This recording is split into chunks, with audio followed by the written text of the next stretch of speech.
君の言葉繰り返し寝ても覚めてもやまない、そっけない君の笑顔が恋しくて星に願うの、また会えるよね。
side, let's go. Let's go, let's move side to side, let's go. Let's go, let's move side to side, let's go. Let's go, let's move side to side, let's go. Come on, everybody, bring it in.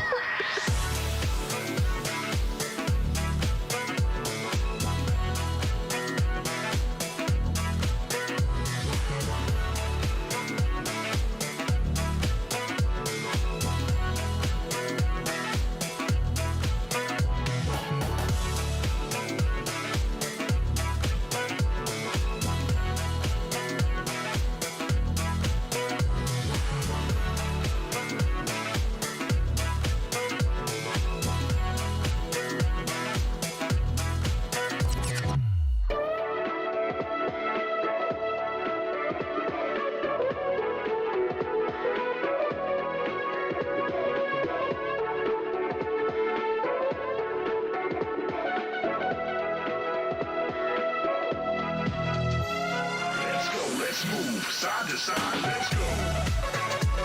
Let's go, let's move side to side, let's go. Let's go, let's move side to side, let's go. Let's go, let's move side to side, let's go.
brings you to the lost and found, dear.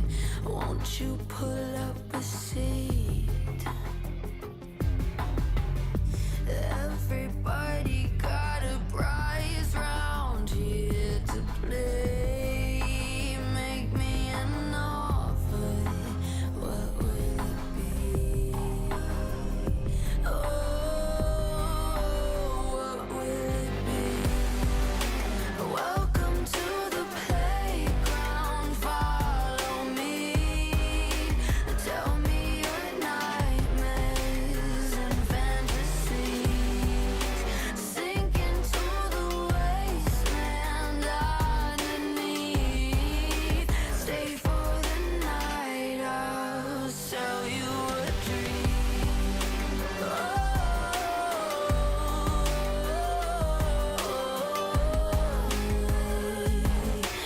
Welcome to the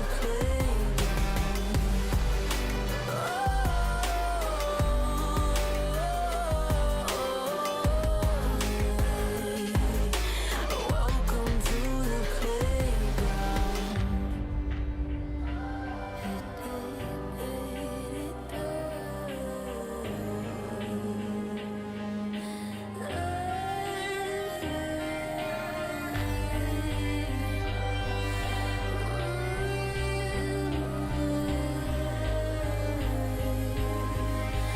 Welcome to the playground.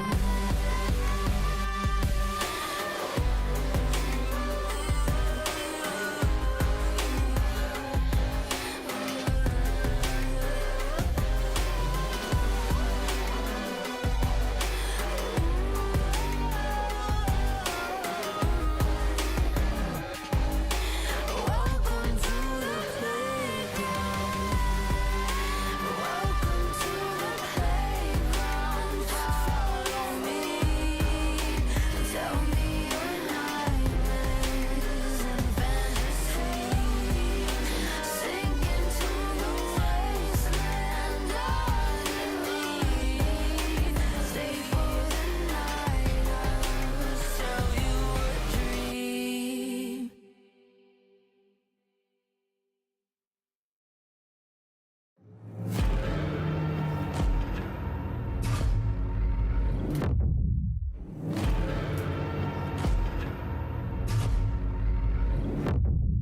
You walk along the edge of danger, and it will change you.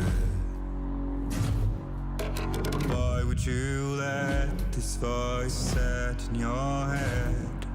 It is meant to destroy you. You summon storms, you play with nature. Now watch it hurt you. Why would you want to shape the world in your hands? You will never make it through.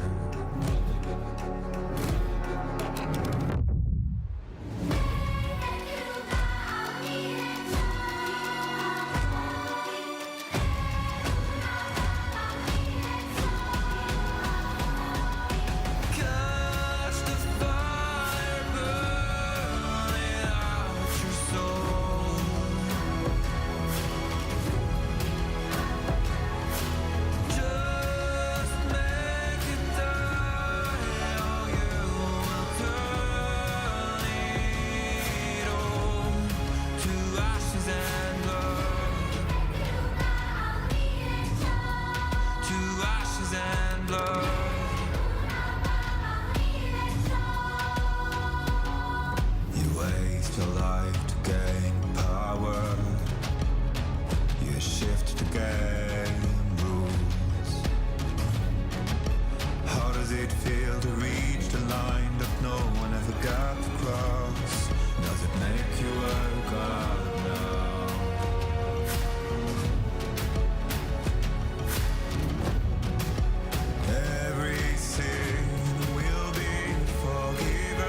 ashes and blood. To ashes and blood. To ashes and blood. To ashes and blood. To ashes and blood.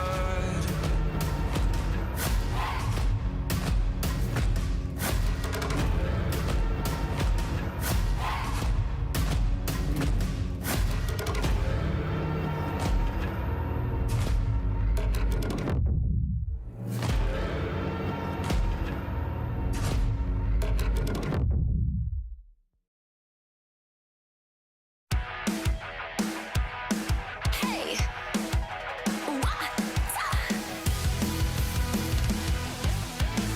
hey, look up at the sky, it's just a starting line. Waltzing through the storm, feel the vibe align. Radiant rebels in the silent fray. In the pulse of dawn, we embrace the day. We find harmony in mayhem, finding our own beat. Eyes ablaze with laser focus. We become the light. Against the lies, we'll stand and play in this never-ending fray. Eyes alive in the pulse of dawn, we find our beat when the chances take form through the noise. Hey, look down at the tide, it's our warning sign. It's time to rock the wave or get swept aside. Crash through barriers, our destinies untied.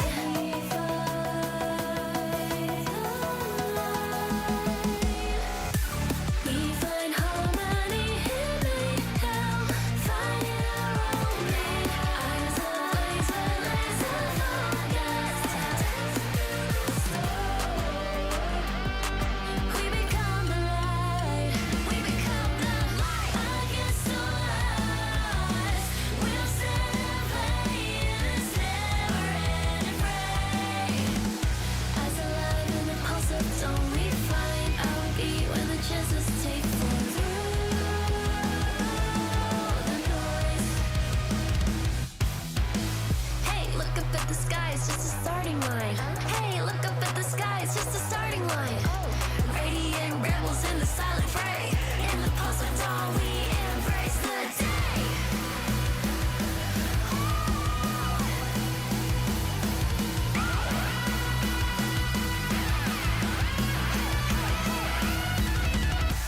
We find harmony in mayhem, finding our own beat. Eyes ablaze with laser focus. We become the light. We become the light. Against the lies, we'll stand and play in this never-ending fray. Eyes alive in the pulse of dawn, we find our beat when the chances take form.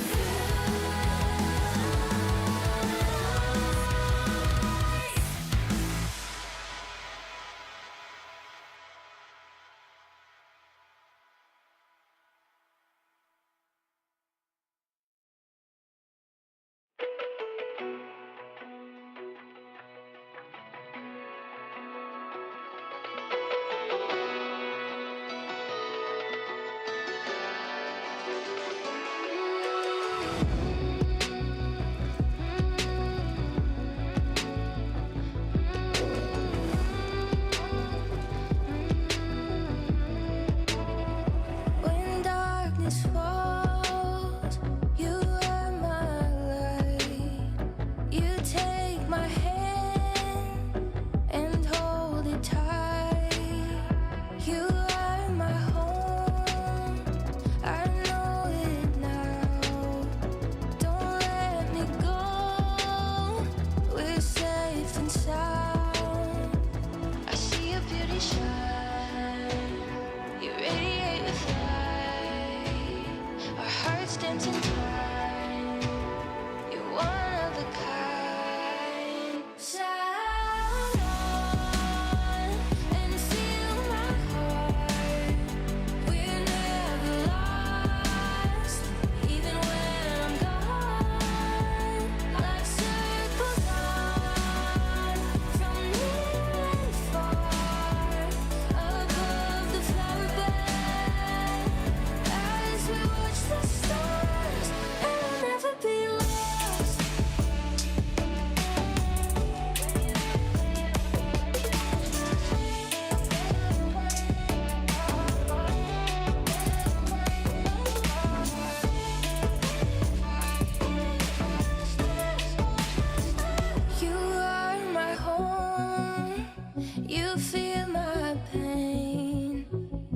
soul is yours, two souls the same. With you I'm everything. You never asked me to change a thing. They set our world on fire, but our hearts will burn for miles. I see your beauty shine, you radiate with light.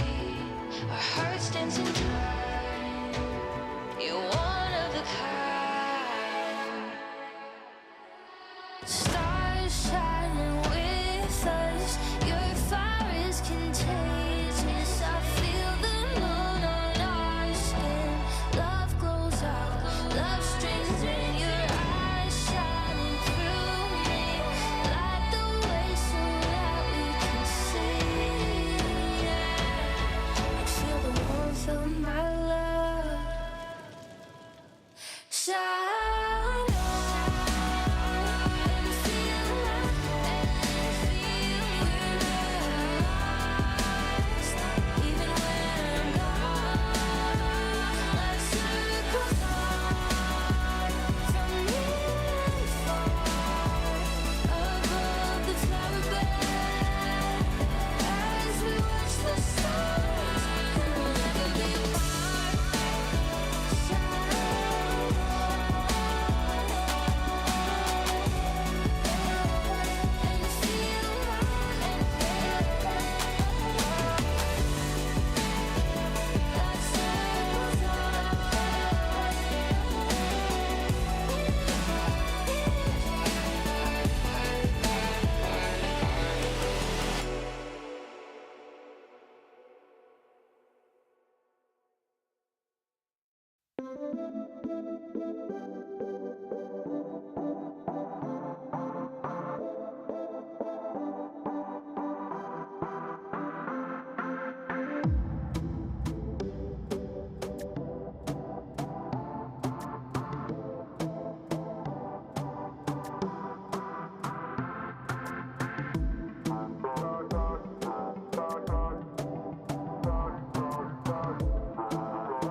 Wait, is he switching lanes?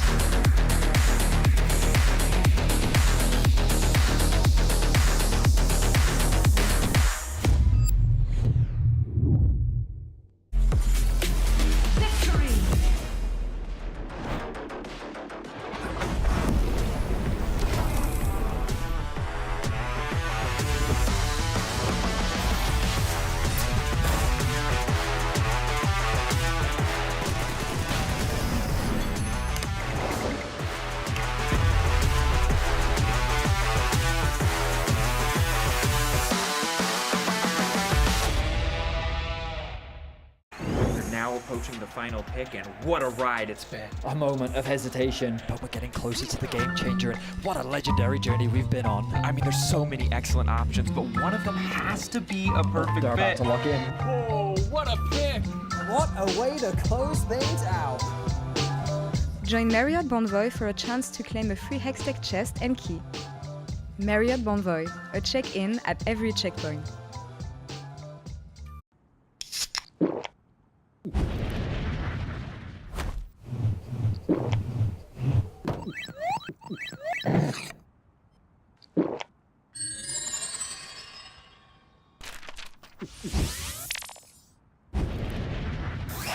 Red Bull gives you wings. Who needs a map? Wait, I'll take care of this. Oh, be careful. That thing belongs in a museum. What is this? Wow, that escalated quickly. What do we do now? Let's have a break.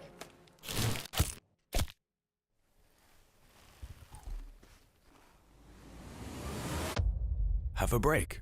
Have a Kit Kat. How do we get out? Like this. Say it. What about me? The human body was built to move. Not trapped at a desk in one singular posture for 12 hours a day. It's time your chair evolved. This is Secret Lab Titan Evo. Ergonomically engineered for you, gamers, hybrid workers, artists, backing your every move.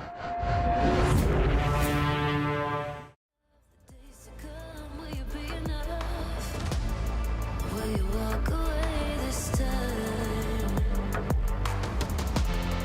Look to your left, to your right, leave the pain behind.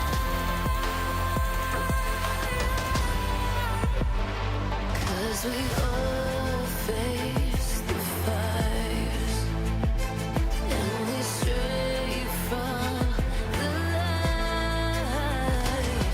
Go and leave the pain behind.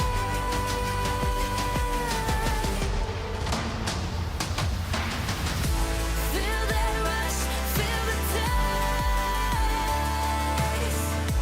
Can you feel it? With the pain, wash it away and stand again.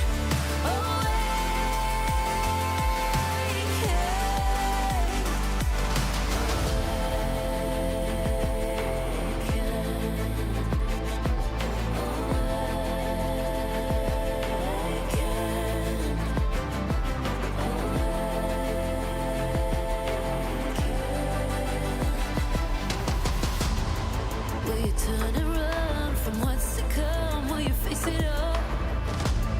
Or will you fall away again? What's calling out to be found when the time is right? When the time is right. 'Cause we all face the fires, and we stray from the light. Go and leave the pain behind.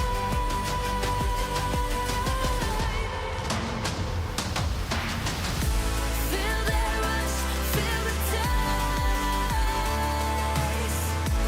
Can you feel it?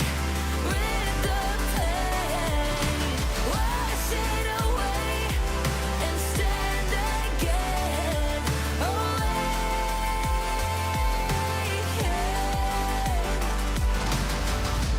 Feel the rush, feel the taste.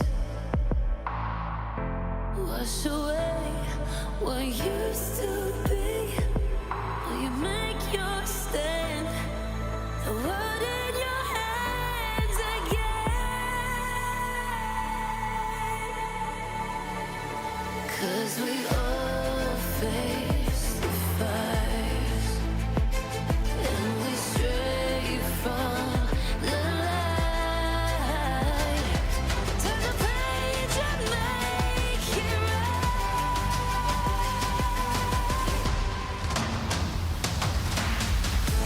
Feel that rush, feel the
everybody to the LEC Spring 2025 playoffs. There are 3 weekends between now and when we crown our spring champions, and the first one, it's a banger. It absolutely is. My name is Shox, and I'm joined here by Naimira and Dagda. And let's immediately pull off the bracket, because I feel like for this weekend specifically, and the stakes attached to it, if people don't know, whoever wins on Monday goes to MSI and also books their ticket to the spring finals. That is insane. So we've just had an incredibly entertaining regular split. To start off our playoffs with this, it actually just doesn't get better. No. Yeah, it's absolutely insane. And the fact that, like, the rivalries are already here. Like, you get to kick it off with Fnatic G2, KCM Koi. Like, this is such a sick way to start the weekend as well. Yeah, I agree. I think it's really cool that we get these two matchups, you know, G2 and Fnatic, who had always staked their claim as being the best rivalry, but now KC is giving them a run for their money versus MKoi as well. And I don't know, it's just a super exciting weekend, also knowing that we're moving into best of 5 Fearless, finally, because come on. Okay, I don't want to talk bad about the best of threes like behind their back, but this is the real deal. But it's either like the drafts are either going to be fantastic by game 5, or we're going to hate our lives. Yeah, like, something will be cooked. Whether it smells of smoke, we will discover that. Yeah, do we have trust in our teams actually? Yes. Oh yeah, we do. Loosely, yes. Still proven guilty. Yes, and just so people know, KC, as they locked in first seed, they were able to pick their opponent, and they actually elected to play versus MKoi. And regardless of what reasons are behind that, I'm really happy. I think this is one of our new gen rivalries that I'm really, really happy to see, where MKoi kind of, they're looking at KC as, oh, we also want to be at that point. We want to be in a position where we can win finals again. And the thing about this rivalry, which is equally interesting to me, is actually, you know, you see all these things. Are these teams still keeping up in that, keeping that rivalry alive? Because sometimes we've seen eras where G2 are like, oh, is it really a rivalry versus Fnatic? We've been through that now, and I think Fnatic may be on the other side of the coin of that. And now, of course, with KCM Koi, maybe there's a bit of a difference in era there too. The more rivalries, the better. But as said already, this isn't just our very first playoffs weekend. It's also incredibly special if you manage to win on Monday, meaning winning your first best of 5, be it today or tomorrow, and then the best 5, then you actually go to MSI, because 2 seeds go, and you would already be in the spring final. And so we have it, we called it a golden ticket. If you see, there's something behind your couch. Oh. If you want to show the audience. Oh my God, I've not seen that. Are you kidding me? We have a golden ticket. We actually do. It's Why didn't you show me this in rehearsals? For this. Are you kidding? This is all I've ever wanted. But, well, it's not for you. It's for one of our 4 teams. So we also dubbed this mini tournament that we have for a golden ticket kind of proving grounds. Not the NA version this time. It is about all these teams proving something. Dagda, can you run us through it? Because every single team has so much at stake. Yeah, I think it, like, whichever way you want to start it, like, I'll go with Fnatic because they're first over there. But I think for them, it's really proving that they can finally lift a title. Like, 2018 summer was the last time that they were able to do it. It's been such a long time. And for players like Upset and Razork that still have never been decorated, I think it means a lot for them to try and pick up that first crown. And even then, looking at someone like G2, who they're going up against later today, it is so important for these guys because it's proving they can still get back to the top. Yeah. I was too busy looking at the I know you love it. It's so beautiful. I think let's go on to MKoi as well. Yeah. And for MKoi, I really think like a lot of people might not give them the credit they deserve for the improvements that they've made, because they're such heavy hitters, because there's the KC story, the G2, the Fnatic. But to me, they have some of the most improved, like in JoJo, the most improved player for me maybe of the entire split. And you see that they really want to get to that next level. And I think of all of their matches versus the top teams, they gave a good shout versus every single team that I would consider to be a contender for this split. The fact that they're in there taking games, taking series is awesome. The fact that they managed to do it in an arena series as well, even better. I think for those who are thinking, oh, well, you know, there are the teams which have won the titles before, we expect more from that, you have to pay attention to this team. And I think it's for the players themselves proving they're at the top as well. Because for me, this is like the lifeblood of the new era of the LEC. Like, you're looking at Alvaro, Supa, Miran now starting to enter into the top of the top laners. And I think it's been sick to see that improvement as time goes on. And as you say, like, for me, it's been the most improved, but it's now showing and proving that they belong in that top area. Yeah, I agree there. And for KC, it is about proving they can win back-to-back. But Yike said it also in the video that we're going to see again later. Again, he wants to be the one that starts that era.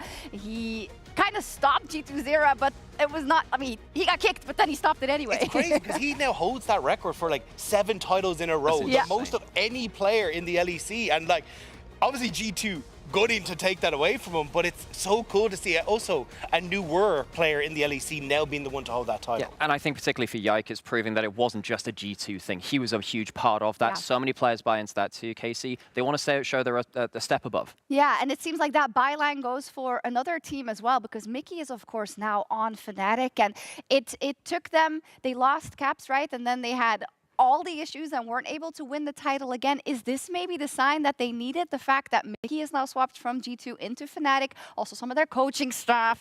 But how do we feel about them going into these playoffs? Well, typically for Fnatic, to give the comparison, typically I think when they hit playoffs, I have that slight worry about Fnatic. Is something going to go wrong after a very good regular split? Well, now you have the Duffman effect, which we love talking about here, and Mickey as well. I think the mental factor has to be something which I see more in their favor now than before. I think they're traitors and betrayers, a lot of them. They should be taken out. No, I think, like, realistically, I think it's been really cool because you can see how much of an identity Fnatic have gotten from Mickey, where it's, hey, we're going to have this kind of push in mid, but we want to send him out on his own. Like, he's going to start interacting the map. How he's been facilitating Razor.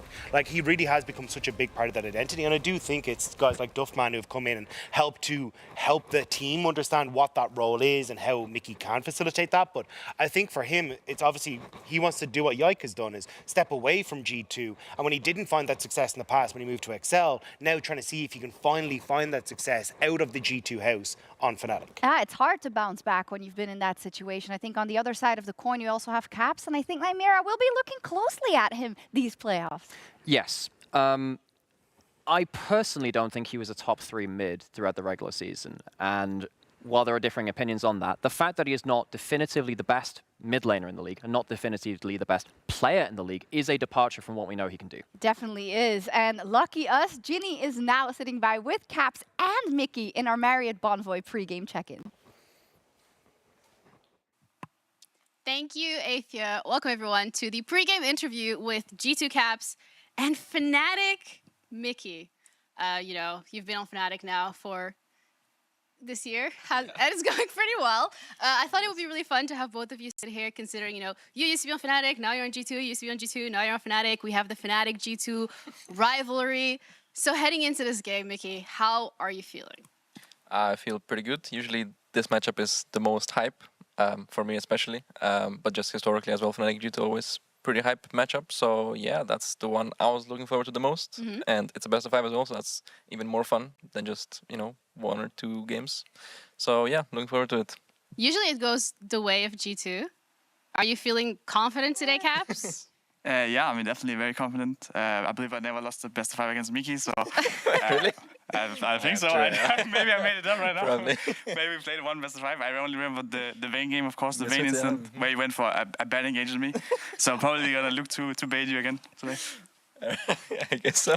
It looks like it's going to be fun. I mean, you know, Fnatic G2 throwing some gold leads here, you know, some coin flips there, base races. I think a lot of people are excited and hyped about this match. And I think if we're maybe being like very blunt, Fnatic is in a very good spot to be able to finally take the win.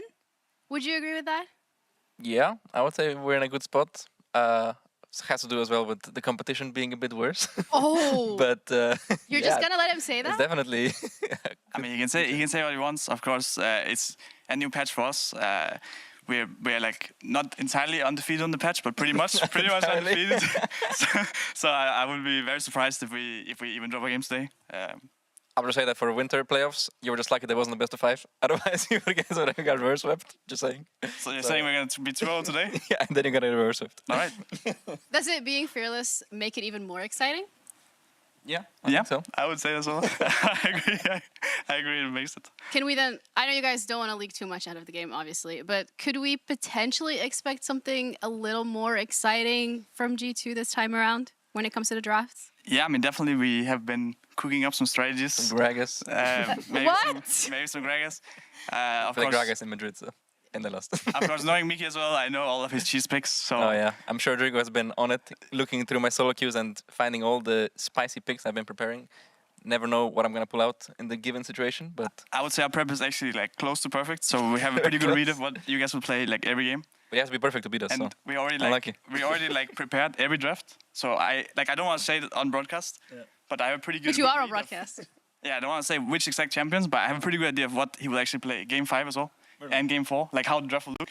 and we've been like practicing it on repeat the whole weeks. So fair enough. Because I don't even know. I'll just flip a coin and see what happens. Does it being teammates in the past make this more personal, or just does it make it easier maybe because like you're in each other's heads, you know what you're gonna do? Yeah, I guess a bit of both. Yeah, definitely. I mean, it's also harder, I guess, because we're good. I think. Yeah, okay, you think? Very confident. Yeah, it's for sure more fun because there's some things that I would not go for against normal players, or like if I would not play with nameplates. But I remember especially like the puppy game, the first time I played against you, I flashed on your tower level 2 just because it was caps. And it was so bad, but it was like, yeah, for sure. And for you, Caps? Yeah, I mean, definitely it makes it very fun getting flashed on. Of course, I'm ready for it now. I've adapted. I've, as I said, very prepared coming into the series, expecting a confident victory. All right. I am looking forward to it. I like the vibes you guys are going for right now. Thank you so much for your time. Thank you. Good luck to both of you in the game. Aethia, back to you. Thank you so much. That was such a fun interview. Oh my lord. It's like they're still on the same team, but they're not. Yeah, it's nice to see Caps trying to get in Mickey's head, and Mickey's like, no, I know every trick in your book. I know your tricks. Yeah, we'll see indeed. But Fnatic versus G2 on the horizon. It's going to be absolutely amazing. And as we get into Ginny. It's KC MCOY waiting room for playoffs. What? That's tomorrow. Yes, I know, but it's match of the week for a reason. Okay, listen, come. You're new gen, but actually Fnatic G2 is pretty hyped. Come on, Fnatic take a walk. Fnatic G2, take a walk with me. Take a walk with me. So, I know KC MCOY, I'm looking forward to it as well. It's an amazing new rivalry, but this one, you know, us who've been around for very, very long, we've liked this one too. You know, KC, MCOY is tomorrow, but G2 and Fnatic have played some of the most entertaining games ever. Literally, there's this one game in 2019, it was crazy. Then 2020 as well, backdoors, AK gold leads. Nothing's changed. Nothing changed, maybe, who knows? But yeah, they've always been so entertaining, and I know it's been a couple of years, but they deserve to be named as a cool rivalry as well. So does that mean that they were like going back and forth with the titles? They were winning, they were losing? Kind of, like once, but this is what happened, basically. Fnatic got this player called Caps. Yeah, okay. I know. Caps? You've heard that name. Yes. And the way we were so excited for Kalist, that kind of also happened for Caps. We were so excited to see him play. He was a little bit toxic in solo queue, but Slay. We don't talk about that. Anyways, they win titles again. They're back. They're back, right? Yeah, no. Yeah, they're back, yeah. Yeah, G2 says, yoink.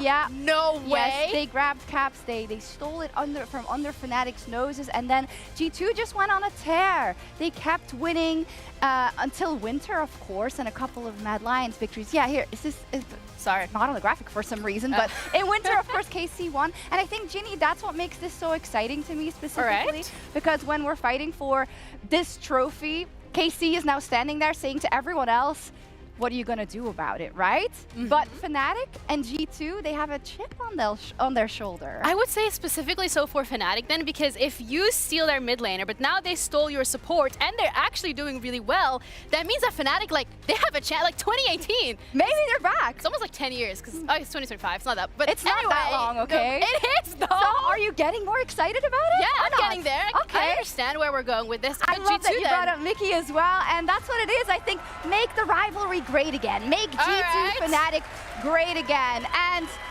yeah. If anything, G2 might not be able to do it this time around. Maybe, who knows? Everybody here is excited for Fnatic G2. I'm excited too. Finally excited for Fnatic G2. Let's get into the spring playoffs.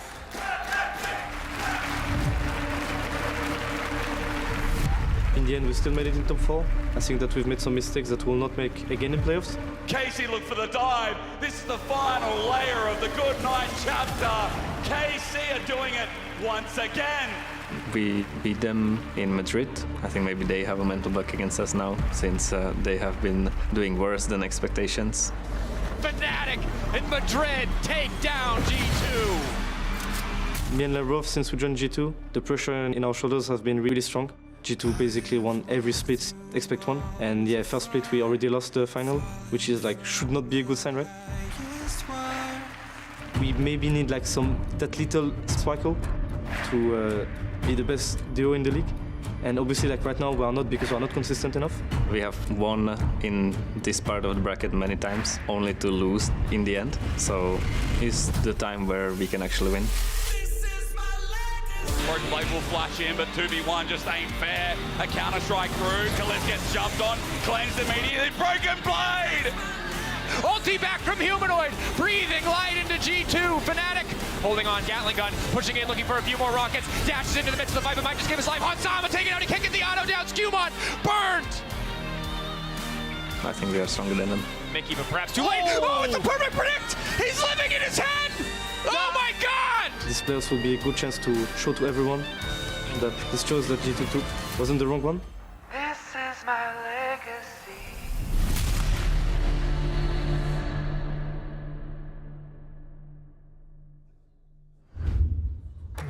And here we are for the start of Spring Playoffs 2025 as G2 and Fnatic make it their ways onto the stage. It is my pleasure to announce I'll be casting alongside Vedius and Finn today. Welcome, Finn. Welcome. So exciting. I'm so excited to be here for this series. Out of any series in the playoffs I get to cast G2 versus Fnatic, and that is just so exciting. I'm so hyped for this matchup. I think it's going to be a complete banger. Yeah, because you've sat in the audience and watched so many G2 Fnatic series over the years, in finals, in arenas. It's been such a great experience for you, Finn. Yeah, I haven't gotten to play in the... But the first thing you do is just... Yeah, what were you expecting? I don't know what else... Anyways, back to the game. As we see the players setting up on stage, looking at their monitors, very cute Mickey X. I think that is one of my players to watch. We saw it in the trailer, the flash predict onto Hansama. It's beautiful to see that he's in these players' head already, because he has obviously played with them for so long. Very exciting. I mean, many recognize him as the best performing support in the league right now. We'll see if he can maintain that performance as he goes up against his former team. We had a fantastic interview from the players earlier, hearing about the excitement and the confidence as we jump into this best of 5 immediately. Yone taken away from the side of Fnatic. And I think the first question that springs to many people's minds is, will G2 continue to ban Jace and Rumble in every single game? Here, Kai'Sa is their first ban, but we heard on Euphoria from Dylan, their priorities in draft are just a little different to other teams. They didn't want to prioritize the Rumble. They didn't want to prioritize the Jace. Has that changed coming into playoffs? It's going to be a big question. We see the bot lane being the focus for now. Kai'Sa, an upset staple, going to be taken away from him, with Kalista, a Hansama staple, taken away as well. Means that we're leaning more towards things like the Ezreals. The Varus still going to be up there in terms of priority, but Talia still available. We see many junglers like the Pantheon, the Vi, the Xin Zhao, all very prevalent here on patch 25.10. Yeah, obviously the Vi and the Xin Zhao got nerfed on the other patch, but in this patch they are still very, very strong, and I imagine these will be very highly contested. We saw Skewmon on Xin Zhao in Paris versus KC completely pop off game 1, and for me that is one of the key picks that I'm looking at for them to secure early on this 1-2 rotation on red side. So here we have the Talia and the Poppy removed by both the teams. Final ban, we're going to have either Jace or Rumble left up.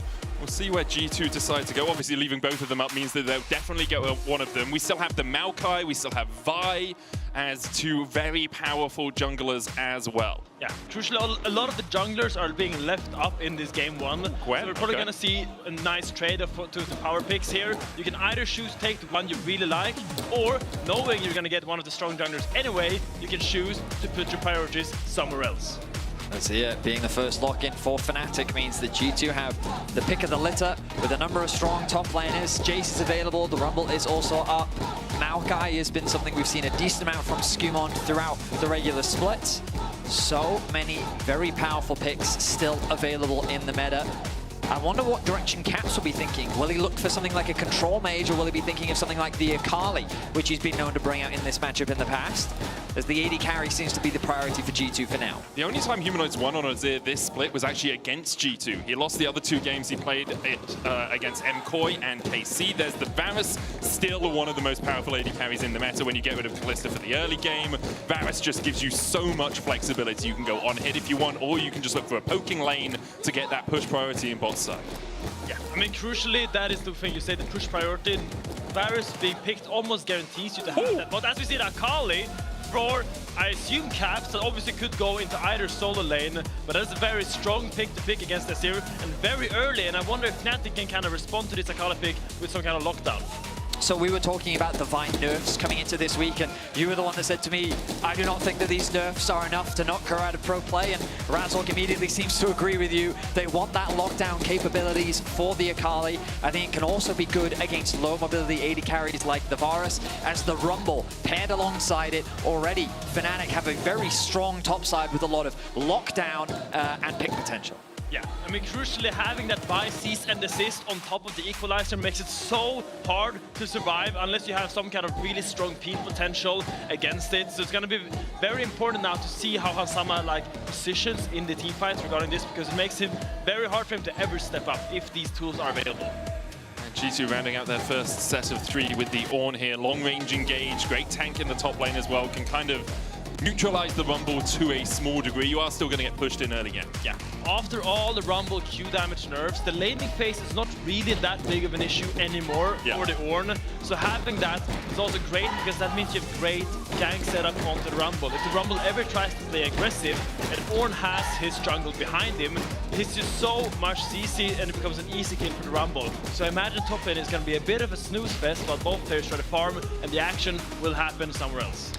I'm thinking about supports right now, and I'm wondering how priority things like the Nico are, especially given that Akali in her Shroud, Nico can do a really good job of still providing that lockdown into the Akali specifically. Nautilus is also something they could be thinking about, maybe as a takeaway, but of course G2 will get priority on that support pick. I really think if you're G2, you're thinking a lot about Braum as well, right? Because if Braum is picked into the Ornn, it really mitigates a lot of what he wants to do later on in the game. You can see they got rid of the Lucian, which is obviously a great combination with the Braum. They'll get rid of that Nico as well, so good spot there, Ben.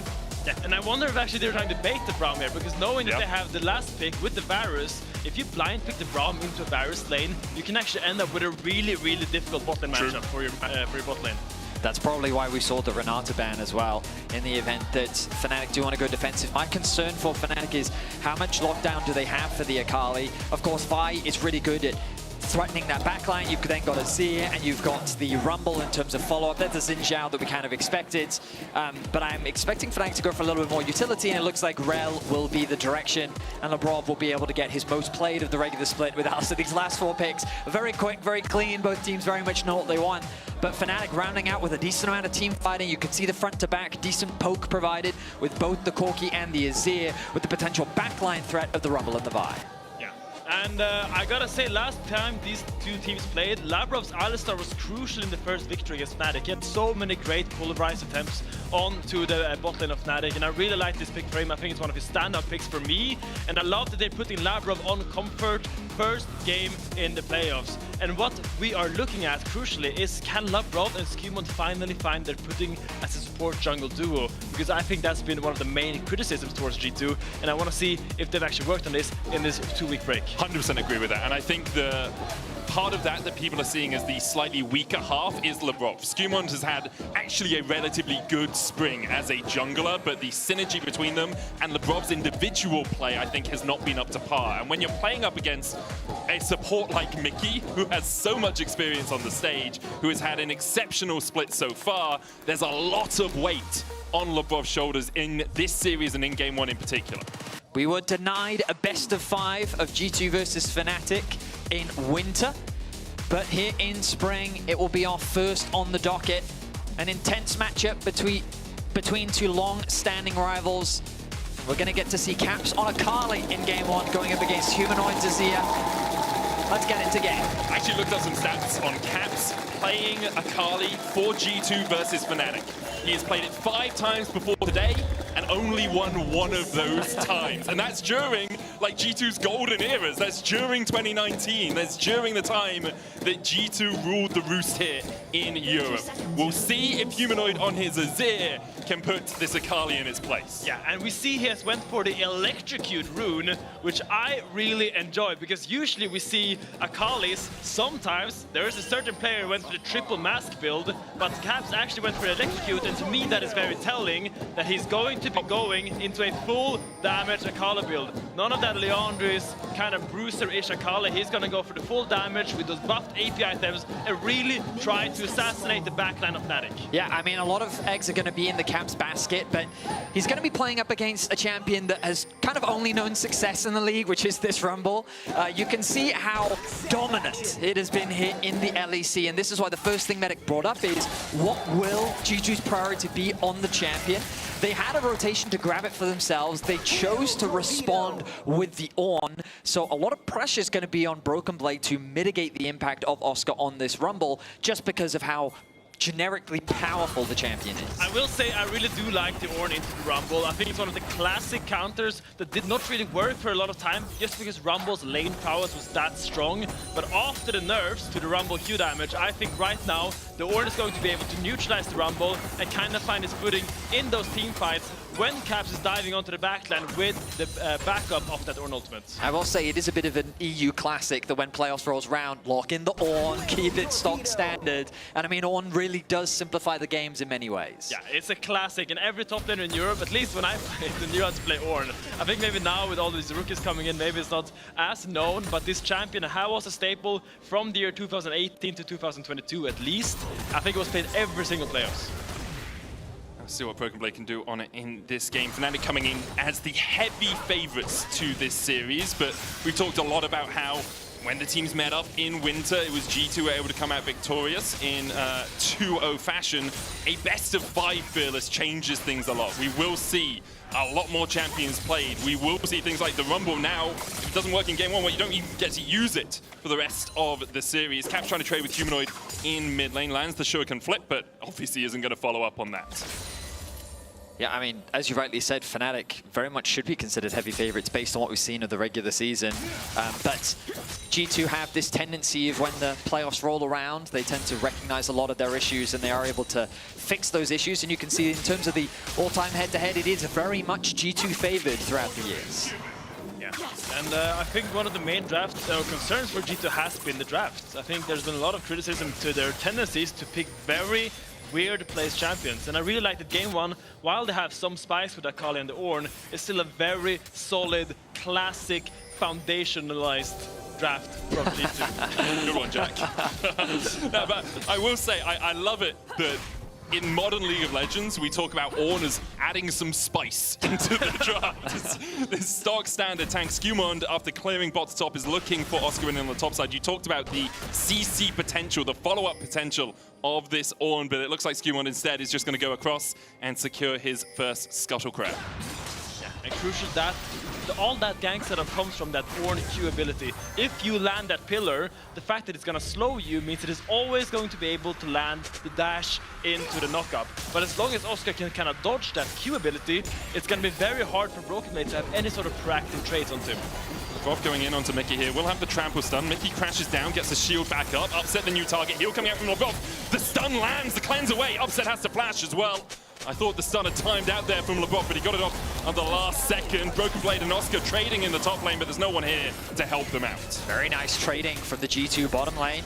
Getting the better of Upset and Mickey, and crucially getting both those summoner spells out from Upset. Sets up for Skewmon to look for a play on the bot side. And got to talk about it as well. I'm not quite sure what happened in the mid lane matchup because they were dead even a moment ago, and then all of a sudden Caps blows up a huge 12 CS lead between the two. In the early game, this matchup is traditionally quite difficult for the Akali to play. You can obviously get a few trades back and forth, but to build this kind of a lead, Caps is doing very well in the 1v1. Very uncommon for Akali to be doing this well, yeah. As you say, this lead is unnatural. Usually we'll see this here at least a push, but I've also seen the wave be in the middle quite frequently. Humanoid hasn't really gotten a clean crash onto Caps a single time this laning phase, and just goes to show that when playoffs comes around, Caps is just him. It's also, his laning phase has been really good this split. It's after the laning phase where Caps has struggled a little bit more. Broken Blade looking for the knockup here. Equalizer comes out from Oscar in. Hans Summer already swapped up towards this top side. Oscar in not being too greedy with his positioning there, doesn't get caught out, and Broken Blade can now base and TP to the bottom side. Yeah, and a large part about this is also something you've experienced a lot, Finn, where as the matchup will go on, you can already see Oscar starting to build that lead, but Ornn is more than happy to play in the 2 versus 1. The Rumble, of course, will have the equalizer to just clear out a wave should anything significant happen, but it's not uncommon and something we've been seeing a decent amount from G2, where they do swap Broken Blade out when he's on these tank matchups because they know that he's very safe on the weak side. Yeah, and crucial now, Rumble does not have an equalizer. He just uses it to try to get a good trade on the Broken Blade. So now, as we see, they're actually sending Mickey up to defend him because they realize that, if Upside is farming fine against Ornn, we've got to make sure to secure our Rumble so he can farm. Because if his Rumble is left alone, he will actually struggle, and if Rumble doesn't get his items, he becomes very useless just because how big his scalings are with items. So both the AD carries having a little bit of alone time here. We'll be getting towards those level 6 quicker than they usually would. Hans Summer has both his summoners, so not really at too much risk of a dive, especially as you say, because that equalizer's down. Upset able to farm out the wave bot pretty effectively. Looks like, I'm wondering where Upset goes off this reset. He's currently opening up through mid. Looks like Humanoid's going to be sent bot. Having your bot lane in mid lane when grubs are about to come up is actually a really effective play. It means that you at least have 4 people on that side of the map. And because Humanoid doesn't have TP and Caps does, you have to send someone down to bot lane to answer it. It also makes the matchup even harder for the Akali. And after securing the first Drake, Fnatic have got their priorities clear. So we find ourselves in a bit of a slower early game, but it is G2 with the small gold lead, largely being built in the mid lane matchup. But Fnatic with the small objective lead. So a bit of back and forth, kind of what we expect for game 1 of this best of 5. Humanoid should be able to get a Demolish Proc off here. Doesn't quite work his way through the plate. Will collect the gold as the minions do the rest of the job for him. Broken Blade tanks up a lot of damage as he tries to defend. Upset doesn't have the flash back up yet. His clan's about to come off cooldown, but there's always the risk of an Akali all-in just killing him off. Even with just an Amplifying Tome and a Hextech Alternator, this Akali's burst damage is pretty substantial. Yeah, and I think Caps has played the Akali Corki matchups a lot of time. Actually, we see quite top. Cease and desist. Chain of Corruption's going to come out from Hans Summer in a second. You have to feel the flash forward. There's the chains, but Hans locked up by Razork, and he will fall first. And the Brock chased away as well. And Fnatic will set up for what? Yeah, and we talked about it. That's the Rumble Vi combo that so many people prioritize all across the globe. Everyone in every region is playing Rumble and Vi, just because how simple the combo is. Guaranteed lockdown onto the equalizer. The damage is too high to survive in the early to mid game, and they get a nice, easy first blood onto Hans Summer. Fnatic now with priority over the grubs as well, knowing they have the numbers advantage, but Skewmon sees an angle, and why shouldn't he? Oscar has just gone back to base. Well, part of this is Mickey was seen in the bot side river, trying to guard Humanoid from Caps roaming from mid down towards bot. So because Mickey was seen, Skewmon knows he has a numbers advantage on this top side right now, allowing him to step in and get these last 2 grubs. Yeah, good awareness from Skewmon. Meanwhile, Mickey is hovering on the bot side of the map, looking for an opportunity. But Caps is not going to give him one. He has that control ward in the brush. He's setting up the wave nicely. He should have a bit of a freeze going on here, meaning he can just hold the wave here for as long as he wants. But I imagine he's not going to be able to hold it for that much longer. Has the TP available, so he can always return to lane, and Humanoid's going to do just that. So it's Fnatic that draws first blood. The gold remains dead, even though itemization's still very comfortable across the board. But this Rumble's starting to get scary. I was going to get slid back here, trying to jump around through Humanoid, but Razork's on his way, flash away from Caps. It's possible Razork wouldn't have connected, but Caps takes the safe route out. A really nice look there by Razork, being very proactive, and Humanoid finding the shuffle when Caps doesn't have the shroud means he has to flash out. Really nice look by Humanoid, and now Caps will base and buy the empowered, or buffed I want to say, Proto Belt. And this is what we're talking about with the Electrocute, with the Proto Belt. Now he has that reach. He can really gain a lot of distance with that perfect execution and the ultimate. And the Proto Belt, what am I saying? Yeah, you're right, you're a perfect execution, and the Proto Belt has been upgraded to the Rocket Belt a little while ago, but I know it's hard for us to get away from the old nomenclature of League of Legends items. I'm a pro player, I still call him Ninja Tabo. Get the Wriggles Lantern out, guys. I'm old-fashioned like that. Understandable, understandable. You see both the bot lanes butting heads in the mid lane, but Fnatic out to a small early lead here at the 10-minute mark. With the next Drake up in 40 seconds, Fnatic secured the first. G2 might want to fight around the second with that item spike on Caps being hit. Crucially, you'll notice that Mickey X going to go back to base, replenish those wards in anticipation of the ensuing dragon fight, picking up a control ward and replenishing his 2 wards. Puts him, 3 wards I should say rather, puts him in a very good position. Meanwhile, Humanoid investing the TP and Caps means that they're not likely going to have another opportunity to go back to base. This will be the itemization that they fight on, so Skewmon looking for a play. If he can chunk out Humanoid ahead of this fight, it makes the setup around the Drake that much better. Yeah, but crucial, look at Razork and Skewmon's items. As we see fight there. Mickey is caught out, tries to jump away, but Skewmon and LeBron are going to chase him. There's the flash out of the support. No more needed for G2. They looked for Humanoid, couldn't find him, but Mickey walked into the arms of Skewmon and LeBron. Mickey, no level 6 yet. He's not going to have the ultimate available. Lost the flash. Looks like Fnatic are hesitant to try and force this fight. They've already got 1 dragon of their own, but really good vision control from G2, controlling the river, moving into the enemy jungle and finding that flash from Mickey. And Broken Blade actually hovered down a little bit, and I think that's why Fnatic were so docile in that position. But Broken Blade actually lost the full wave and the plate for that move, and I don't really think it was necessary. Yeah, you can see Oscar in about 5,500, that's bad English, 550 gold ahead in that top lane because of the plates, because of his CS lead as well. Across the rest of the map, small lead for Caps, small lead for Hans Summer, and a small lead for Razork. So very even early game. Fnatic out to a small chunk of change. I will say though, Caps has played this early game incredibly. Oh, the Ornhorn. As it comes out, Broken Blade flashes forward for the Brittle Pod. Bellows Breath as well for another Brittle, but won't have the damage to follow up any further. He didn't calculate for the scrap shield. He really thought he had a damage there because he knew Oscar in his flash was down, and he thought with the flash, Bellows Breath, and the double clap that you get from the ult, he had enough damage to kill him. But Oscar kept the scrap shield, baited him in, and now just got Broken Blade's flash for free. A heavy commitment. I guess the good news for Broken Blade is Herald is still 2.5 minutes away, so we will have his ultimate available for that, but no flash. It's not what you like to see. Now, Mickey, no flash available for him. Chain of Corruption is going to land. Caps there for the chase as well, and Mickey's down. Hans Summer gets G2's first of the game. Second time now we've seen G2 just controlling this bot side of Fnatic's jungle. They convert it into a pick and they get themselves on the board. While the gold remains even, this Akali is very scary. Caps is in such a great position, and it's something that Fnatic have to be very mindful of as they assign their side lanes, because Caps' kill threat only continues to grow as the game continues. Yeah, and that goes for both side lanes. Even if it's whether it's against Humanoid or Oscar, if this Rumble walks up on a side lane against Akali, he will also get one shot immediately. So the problem is now G2 has to really try to always match Caps where they can play aggressive, and they're gonna always leave Broken Blade on this island as you see, so Caps always has a hover from Labrum and Skewmon. See how Broken Blade can survive on the weak side. G2's one of G2's foibles in the regular season was Broken Blade being caught out a few times too many on that weak side. Fnatic, though, haven't got out to the early lead that marked their split so far. Caps jumps in, the season assist.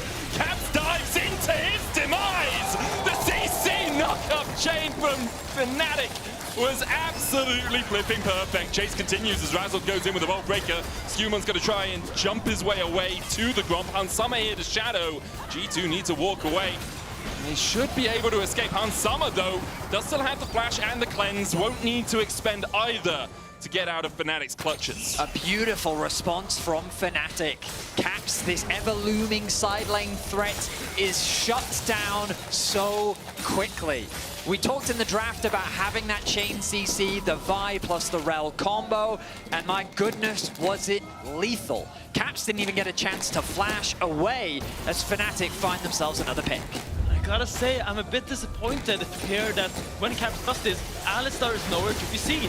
What we said about G2 is that we want to see them be more connected with Skewmon and with Caps and with Labra. This mid-jungle support, you saw we're not on the same page at all. As Caps goes in, his Alistar is clearing a ward in the banana bush. And as you rightly say that, Mickey has pretty much permanently covered Humanoid at every step of the way. It's same thing for Oscar. They've been very aware of where he needs to offer that protection, and his protection was invaluable as he keeps his mid and jungle safe, and they find a pick onto Caps. And you see the gold balloon in Fnatic's favor as well. Now 1,000 gold lead. Humanoid actually has a small advantage in the mid lane. About 700 in top and jungle. The Rift Herald has spawned, G2 setting up around it. Currently a little bit pincered. Vault Breaker goes in, Razork flashes forward, Hans Summer cleanses away, but look at Skewmon, he's already down to about 400 HP. Lebrov is left out to dry. and he'll dry pretty damn quickly. Fnatic lock him up. They're third on the board. Razork's looking for more as he tries to steal away the red. And once again, G2 tries to take the river when their players aren't there. Ornn is catching a top wave, and Caps is rotating up from bot side, and they're already stepping deep into the river. And Fnatic is like, wait, we see your mid laner on mid, we see your top laner on top. We are just gonna go on you, and of course, because we have the numbers. And Razork's fight was something that was feared throughout the winter splits. And without any hesitation, he finds a very nice engage onto the backline of Hans Sama. And notice that he didn't commit his ultimate either, but Hans Sama has to flash in response through fear of that ultimate coming through from Razork, which means that with him out of the fight, it becomes a very easy pick and an objective secured. Skewmon doing his best to get something else on the map, but Fnatic not going to give him anything. Next dragon up in 8 seconds time as well, and since the second dragon of the game, things have swung dramatically in Fnatic's favor. Triforce complete, Nash's tooth already done for Humanoid, and components of his next item as well. Flash forward, Magnet Storm. This is where the cease and desist that was saved from earlier comes to pay dividends. Hans Sama survives, but is hit by a rocket. Upset threads the uprights and finds him. Caps jumping in here. Skewmon hit, the wind becomes lightning. Upset the target, but look at the damage back on the Caps. Humanoid slides in, the Emperor's Divide. Caps goes in with perfect execution, but Upset still has a flash to escape. LeBron is down, Caps follow suit, and Fnatic clean away G2. Fnatic once again coming out on top in these skirmishes, and I really have to say that G2 are still showing signs of incoherence. As we see the Ornn actually in the mountain will block the Herald there, but as talking about the Ornn, I feel like Broken Blade hasn't been in a single fight. I think Fnatic has always been fighting away from him, and I think we really need to start seeing G2 pay more dividends to the fact that they have an Ornn. He is a tank, he can take these areas, and he is your teamfight victory. I just love the coordination that we're seeing from Fnatic right now, the way in which they save that ultimate, then when Hans Sama, he doesn't even overstep in the mid lane, but gets engaged on by Mickey. Razork is there following up, and just look at how quickly Fnatic collapse on this engage. He's clearing out the wave, moving back to his tower, flash engage from Mickey. It looks like an overforced play, but Hans Sama has no way to escape, buying time for his jungle and AD carry to arrive. A nice rocket comes through from Upset to clean up the kill, and at this point G2 is saying we have to get something back, but Mickey again completely denies Caps from really getting involved in the fight. The Shriemer Shuffle comes through, Upset is forced to flash away, but it's a flash that keeps him alive and puts Caps in a very difficult position. 6-1 the kills, 4K the gold lead. Fnatic came to play here in game one. Really felt like a sunk cost fallacy, the fact that Caps went in there. Really was like, we already lost AD carry, we have to get something on my move. And we really start to see this desperation from G2. They're always trying to go a bit too deep when plays are already over, or they don't have the numbers in place. And it's something we saw even in the regular season, as we were VOD reviewing before today. You were talking about how often it would seem like Broken Blade felt he had to force something in a 1v1 on the top side because the rest of the map was collapsing, and now he's forcing onto Oscarinin in the bot side. TP coming in. Oscarinin hasn't lost that much health yet, but with Caps joining the fight, there's the shutdown. Caps gets a kill, and G2, when they force something, do manage to find something. A much needed shutdown for Caps, funneling that gold into his pocket to be that carry threat. A nice use of the teleport, knowing that Oscar really didn't have many places that he could go, so G2 still looking to be proactive on the map, even with the advantage that Fnatic has garnered. But Fnatic cross-mapping on the other side, pushing through top, pushing through mid, getting the resets off now. Ardakan going to be spawning in 40 seconds. Not an objective that we normally see immediately forced upon its arrival, just because of how scary the objective is to fight around. But Fnatic still with the lead, about 3.5k, as G2 are looking for their footing once more. They need to find more picks like this, attacking the side lane, funneling gold where they can into Caps and Hans Sama, who are the main damage threats on the side of G2. Crucial now, it becomes really difficult for G2 to be proactive, because you have no TP on Caps, no TP on Broken Blade, and meanwhile Fnatic has both their TPs up. That means anytime you fight on the map, you're gonna have numbers in Fnatic's favor. So you kind of have to play really slow now, and you can't really afford to be proactive just because the punish will be so great from these double or single teleports that will come in. Wait it out, see if you can get the second items. Caps caught out here. Labrov waiting around the corner, sees Desist coming in as well as Humanoid dives forward. And the Emperor's Device spells demise for Caps. Labrov now on the wrong side of that wall. Skewmon diving in to try and help. But there's the TP. Hunsummer on his way across as well as Pokerin Blade. Skewmon already down to half HP. Labrov trying to get onto the back line as well. And Hunsummer's been able to pick up one. Equalize onto Hans and Skewmon will force them away. Broke Blade calls on the Forge God. Will his prayers be answered? In a 1v3, I think not. Make it four as Oscar comes around the corner to clean things up. Razork now 4-0-5. G2 don't have the tools to force anything, but Fnatic certainly do. Finn was already talking about the TPs. They used that with Oscar to generate a numbers advantage, but Caps, he was just trying to go back to base. He was trying to reset. Mickey catches him out again, and I feel like that Mickey has been the bane of Caps' existence in this game. Oh, it's so beautiful, but also G2, your mid laner just died. You don't need to commit for a fight. We said this before, it's just desperation from G2. Caps dies at the beginning of the fight, and now Skewmon thinks, I want to go in and fight as well. They just commit too much into a fight that's already lost. They could have just let them die here and run away and try to look for a better fight, but now they lose 4 members, and probably the Atakan as well as that before, and probably it's going to translate into something more than that. The Rumble ultimate on the backline from Oscar to completely deny any sort of support from G2 as well, but you're completely right, Finn. Once they'd realized the Caps was gone, they should have just pulled the plug on the play and disconnected to recoup their losses, but now those losses have grown as we find a 5k gold difference. Third item being worked on by Humanoid. Look at how strong Razork is. He's been involved in every single kill that Fnatic have found in this game. And when we talk about the synergy that we're not seeing from G2, Razork and Mickey are working together flawlessly. Oh, absolutely. I think Mickey and Razork, every single play has come from either one of them finding a really good pick. Oscar chunked out a little bit there. Caps looking for Mickey as well. That one's personal. LeBron dies in. Emphasis divide from Humanoid to keep himself safe. Chain corruption goes out as well as Humanoid has to slide away. G2 get a pick in mid lane as LeBron flashed in to catch out Mickey. And Finn learning firsthand the power of the caster curse. Just as we praise Mickey, he goes for a play that ends up in his demise, flashing to try and catch out Caps. Caps is able to dodge away from the engage, and then he ends up paying for it. G2 recouped some of the gold difference. Dragon now spawning in 10 seconds. Mickey will be alive for it, but I don't know if he can get here in time for Fnatic to really mount a strong response. And a big, nice gust of relief for G2. They can finally slow down the game. They get this Dragon, which kind of stops the slow point for 2 more minutes. As I say that, Fnatic are coming in deep here. Mickey's on his way, currently about the Razor Pit. LeBron chunked out. Unbreakable Will is pretty damn breakable right now as G2 try and disengage. Equalize the down, cease and desist in, and the Crescent Guard doesn't guard you if everyone's on top of you. Oscar in and kills off Skewmon. 2 kills to Fnatic. The Drake was secured by G2. This could be a good opportunity for Fnatic to open up the mid lane tower. A difficult tower to siege against the Varus with all that wave clear, but Fnatic, they want to try and push the advantage where they can. They've set their sights on the bot wave, but the wave clear machine of Varus is here to hold the line, and this opens up upset to secure that mid tier 1. Yeah, it feels more like Fnatic were gating G2 away from getting to mid lane with that, right? Playing through their jungle, making sure G2 couldn't take a quick route across. They secure the mid tier 1, and Fnatic now with a 6,500 gold lead with 2.3k of that sitting on Razork on this vibe. Yeah. Once again, I want you to highlight, now suddenly it's G2 in the driver's seat with these double teleport advantages. So I think right now we need to see G2 try to make a play where Fnatic is discoordinated, either Oscar or Humanoid on the side lane, because if you're not going to make a play with this little advantage you temporarily have, I think the game is going to slip out of your fingers pretty fast.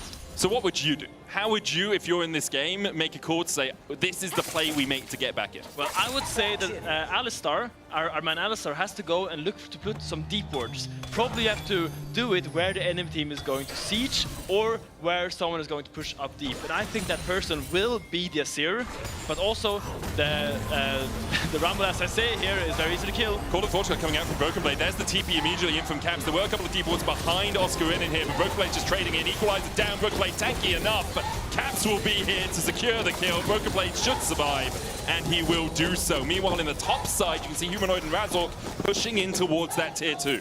I mean, it's definitely a little messy, but this is exactly what Finn wanted to see. The pick, once again, given over to Caps. The TP response now coming through from Broken Blade to help defend the tower. Ultimately, a net gain for G2, using those TPs proactively to defend their base and also find a pick. And I think this also highlights why in every single pro game you see, there's always two teleports. Almost every single game, the mid laner and the top laner has teleport, because G2 just came back into the game they were losing and defended Fnatic's play at the same time due to the power of two teleports. Caps, though, has stayed around a little greedily for this bot lane tier 1. Razork's on his way across, as is Upset. Caps does have that Twilight Shroud, can try and dodge away. Jumps through Upset, but the season says quick on the trigger there from Razork. Means that Caps can't escape. Upset now 5-0-4 on this Corki. And when we come back to draft, we have to remember this Akali was second pick in response to the Azir. And you have to see the risks of locking in a very early Akali. This Vi from Razork is doing so much work at mitigating the mobility that we so often see being used as a strength for the Akali.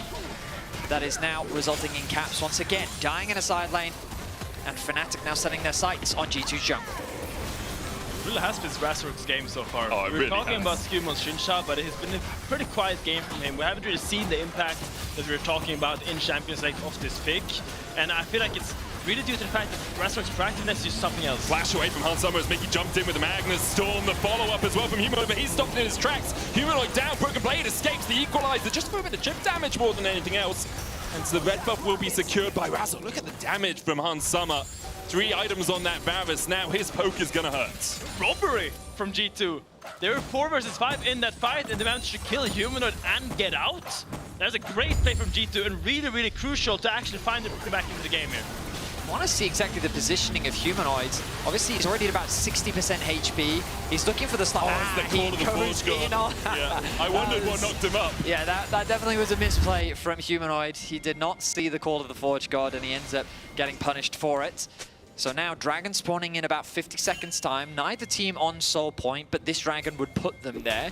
The gold difference, as you can see, still in Fnatic's favor, but the itemization is what you need to pay attention to, and that's a death cap onto Caps. He is heavily committed onto having as much execution power as possible, and if he can take out Upset or Humanoid, it would provide a huge opportunity to swing the fight in G2's favor.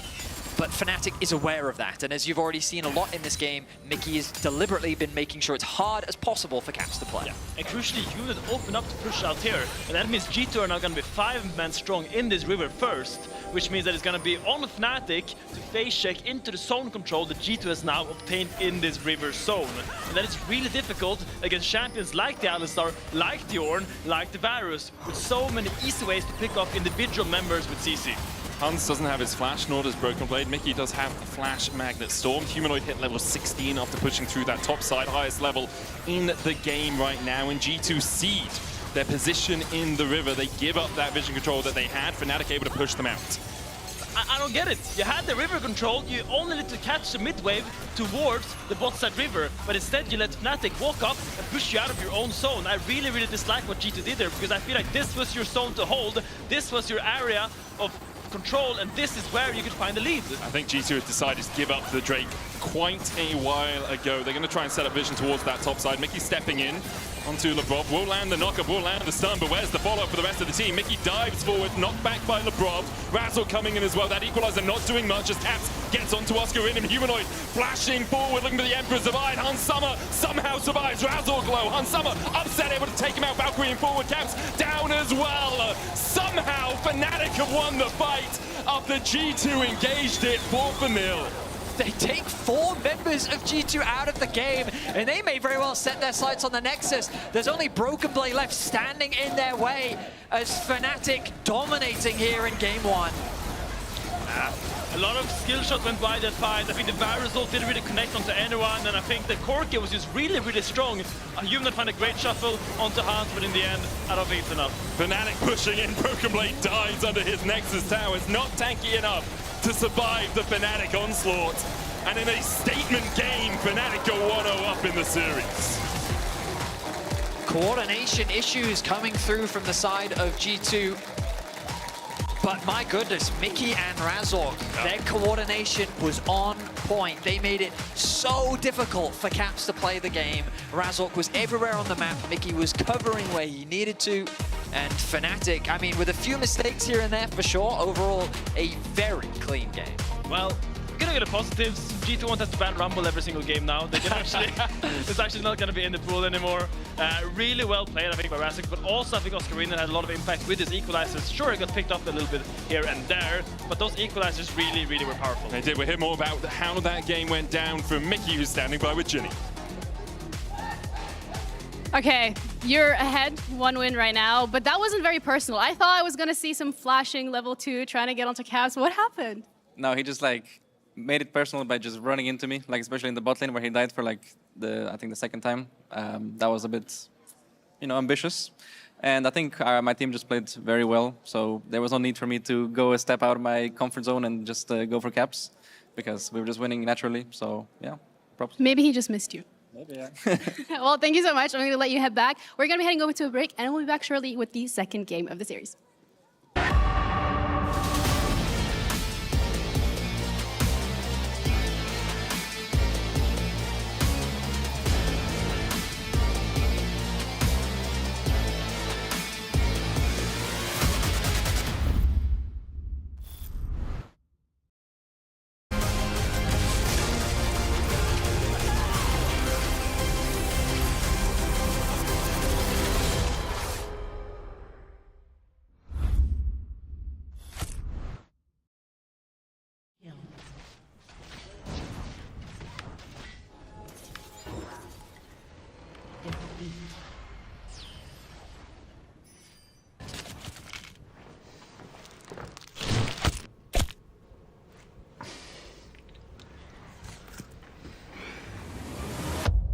Have a break.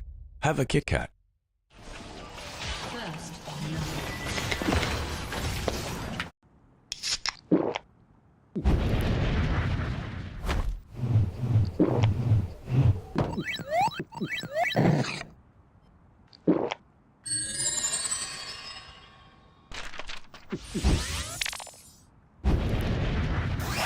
Red Bull gives you wings.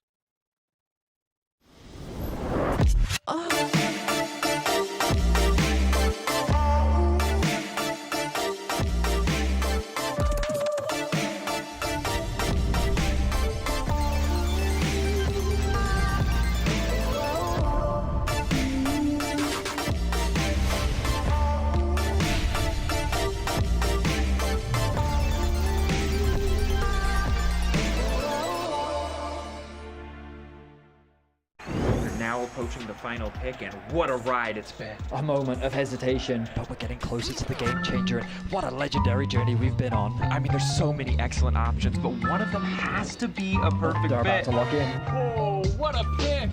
What a way to close things out. Join Marriott Bonvoy for a chance to claim a free Hextech chest and key. Marriott Bonvoy, a check-in at every checkpoint.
But I can't wait for this towel Ahri skin. You guys hear? What? A what? Like she will have only a towel. What? It's not what you like to see. Now, Mickey, no flash available for him. Chain approaching is going to land. Caps there for the chase as well, and Mickey's down. Unsummer gets G2's first of the game. He can't do anything. Yeah. There we go. On Alistar. Yeah, Alistar flash. Yeah. Nice. Look at the Kali. I can block. Yeah. Kill him. Boom. Varus on HP. Flash on Shin. Nice. We can that as well. do that too. Yeah, we can end mid. Yeah, we can probably end. End mid. Holy play this fight so what? Not exactly sure how I can follow up on Humanoid simping for Towel Ahri, but we'll give it a good try, won't we? We've just come out of game 1 for Fnatic G2, and I thought it'd be a good time to jump into some of the hard-hitting analysis between why this game fell apart so quickly and how Fnatic used their composition, which I think was actually very, very high level to execute here as well, and very effective at doing that, particularly in a mid lane play, which happened would really open up the game for Fnatic. So we're actually going to start off this clip with some G2 vision as we go forwards, because Handsmer walks up to the mid wave. Now you might think you are safe doing this, but then something bad happens. You see Razork on the top side here, and then Mickey comes out of the fog of war. They are long distance away, but actually there's still still close enough to force the engage. Varus is not good at escaping a play once he's been caught out, especially when you're a little bit behind on the way that Skewmond is a little too far from the play. Labrov does come in to try and save a little bit, but it's just too far. On the other side, the Vi, the Rel, the Corki can jump in very, very quickly, and the Varus is taken out. Then G2 start to scramble. This is part of why I think that G2 locked in a composition was maybe a little bit too hard to play once things start going wrong for you, because Mickey did something very intelligent here. Right there, he uses the W2 from the Rel as opposed to the W1, the crash down, to make sure he can just flip the Akali over the shoulder mid-air, and the Akali, after that his mobility has been countered, finds it really, really hard to move on with this fight. So not only was the Varus caught out very quickly, even though he thought he was safe, Caps didn't have a better time of it either, because Mickey had his number. That's like a bad stand-up comedian, man. I'm out of clips and other jokes, I guess. Got any more material? What did you think? I like the breakdown, and I also like the way Fnatic just absolutely broke down G2. Let me ask you, did we deal with a draft diff, a jungle diff, or a support diff?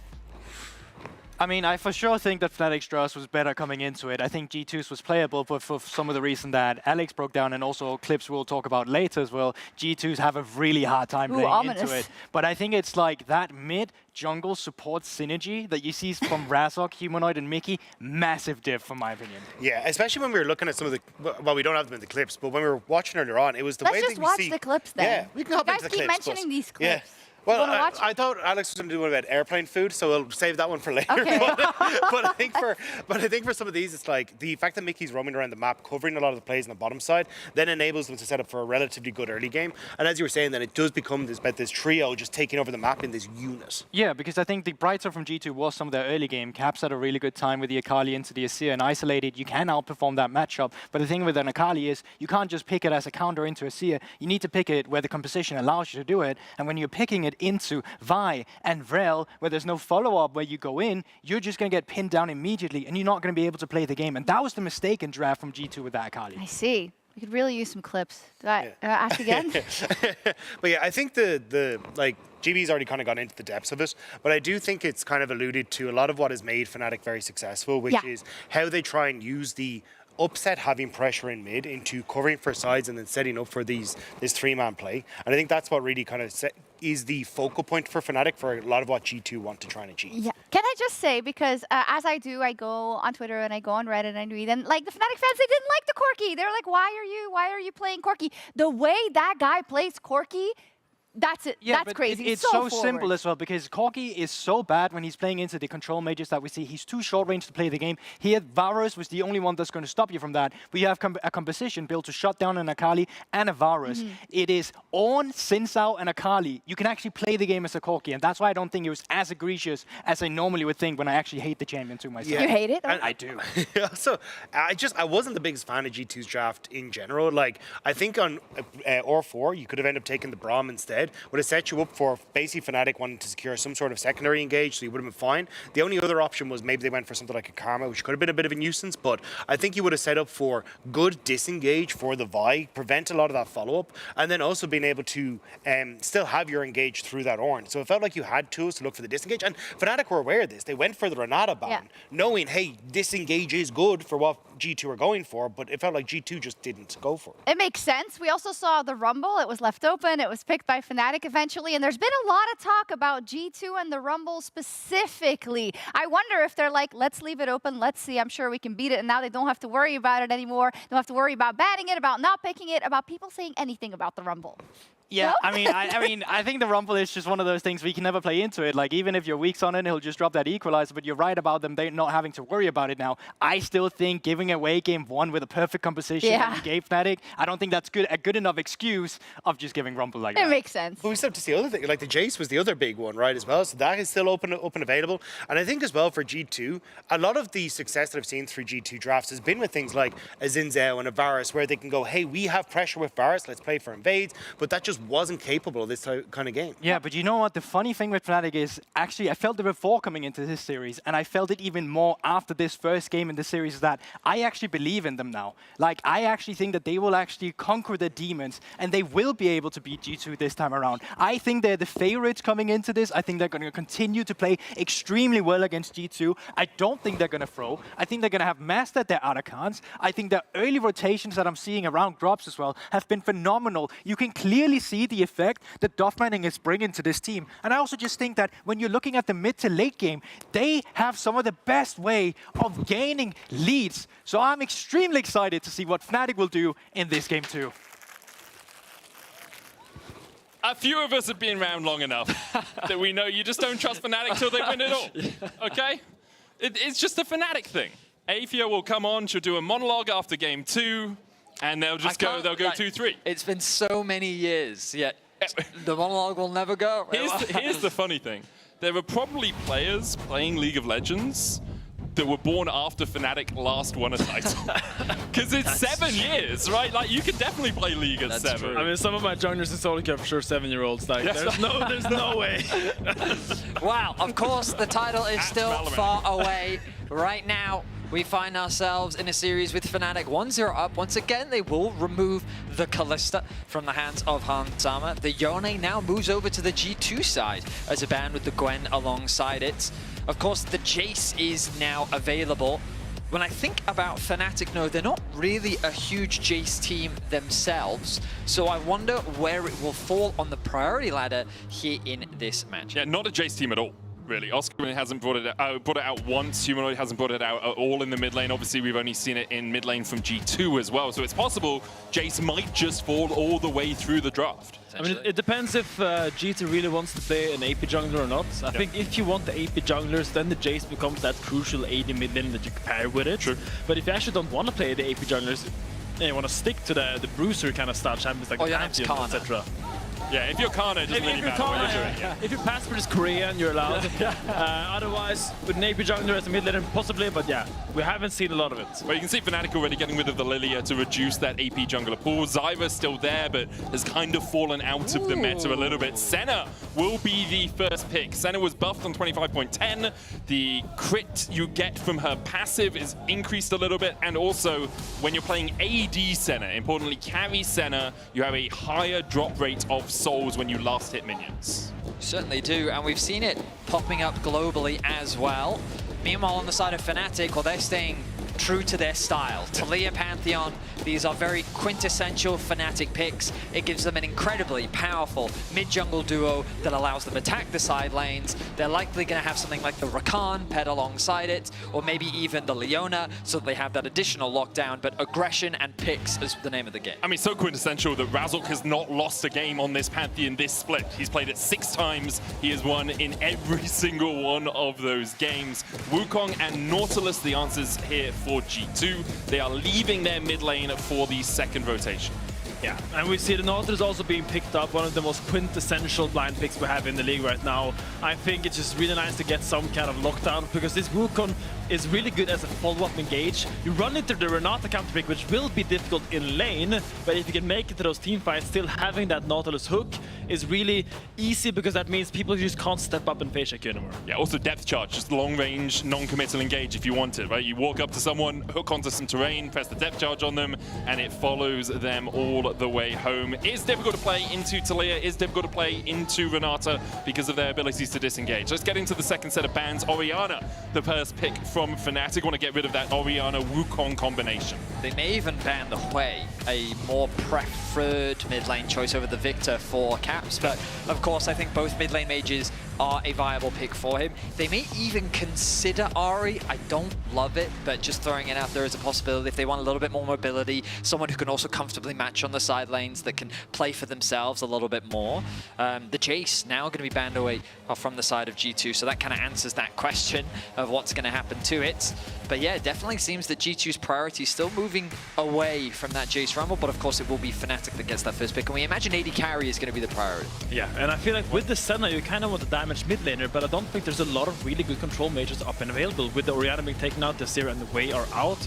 So I wonder if they're going to look into one of these classic Wukong pairings, Nico or Annie, that was so popular in 2023. When you play the Wukong, you want a mid laner that can follow up and dive in with you with some kind of AoE CC.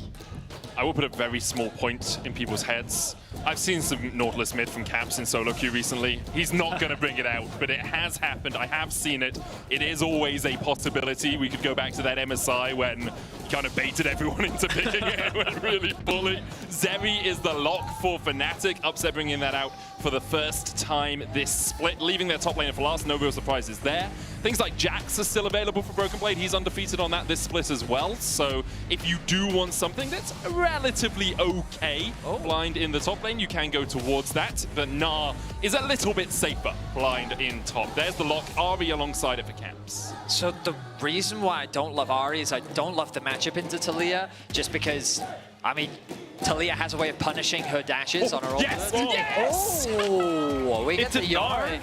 I mean, it's not great into Gnar, but I love Yorick top. I mean, so I'm a big fan. I'm very excited about seeing Yorick as well. One of my main champions in solo queue as well. But into the Gnar, it's not an easy matchup, just because how narrow the Yorick E and how crucial that ability is to land. The fact that Gnar's hitbox is so tiny makes it very easy to whiff it. I mean, but then let's think about it in the context of the comp, because when I think of Yorick, I mean, you two play it a lot more than I do, but I think of him as a split pusher, mainly side lane threat. So is Fnatic, I guess, looking for more of a 1-3-1 style of play with their main goal of being attacking side lanes? I mean, I think Fnatic's going to play a very wide open, very open game, kind of try to be flexible. They have the two different globals or semi-globals with the Pantheon and the Taliyah, and having the Zeri being very safe on mid-wave together with the Renata, they can really be really creative in the mid-game and try to attack this Ahri or the Gnar. 100% agree with you there. I think the ability to play through sides, as Vedi and you have mentioned, is really really important here for Fnatic. Yorick can also teamfight relatively well, especially when he has his maiden up. If he's hitting that E, if he's putting a good Dark Possession, the walls down, he can really change the outlook of a team fight. So, although in the past Yorick was predominantly, hey, I hit side lane towers and I win the game, he doesn't have to be that anymore. He still has a bit of that team fighting power. Yeah, it's our second Yorick of the league, only played by Adam previously and now being pulled out by Oscar Rinin. Very exciting. I really want to see this champion kind of come into fruition because I think this is one of the coolest champions in the meta right now. They can do a lot of different things and there's a lot of really cool mechanics with Yorick that I can hopefully dive into as the game goes on. Yeah, I'm going to have to take a back seat because my knowledge of Yorick is like a B+, and your knowledge of Yorick is like an A+. I'm going to be here to add in my little tidbits as we go along.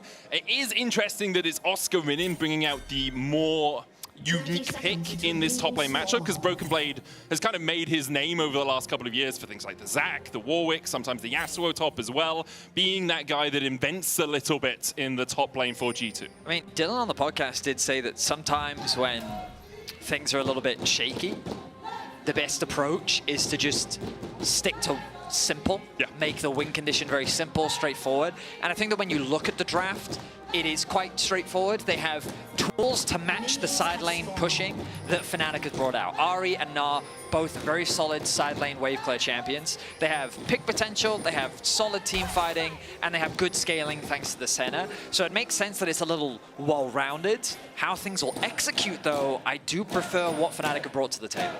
Yeah, and it's just like, it's so funny because if you remove the Senna, technically, if you showed me this G2 draft, I would not be able to point out what year it was played. Just because all these champions are being played every single meta, every single year. They're like such a staple in our competitive environment, and it's just for a reason, because they all offer so much, and there's so many different kind of things and ways they can impact the game. So it really, as you say, I think it's a great point you made, the fact that G2 is really not trying to reinvent the wheel. They're not trying to do anything magical. They're just trying to play good, solid League of Legends.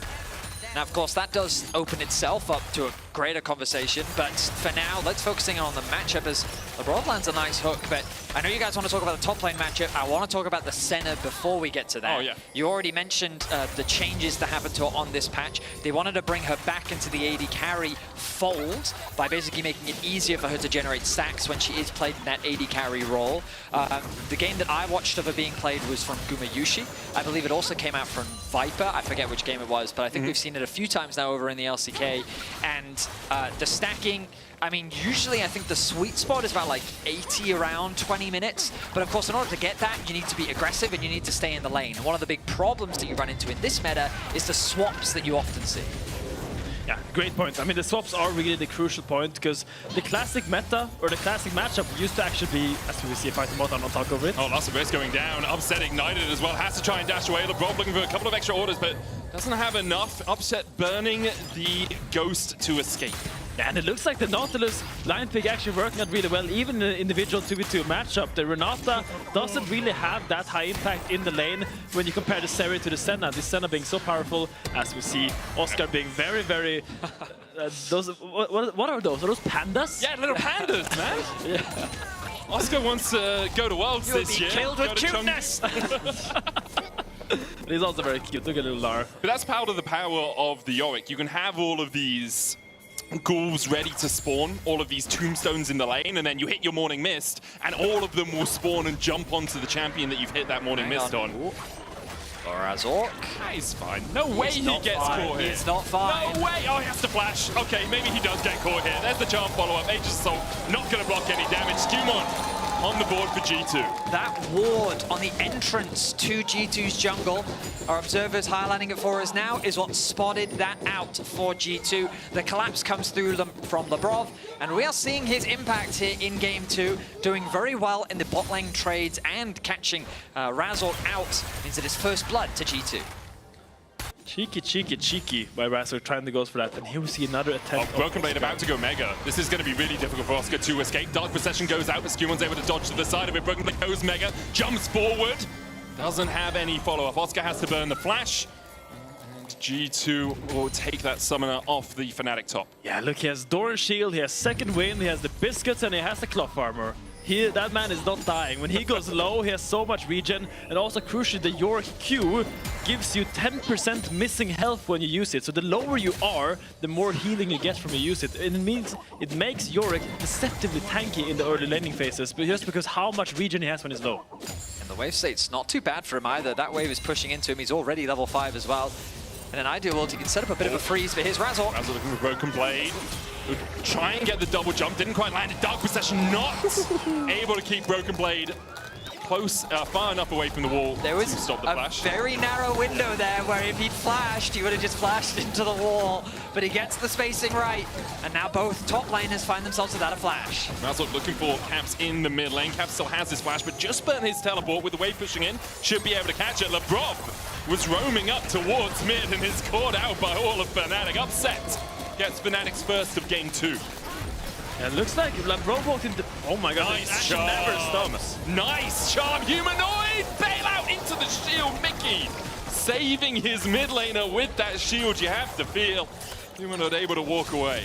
Caps' auto attack didn't quite do enough damage to finish off the kill. If he had gotten level 6, that would have been a kill.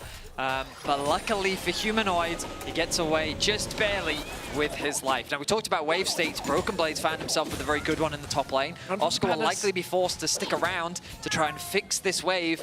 But now he finds himself in a precarious position. The good news for him is that Skumon isn't there. The question is, does he know that Skumon isn't there? Right, so Oscar can stick around because he has the Maiden. That's true. This wave's just going to shove in now. Like, as soon as you bring Maiden to the battle, it's like, okay, that wave is immediately going to get forced under Broken Blade's tower, forced away as well with that Morning Mist. So in the end, Oscar and him won't really care too much. He can just back around the corner, still has that teleport if he needs to get somewhere quickly. Big CS lead though for Oscar. He's all 20 CS up on this Gnar, which is not really like, I think this matchup doesn't really become that good until way later into the game. So really, really nice display of the individual mechanics by Oscar, but the action never stops. Again, like Skumon and Labrov invading together here, but Caps is nowhere near them. Seismic shove, Skumon dashes forward, and Fnatic immediately collapse. We talk about disjointedness, a lack of connection in G2. Fnatic are punishing it really well. One thing I'll also mention is a lack of respect for Upset Spark Surge. The E on this area, your ability to collapse on a fight is so quick because you can use the terrain. Hook onto Humanoid. Caps dashes forward through the Unraveled Earth, though. Gonna get stunned up by Razzle, who dives in.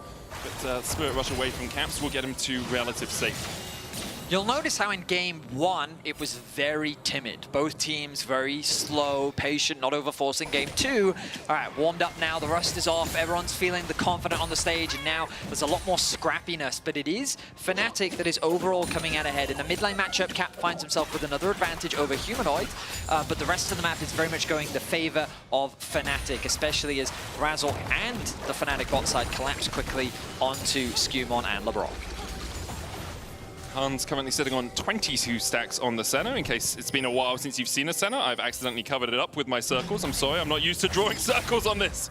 It's there, 23 stacks on the Senna so far. So has hit that first breakpoint on Senna. Sacking every 20, you get more of those stats. Wallop coming out from Broken Blade into the Dark Possession. He's in the cage. The Maiden chasing him down as well, but with Skumon on his way, Oscar realizes he might be the one in a little bit of danger. Labrov coming around the corner as well. There's the Cyclone. Oscar will be taken out. Bailout won't save him. Grand Starfall coming in immediately into the hook. Razzle dive forward, looking for Skumon, who flashes away himself. The Riptide from Labrov will get the slow into the concussive blows as well for a bit more CC. Labrov trying to get in range to maybe hook himself away. Flashes away. There's the hook, and he manages to get to safety. Labrov plays that exceptionally. Labrov's mechanical play there was amazing. The fact that he auto-attacked the Pantheon to give Skumon the time to space him away from the Pantheon and powered Q and got out there with the nick of his life. Upset going in. Oh, last embrace killed a minion there, so immediately procced onto Upset. He couldn't chase any further forward with that crash, burst lightning.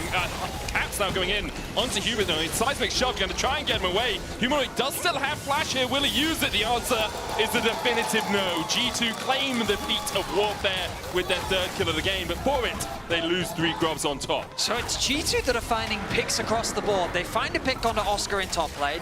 Caps gets a solo kill onto Humanoid in bot lane. And while I was skeptical about the Ahri pick, they make it work as Caps continues to find advantages for himself.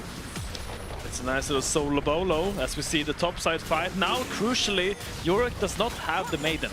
And when you don't have the Maiden, you don't have that kind of all-in threat that you usually do, and a lot of the damage you usually have is gone. So now if Broken Blade can look to find a fight before he gets that online once again, this is one of your best timings to look. Steel caps for Oscar in though. Caps caught out a little bit here. Skumond's going to dive forward onto Humanoid. Weaver's Wall coming out. Skumond able to survive for the moment with the seismic shove coming back. He has no escape. Fnatic find their third. Oscarinin was gnarred underneath the tower, and now Broken Blade can try and chase him in the mini form. Oscarinin has a few of those minions to help him out. Flashes forward, maybe thinking he could land the last rights to get that extra health, but was unable to do so. A great spacing from Broken Blade with the Ninja Tabites, as I like to call them. Sorry, the split steel gap they're called right now, but really good spacing keeps Oscarinin away, and he tries to get the last little healing with the Q flash, but doesn't end up mattering. And as we said, no Maiden means no all-in threat, and this is Broken Blade's avenue. And although it's been a very bloody affair, Fnatic have actually got the rule of the roost in terms of the first neutral objectives. You can see gold basically even, but 3 grubs and the first Drake over to Fnatic. I just love the fact that I feel like everyone is skill checking each other. Oh, that look! But Mickey's waiting around the corner. Caps coming in as well with the TP, but LeBron has backup. Humanoid dies. The bailout won't save him. The charm lands onto Mickey. LeBron takes the first kill, lands the hook for Caps to follow up to take number 2.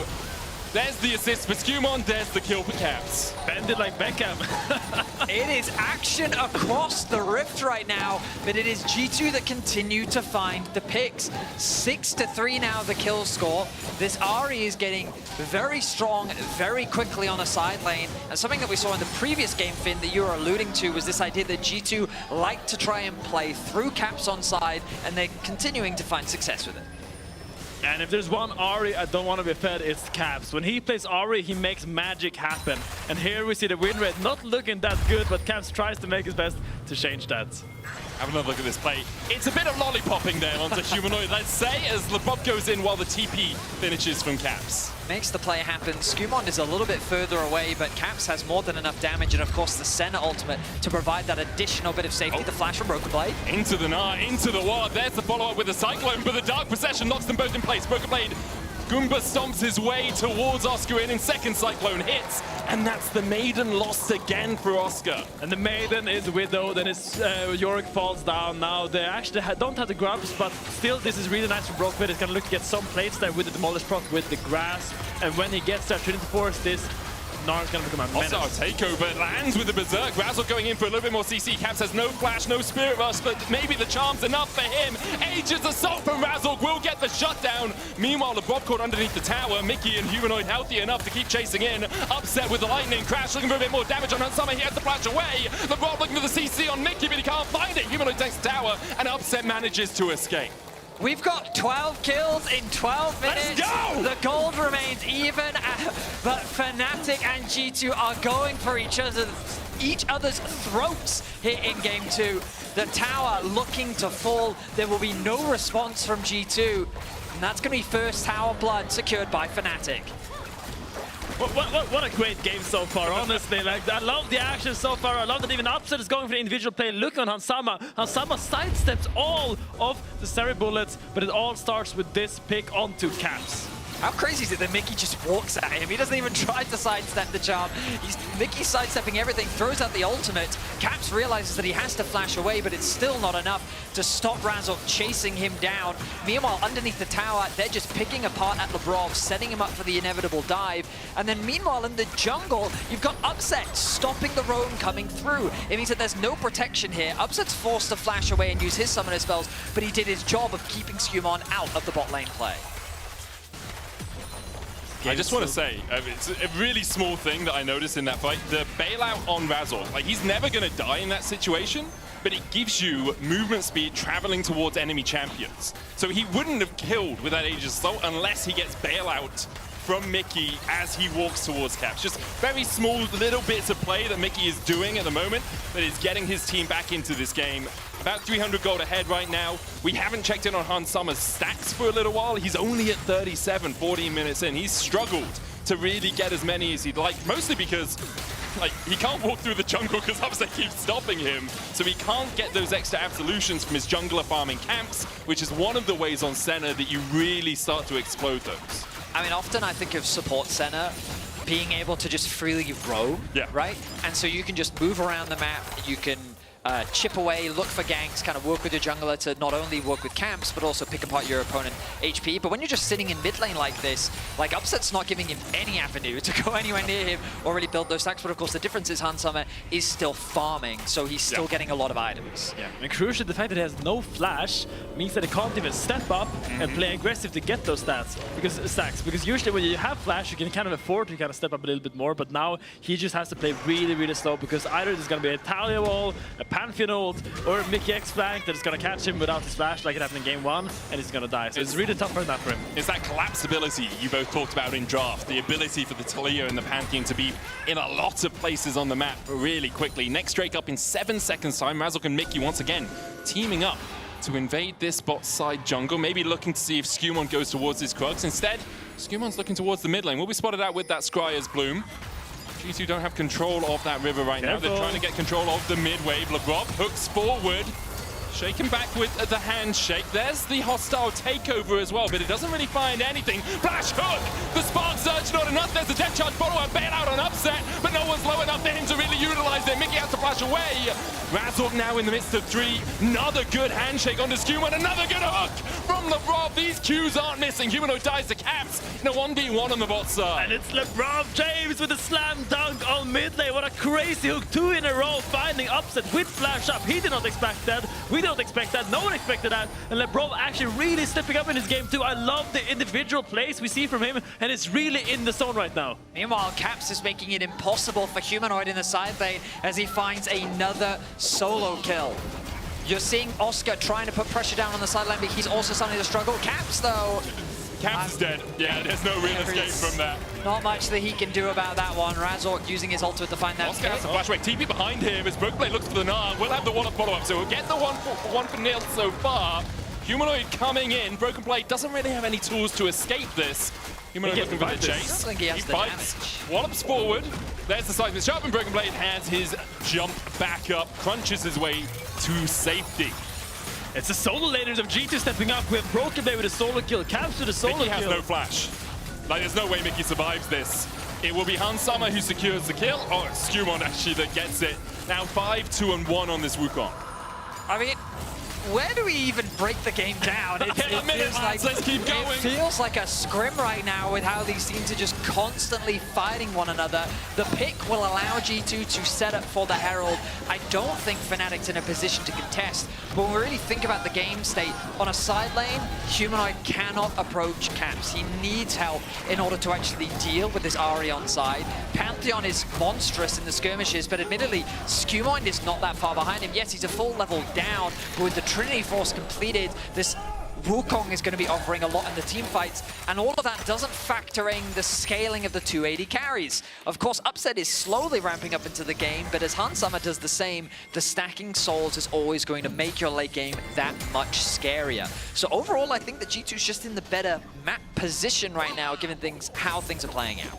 And I also feel like maybe this is what G2 needs, because we said that G2 are desynced, they're uncoordinated, but if everyone is just stepping up insanely hard individually, this is maybe your avenue to beat Fnatic. Because I feel like G2 is just individually outclassing Fnatic in every avenue on the map right now. And it's not because they're playing better as a team, it's just because Broken Blade, Labrov, and Caps, Micro, what am I saying? Micro is just so strong right now. I 100% agree with you. And G2 are just constantly putting their foot on the gas, but Broken Blade maybe went a bit too early. Dawning Shadow enough to shield him, but he's hit with a spear from Razork. Now the Aegis Assault coming out. Labrov gets another hook. They're going to target Humanoid first, but he has a stopwatch. The Seeker's enough. The hostile takeover still hits the Berserk. Now LeBron left out to dry as Oscar and Mickey close in. Upset looking to jump across the wall as soon as we praise G2. Fnatic find 2 in response. Humanoid and Razork get a massive outplay in a 2 versus 3. You talked about how Razork has a 100% win rate on this champion. That should be an example as to why. The way he managed the damage coming through from G2 was flawless. Not only getting a kill, but buying enough time for the Fnatic squad to come and save save the day. I think crucially Broken Blade played a little bit too fast there. He jumps in, not expecting Razork in that bush. And the fact that he dies at the beginning of the fight, he doesn't get a lot of damage out, he doesn't tank up a lot of damage, and he just doesn't really have a big impact in this fight. And Razork with the Thunder Sky, with the Aegis Assault, whatever it's called, he just buys so much time for his team and just creates so much space in the end. Perhaps missing the charm as well onto Razork means that they couldn't really follow up with too much more damage, even with that Aegis Assault down. Fnatic now have the gold lead, about 700, nothing too consequential. But we're still going along at almost a kill a minute this game. Next Drake up in a minute 30. It is Chemsol though, so not as contested, although the individual Drake's power still pretty good. We have Artakan coming up in 9 seconds as well, but don't expect either team to really want to fight around that early. I will say, despite all the fighting, look at the flashes. Almost every flash is up right now. Only Skewmond does not have his flash, which means that I think teams are pretty willing to fight this, because as long as you have those flashes, you can kind of take those avenues more aggressively. Even the HUD has its flash up, guys. Broken Blade's flash, I think, just has a couple of seconds before it's going to come off cooldown as well, but that should be a backup for any future fights. G2 trying to get some vision towards this blue side right now, set up for that Drake in a minute's time. Hans Summer still stacking up. Weaver's wall hooked out of it, and Hans Summer's on the right side. Charm wide again from Caps. Skewmon looking for a little bit more damage. TP in from Broken Blade. He immediately responded to that, but wasn't really needed. And because of that, Oscar will have TP advantage for the next fight. Yeah, they've got position over the Dragon, but it's very early, 30 seconds. And you look at the top lane, Oscar with the main now aggressively pushing in that top side. And it seems Fnatic is quite willing to let this go.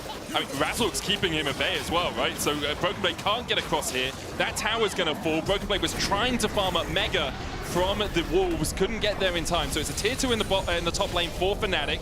Riftel charging in the bot side. Upset is here to try and defend, but Caps and Skewmond might make him think otherwise. Tier 1 in the mid lane, so 2 towers to 2 towers exchanged across the map. Yeah, but really good response by G2 there to actually realize, oh, we really messed up, we went a bit too early to Dragon. Let's put the Herald down bot and get those towers so at least we can trade the gold back somewhat. Broken Blade looking to drop that top lane wave and actually move down for this Drake. It really looks like G2 wants to fight this. Oh, Caps with the charm onto Mickey, would chunk him out, about half HP. The Celestial opposition, keeping him tanky enough for the moment. Fnatic started up the Drake, it's at 5,000. Hans Summer 7 forward, another charm. Hostile takeover though from Mickey Buffer. The smite goes down, it's Skewmon who secures it. Razork going in, there's the Dawning Shadow as well. And look at the seals with the Cyclone coming out onto Razork and Oscar in. Another charm onto Oscar, he's going to die. Broken Blade going back in. Another hook from Lebrov lands and he manages to walk away with 50 HP. Upset dashing forward and Cap still has a Spirit Burst to spare. Razork flashes in, Upset kept them on the edge, and now the Grand Starfall for the chase on the Skewmon. But Razork's gone way too deep, way too fast. The Aegis Assault doesn't last for ages as G2 get a kill on the enemy jungler to round things out. The spirit of Sparta overwhelmed Razork as he finds the spear, but let's go back to the start of the fight. The ulti from Mickey comes through to try and split G2 up, but it's still, Skewmon finds a way into the Dragon Pit to get the steal. Look at the CC that comes through, the knockup onto the backline, connects onto 3. A charm connects onto Oscar to secure that initial kill. A hook comes through from Lebrov. Just individually, G2 connect the CC onto the right target, and then Upset tests the waters, and then out of nowhere, Razork finds a beautiful spear, and it's at this point where he says, I got too excited. I've got this. Never mind, I may have gone too far. Yeah, he said, I got too excited. That's exactly what he said. And we saw it, Razork.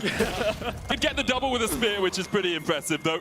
As continuing on, 24 kills in 23 minutes. The Drake secured for G2, puts them on 2. Humanoid now, though, does still have the flash. Dash in from Skewmon. Good seismic shove as Mickey's caught up towards the top side. Humanoid able to escape. Mickey does not have that same luxury. Caps on the chase. Weaver's wall out from Humanoid, but Caps is looking for Razork instead. The charm. We'll say it missed. It definitely missed. The question is, was Caps playing the mind games or with Razork just walking away safely? Skewmon's going to start up the Artakan here. By his lonesome, did have the clone to help him out. Caps walks through all of the rings of Artakan's damage there just to put himself a little bit lower in case a Fnatic decided to fight. They won't. The Artakan will go to G2. Oscar is still pushing in that top side. My goodness. So in terms of state of the game, I mean, the gold is practically dead even, but you've got to look at the atomization. I think the junglers find themselves very even. Oscar and Broken Blade, this is normally the point at which you'd say in the side lane, this is really where the Yorick is kind of going to have that advantage over the Gnar in terms of the extended 1v1. But in terms of AD carry itemization, I know that the Senna items might not look like the scariest, but they are the traditional build that we're seeing on Senna right now. Hansama finds himself at 82 stacks at about 24 minutes, and he's only going to continue to scale as Labrov fishes for a hook. Once again, there's the charm as well onto Razork. Labrov falling low, hostile takeover coming out. Labrov survives for a long time, but in the end, Upset takes him down. And the TP in from Broken Blade slams Fnatic against the wall. There's the charm to follow up.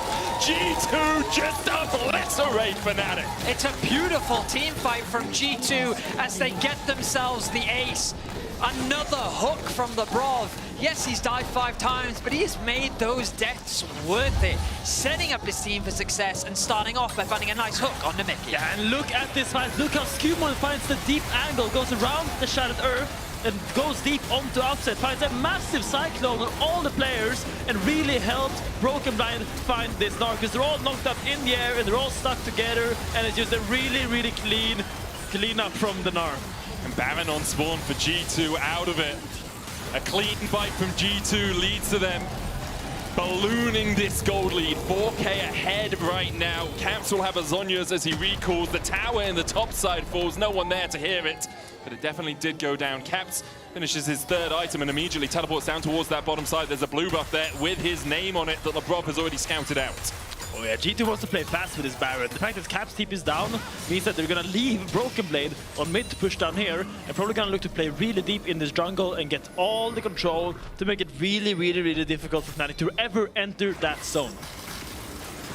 Oh, it has been an action-packed game, and coming into this game we talked about how for G2 when you look at this draft it is generic isn't the right word, but it's very standard. You know, when we think about a lot of the creativity they demonstrated this year, a lot of these picks are stuff that you'd see kind of from many teams all around the world, but sometimes simplifying the draft makes it that much easier to execute, and they've had a lot more individual agency, and they've been making a ton of plays. Razork currently staring down the face of his first loss on this champion so far this split, as G2 with the Baron lays siege to the tier 3 towers. Charm goes wide there from Caps. Broken Blade just shepherding a minion in the mid lane. Upset's going to try and deal with that. Has 2 items on this Zeri. Caps, though, goes in with a charm and down goes Upset.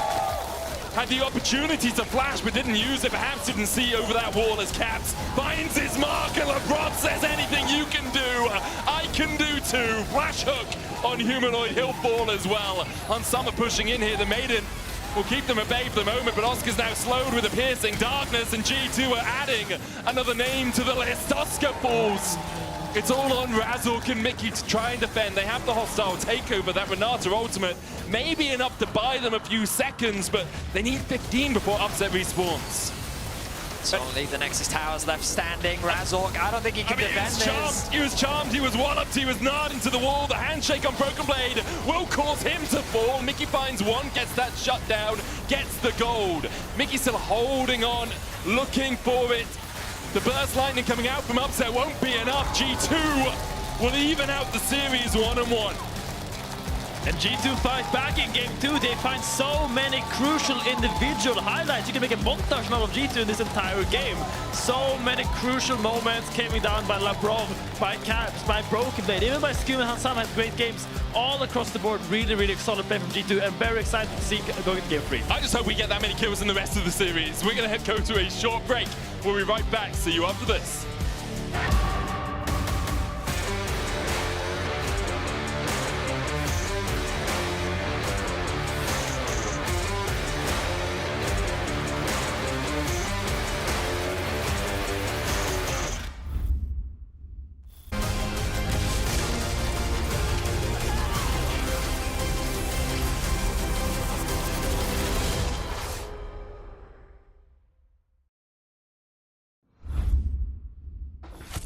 Who needs a map?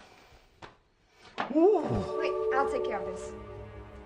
Lord, be careful. That thing belongs in a museum. What is this? Wow, that escalated quickly. What do we do now? Let's have a break.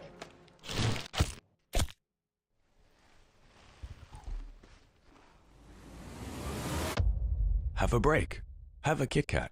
How do we get it out. Like this. Say it. What about me?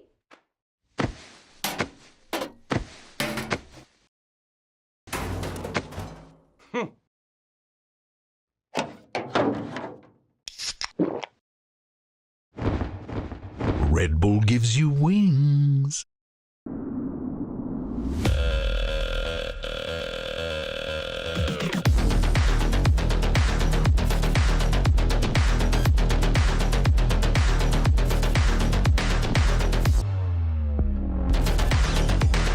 Wait, is he switching lanes?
And now Brokenblade can try and chase him in the mini form. Oscarvin has a few of those minions to help him out. Flashes forward.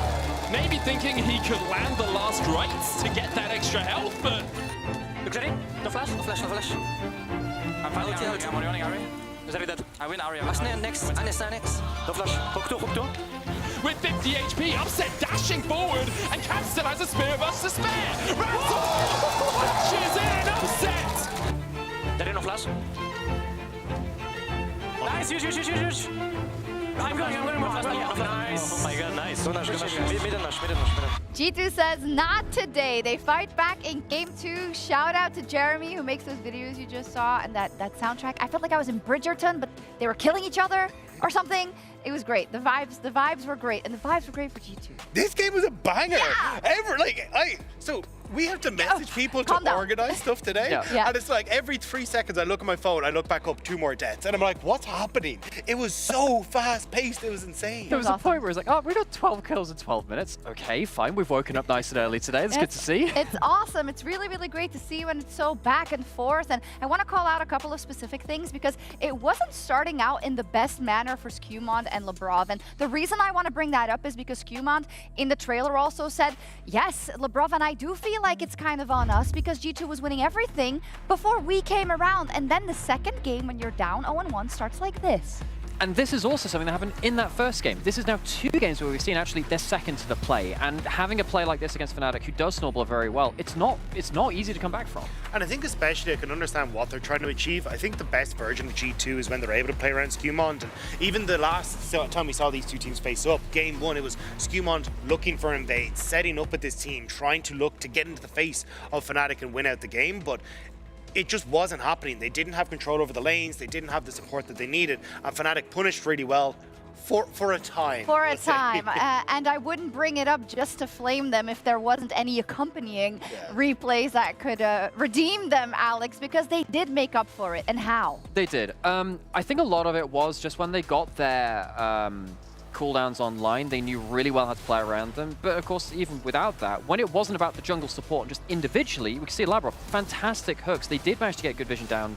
And I think when it wasn't just Skewmon and Labrov, when they had the Ahri coming into it, when they had, of course, the Senna coming into it later as well, that extra little weight to tip the scales made that kind of knife's edge play tip in their favor. Yeah, I do want to give a shout out to Labrov, though, because this man was on point. This is a guy who has been criticized relentlessly for he's a Realm merchant, he's an Alistar merchant, he doesn't have anything else. His Nautilus today is the reason G2 were able to bring it back. 2 minutes 50 into the game, shuts down Upset in the bot lane. This guy is completely out of the game from then on. Gets him again here. Like, so many of these hooks were critical to the success of G2. And when we talk about how action-packed this game was, one mistake could have made the difference. And Labrov, apart from that first, wander into River, just did not make mistakes after that. I think what really helps, particularly when you see the last couple of clips there too, is when you get like one Senna Q and one Senna all over, that is no longer just your baseline Nautilus who dies within the first 3 seconds of a fight. Survived long enough to just be really annoying, buy an extra couple of auto attacks, and it really flips a lot of the fight. And Professor Nymera, Senna's back, and she's better, question mark, she's got a new build. Hey, well, I mean, given what we've seen from LCK on the new patch as well, looks like, yeah, Senna is back. Now, there were some changes which meant that Senna had more souls drop from her killing the minions, so this is not fasting Senna, this is her fully farming, which means she's eating good. And it means that, I could probably just be walking over there like a Senna and be like, 100 stacks, I can now speak from over here and hit you from the whole map away. And particularly when you get to build the Shiv first, push out a wave, be safe on your own, which is not typical for a Senna. Senna before would typically sit always in a 2-person unit. With the Shiv, with a bit of extra HP, clearing out the wave yourself, you're happy to do that and use your ult on the side lanes. At that point, you can just be a global threat and actually be quite self-sufficient. And as you were watching the game, it was kind of dawning on you, right? You were like, okay, I know this build is good. I know this is a different way and a different approach. But when you saw it in conjunction with that Nautilus that just didn't die at the beginning, you were seeing it like kind of come together in front of your eyes. It just messed with my instincts because I'm just like, okay, well, Nautilus is dead. Nautilus isn't dead. He's still there. Yeah. But it works like not only for the Nautilus, it's like Wukong wants to dive in and get into your face. So he's getting a ton of health. He's getting a ton of shielding to keep him open throughout the fight. The Nautilus was never dying. And also then, like, as you were talking about during the game, like the Black Cleaver, having that shred through on second item is absolutely insane for someone like a Wukong. He just gets so much value in a fight. So I think across the board, this is something that we're going to see a lot more often as we go through. But once a series. Yes. Yeah, exactly. I thought, we're going to talk a lot about the Yuri, but we didn't really because unfortunately it wasn't that impactful. What's that about? Because we've seen it be very impactful before, but I don't really think it was the Yorick's fault. Or? I think it's a bit difficult. Like, you even heard the lads on the desk talking about it. It's like, it's not exactly the best of matchups for Yorick, but certainly he had a few fumbles, I would say. Because I think he got the early lead, and I was actually surprised how well Oscar was able to play the early steps, but then we had that weird flash in top lane where he ends up just dying, and then I think Yorick always functions better in the side lane rather than trying to play team fights, but I think with how hectic this game was and everyone trying to group up, it just wasn't the moment for Yorick to shine. It was kind of his fault, a little. Now, I think what they thought was not a great matchup, double globals to solve it. Obviously, they didn't. It didn't bring any value to the team. Now they have to deal with it. They do. There's one more thing that I want to call up before we go into this next game, and it is Caps' performance. I think he's definitely under a magnifying glass for a lot of people currently because of the way things went. They didn't win winter, and then the way it went in spring. This was a great one-off. I don't want to called a one-off. That sounded like a flame. He's under the magnifying glass, but he's kind of burning Humanoid with it because he has been absolutely destroying Humanoid this series. First game, he's up 20 CS in the early stages. This game as well, he's getting the solo kill on it. Like, it doesn't feel like Humanoid has really been able to step up to Caps at all. And Dylan and Falco was kind of talking about on Euphoria, where it's like Caps is always focused on playoffs. He's like, what's the patch? What can I bring out? What can it be? Well, it has been a level up from the regular season. Humanoid is supposed to be as well. That's always what he tells us, right? He says it's about the playoffs, it's about the international tournaments. Well, we'll see how this mid lane matchup evolves, but for now, I feel like Caps has the upper hand. Yeah, it definitely seems that way. I will say Humanoid on the Azir after the laning phase definitely got back into the game. He had a couple of really good slides, but we'll see what happens in game 3. We've been talking a little bit about draft priorities, right? Because we have at least 2 more games to go. What do we feel is like rising in terms of priority for these teams? I mean, the big one is Yone for me. The Yone Sejuani drafts are kind of like coming really high prio these kind of games. Gwen as well. There's also the Maokai, as you said as well before. Yep. I think there's a lot of champions still up and available that probably will stay banned, in my opinion. Probably, which means that the pools get much more complicated. They do. Obviously, we've seen a number of champions. We haven't seen Humanoid, Aurelion Sol yet in this series. Orianna is a champion that hasn't been prioritized. Sylas, both mid laners love to play it. It's G2, Ori Nocturne. Where's the Ori Nocturne, guys? Bring it out, crack it out. There's Draven and the Yone bans to kick us off. Wouldn't be surprised if we see the Maokai still relegated to the sidelines alongside the Kalista. Yes, this Draven ban is really telling that they want to first pick Kalista. Yeah. This is the matchup they want, and now it's up to G2. Do you ban the Kalista, or do you have something to trade or counter it with? That's kind of the situation we're in right now as G2. So what are we looking at in terms of countering it? You could go for Ashe, which can do okay into the Kalista if you get the slows. Poppy obviously works relatively well into her because she jumps around so much. Yeah, I mean, there's kind of the Jhin that kind of neutralizes it. It's a solid answer. In general, I think most of the strong laning AD carries that you like into the Kalista are out. Yep. The Varus is out, the Corki is out. Even the Senna historically was a decent matchup into the Kalista. You can go for Caitlyn lane if you really want to put heavily emphasis on shutting down the Kalista, but we don't know. I think Fnatic are looking at a Kalista Nico right now. They're definitely looking at the Kalista. Whether the Nico... Well, the Blitzcrank ban is what? True. I'm wondering if that's... Yeah, okay. So it looks like G2 had a similar read. I think that the Nico ban is good, especially when you know that the Kalista is going to be locked in. G2, I mean, Hansama should have an answer. Big thing with the Caitlyn, actually, that we saw in Paris last time. Just don't invade level 1, and then that lane becomes a lot easier. You could also just do Ez if you wanted to play range. Oh, definitely, yeah. It depends on what G2 is feeling, which kind of approach do they want their draft to take. Things like Nefiri are also still up. We haven't seen it from Skumon so far this split, but it's a jungler that's naturally been very high on priority. You talked about the Sejuani earlier, still available. Hui, first pick. Well, the thing is, you don't have to pick your AD carry here, right? So Hui is locked in, but I do see perhaps some complications with the lobby. So we'll see if G2 lock in their second pick. We'll see exactly what's going on there, and obviously keep you guys informed as soon as we know exactly what's happening. We'll have that HUD jump down. There was a, Hui picked. There was a Kalista picked. You don't have to pick AD carry till 3 because you know it's not going to be picked away from you anyway if you're G2. Into the Hui, things like the Victor is still available, the Aurelion Sol as well if you just want to scale alongside him. When I guess the way you have 2 options, you can go for the skirmish heavy style where you pick something that kind of fights away from the mid lane, like the Sylas. So I got told that the Hui was the wrong pick, which is why the... Oh, okay. They originally wanted Zyra. Zyra? Zyra. Okay, interesting. Interesting. That would make me think that they're also looking for the Jace that is still up and available. Yep. As we said previously, Zyra with the AD mid lane is the go-to. We will obviously gotta see that when the draft goes back. But I think G2, no matter what you pick, you need to pick a strong avenue if you are not going to counterpick the Kalista.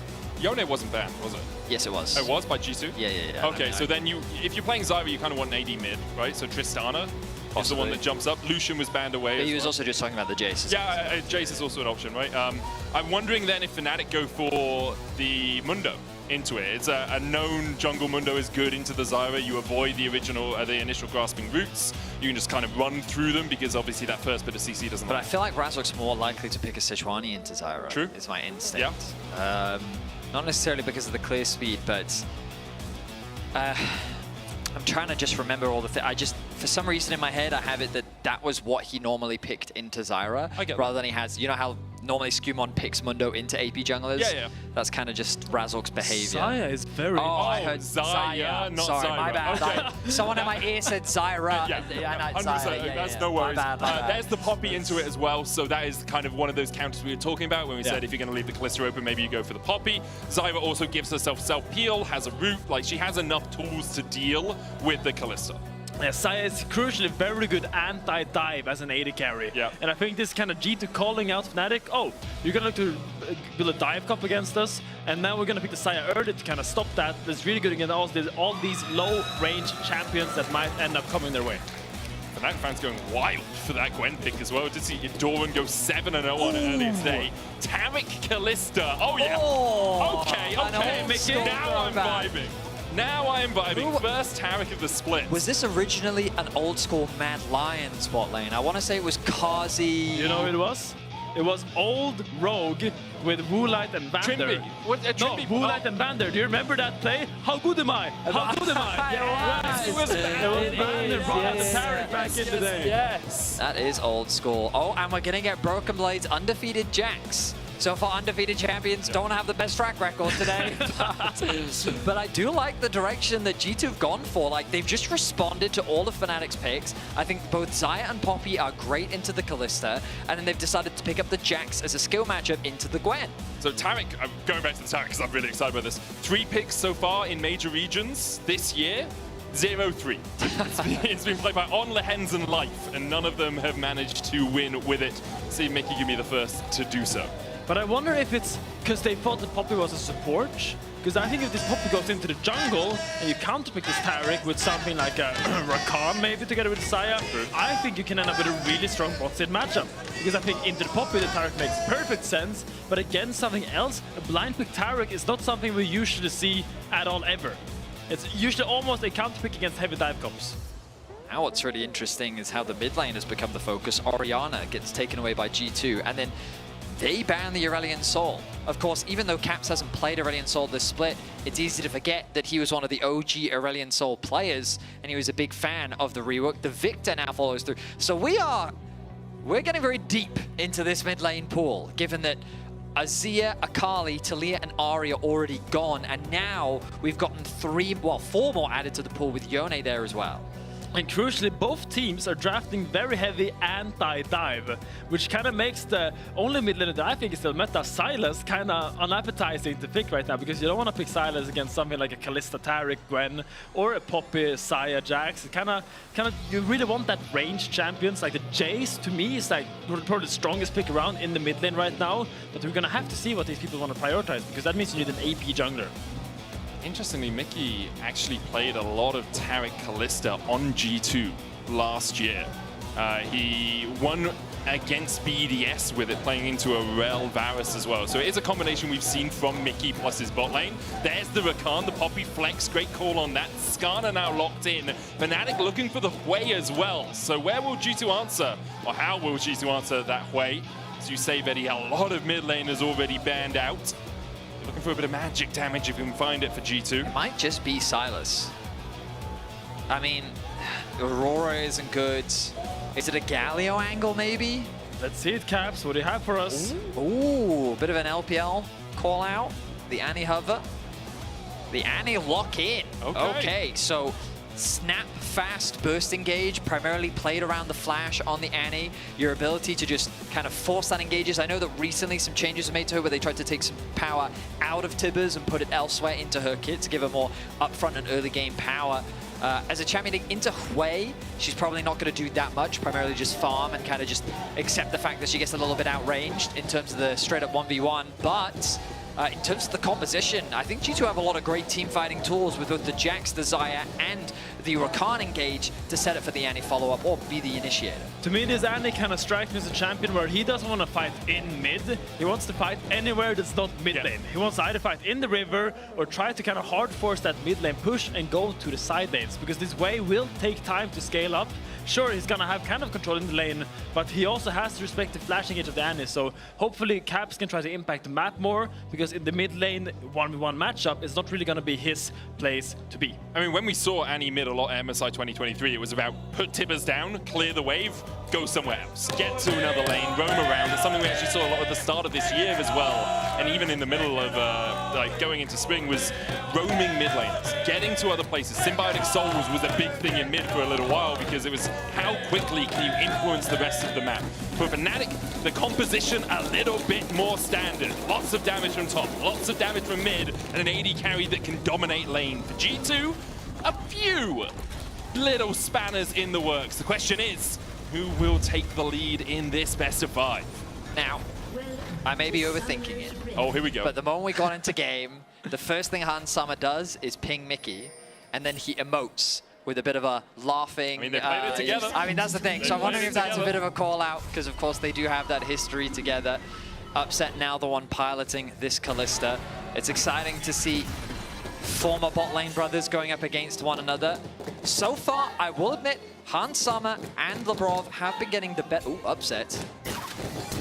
Labrov? That's a flash. Yeah, flashes away. So again, I was just about to say Hans Sama and Labrov in the 2 versus 2 have been winning on the trades. We've seen Upset and Mickey having to burn summoners early in just the straight up 2v2, and while Hans and Labrov haven't gotten any kills, they've still been just getting the better in terms of the trading, and already here in game 3 they get Upset's flash. Yeah, and with Upset no flash and the support counter pick, my eyes, E-start from the Caps actually saw that, but my eyes are on Labrov right now, because I think he's the one that needs to make this work. Hans Sama has to cleanse away. Upset's going to get knocked up here though. Hans Sama looking for a little bit more damage. Mickey still trading in. Guardian proc. There's the slow from Upset with the rend, but won't find too much more. Both the bot lanes going at it with picking up from game 2 already. At a quick look, Mickey's only lost 3 Taric games in his history. One of them was against G2 when he was playing for XL, and 2 of them are against T1 and BLG. The rest of them he's won. So he has a pretty good track record. On the tower, he's going to land the stun. Labrov looking for the knockup. Hans Sama down to 250 HP. Upset getting chunked out as well. Eel still available for both sides. Mickey is just doing so much damage if he's able to get on top. Of course, once he gets that heal, these trades are going to be so much scarier now that he's ticked over to level 2. Looks like that he has picked that one up. I think one of the things people forget about Taric is when you cast a spell, when you use an ability, your next 2 auto attacks have extra damage and 100% extra attack speed. Yeah. So it's really easy just to hit a stun, walk up, boom, boom, walk away. Oh, Skewmont. Skewmont did very interesting clear here, yeah. Still has both his buffs up and available. I think he came down here to make sure his bot lane is fine. They're not getting doved by the Skarner, and now he's going to clear back onto the top lane, up to Broken Blade. But that means now Razork is almost going to be finished with his full clear after he does his red buff, and he's going to have a lot of free time to sit around in this bot lane and make laning a living hell for the G2 bot lane right now, because he's going to have so much time to just sit here and be so annoying. I will say though, the wave state is really good for Hans Sama. He's got the wave parked in a nice spot as Broken Blade finds a nice trade in the top lane. We did mention earlier that Broken Blade is undefeated this split on the champion, and we'll see if he can maintain that record in this best of 5. Razork covering around just as Finn discussed. Overall, looks like nothing too crazy is happening. Skewmont needs to go back to base. He needs to get back to his topside clamps, which again, still haven't been cleared out yet. Yeah, Skewmont sat around there for so long, and now Razork can just stay here if he wants to. If G2's bot lane is still under threat, they can still look to attack this. This does have his red buff up and available, but I don't think he needs to go there if he thinks there's a bot lane play available. That was a flash from Mickey. He was looking to burn the heal, I think, or as many summoners as possible. He does get the heal out of the Labrov, and now Razork is waiting around the corner. Hans Sama has cleanse back up, still has that flash, but flash in from Razork into the dazzle stun. Fnatic get first blood, it goes to Upset. Labrov should be able to clear out this wave underneath the tower, as Skewmont still hasn't passed towards his top side. Comes to try and cover his support.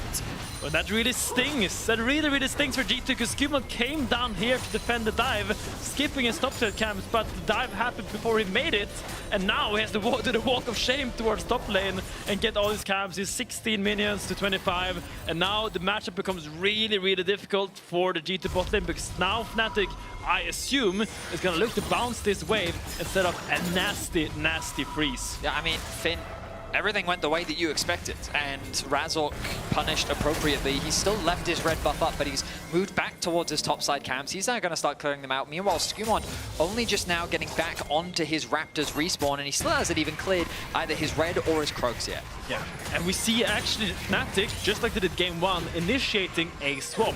They're putting their Kalista against this Jax, and I think that's because they believe that the Gwen is going to struggle against the Jax, and they really want to keep the tempo high on the game and try to make sure their Gwen can farm somewhat. You can see Brokenblade immediately TPing down to the bot lane. He knows where his bread is buttered. He knows the matchup he wants. You mentioned it a couple of times, Vedi, but he is currently undefeated on this Jax this split, 5-0. With about 24% of his team's damage, doing quite a good job on the Jax overall. Caps and Humanoid still trading in the mid lane, but Oscarine definitely the worst for wear in this 1v1. One thing I don't really like about this swap though is that now they actually swapped away from the jungler's clear. So even though they are really strong, they can't actually play that aggressive because the jungler's not there, but Brokenblade hits 6, Grandmaster's Might coming out, trying to trade with Oscarine, and Razork through the wall. Ishtal's impact flashed away by Brokenblade. Razork not yet 6. Can't use that Impale, and Brokenblade able to leap strike his way to safety, but now summonerless as Caps looks for the chase onto Humanoid. There's Tibbers, good fear. With the Grim Visage means that Humanoid stays alive. Tibbers here should be able to help clear out this wave. As you can see, doesn't really do too much damage at the moment. I will see. That was quite a funny moment of like Season 1 champ versus Season 13 champ, because Wei just feared, did more damage in exchange, and then gave himself a shield, and then was like, cool, nice burst, Danny. Still though, Cap's trying to force the mid laner out, but it looks like G2's looking for a play. Nice, really nice positioning from Skumon. Immediately jumps in, they dive forward to Oscarine, and Skumon was waiting in the wings for his time to strike upheaval out from Razork. He lands it, but Brokenblade healthy enough, pops the potions, and he's okay. that's why he never loses, baby. Solo kill for Brokenblade coming in. Really nice play by him. Holds the counter-strike. So Oscar kind of thinks he won't go for it. And then he has the max range leap strike and gets the damage with the Shin proc. Really well played by Brokenblade. And he's doing so much in this game. He dodged that first gank and then was able to play aggressive when his jungler was behind him. So now we find ourselves in a situation where Fnatic have their bot lane as their core, as their strength, whereas G2 has their top lane as the player that they want to try and play through and continue to get success with. Look at the advantage that Brokenblade has built individually, just under 800 gold. He basically has a full level over Oscar. Meanwhile, for Upset, he has about a half a level over his lane opponent, but it's only about a 400 gold lead, and it's nothing too significant yet. So G2 setting themselves up very nicely here in the early game. Yeah, and I know that Gwen is a scaling champion, but this matchup does not get easier for the Gwen. Jax also scales immensely strongly into this matchup. He's probably going to roll up with the Mercs later, considering all the magic damage, and it's going to be a menace both in the side lane and in the team fights, assuming he can keep his curve going and kind of get his 1-2 item spike. Now that we're 8 minutes into the game, I kind of want to come back to the point about this Kalista in draft, right? Because Kalista lane dominant, the expectation is you should be able to use her well to get leads. Labrov's going to jump away here, impale out from Razork, dodge with a Feather Storm, but Labrov dodges back and survives. Root Caller coming out from Hansama as well to get the root onto Upset. Upset and Mickey are winning out in the 2v2, but haven't got as larger lead perhaps as they would have hoped.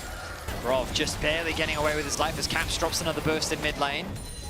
Looks like he's not going to get much off the back of it, though. The aura damage from Tibbers, like the AoE magic damage it does after you've done the initial burst, was over-halved on the most recent patches. So after the Tibbers comes down, you don't really have much more damage ticking away. Meanwhile, the grubs are going to be secured by Fnatic. Skumon is in the area, seeing if there's something that he could maybe steal, maybe a small mistake from Razork that gives him an opportunity to jump in. But unfortunately, without Labrov present, they just don't have the numbers, and Razork will secure those early grubs. Mickey ticks over to level 6, and now they set the sights on the Hans. Hans doesn't have the ult. There's the Dazzle, cleanse away. Hansama underneath the tower gets the root, but the Cosmic Radiance comes out. Upset flashes forward. The Fate's Call will be enough, but with the rend.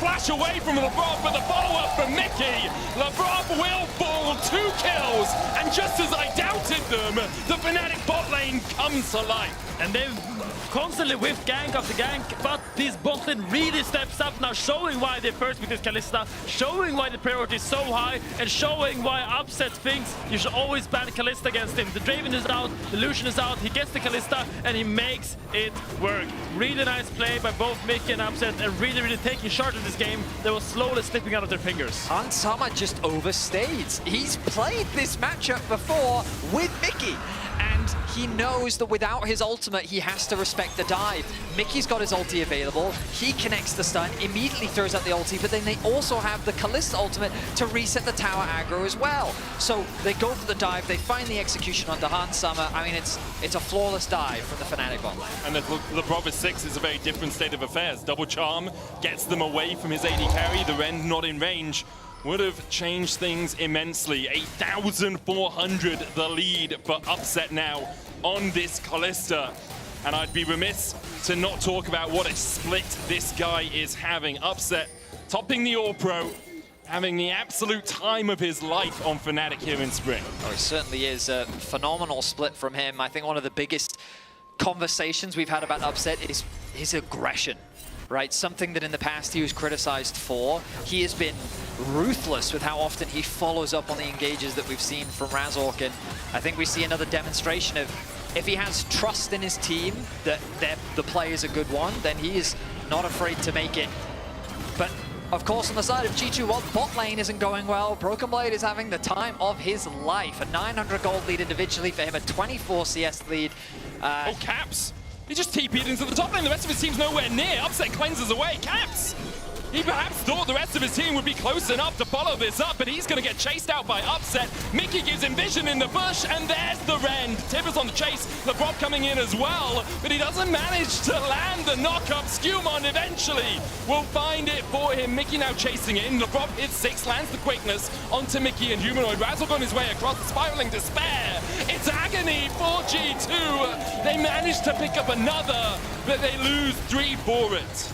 The aggression from G2, I mean, you get the idea, but they threw everything and the kitchen sink just to kill Upset. So much was spent to try and lock down this AD carry. Oh, Caps also takes a huge amount of damage on the way up. And even though he connects the ulti onto Upset, the immediate cleanse comes through. They don't quite connect the stun with Mickey. But then, like Caps, he has nothing left in the tank. LeBron arrives, but in the second half of the fight, I mean, they just take too long to kill Upset. Yeah, I will say that I see the vision if he was full HP like he thought, but the fact that Humanoid gets the chunk on him before he TPs means that he couldn't buy enough time for his team to arrive.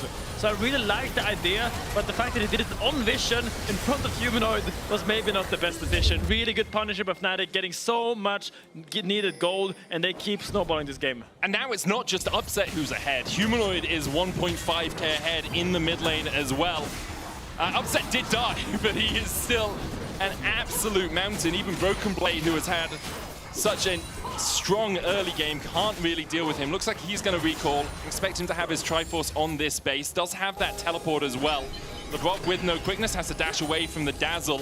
Doesn't really have a teammate here to help defend this tower, but Fnatic aren't going to play for it. Next Drake up in a minute 50. First one was secured by G2. I mean, right now, this game will very much be all about Upset versus Broken Blade. Do not think that G2 are completely out of this game just yet, of course. It's a great early start. The gold lead that Fnatic has is monstrous, only 13 minutes into the game, but Broken Blade is still a win condition for G2. And Fnatic are prone for overstepping, getting caught. And it's something that G2 will have to try and punish. Razork there with the Imperialist House impact coming out as well. The Keeper's Verdict used afterwards. Broken Blade going in with a counter-strike, but immediately the Cosmic Radiance used by Mickey to make sure G2 couldn't find any more out of that.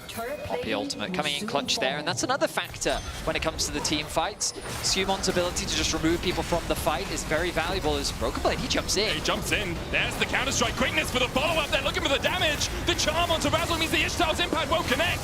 And now G2 in a 3v2 as Upset's already fallen. Mickey, Flash about to come back off cooldown. He continues to try and trade in with that bravado, but he's not brave enough to survive. G2 find 2. And it's Upset versus Broken Blade, and Broken Blade comes out on top. The top laner finally stepping up. Usually top laners complain that bot lane is always carrying harder, but here Broken Blade shows why he's undefeated on Jax. He shows why he should be talked about as one of the best top laners in the league, and he's really doing everything in his power to carry this game. And we've wanted to see that coordination with Labrov and Skewmon, and we got to see it there. The snap engage, knowing that a lot of resources were used. So first of all, Razork uses his ultimate here. Then Mickey uses his ultimate right here as well. So G2 kind of got the summoner spells out that they wanted.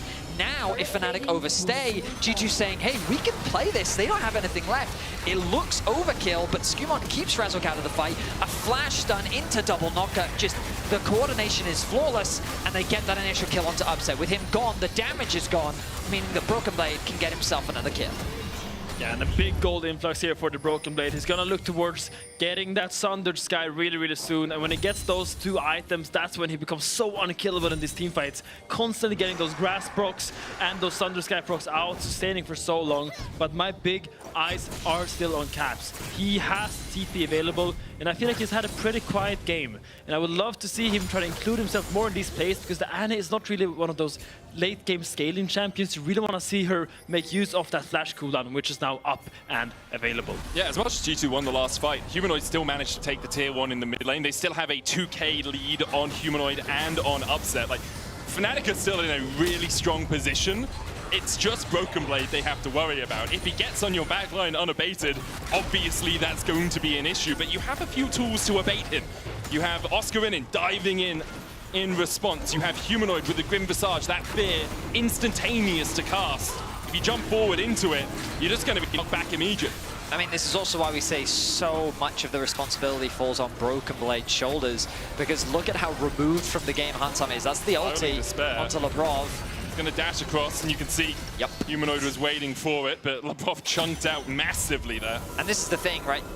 Hui gets to a point where his range becomes very difficult to deal with, and Annie loves shorter range champions because of how quickly she can snap engage onto you, but Humanoid often showcasing that respect and playing at arm's length.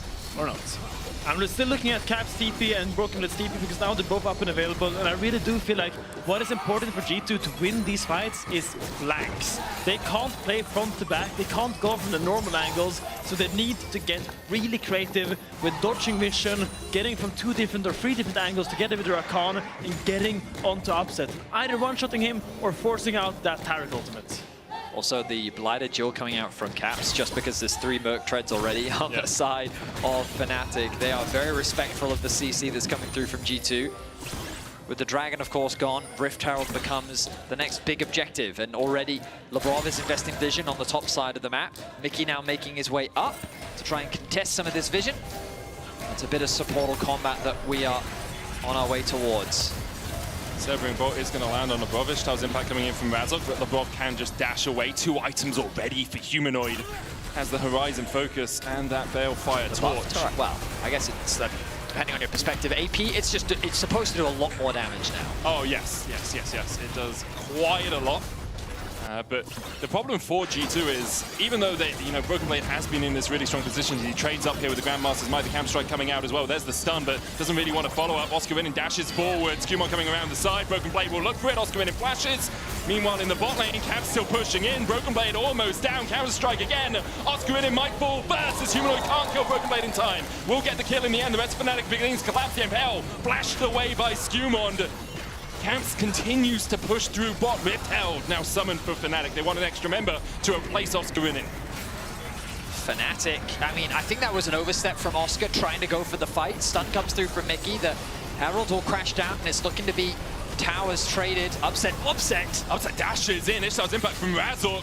Hansama not enough damage to really work his way through the Fnatic front line right now. You can see Razork tanky enough.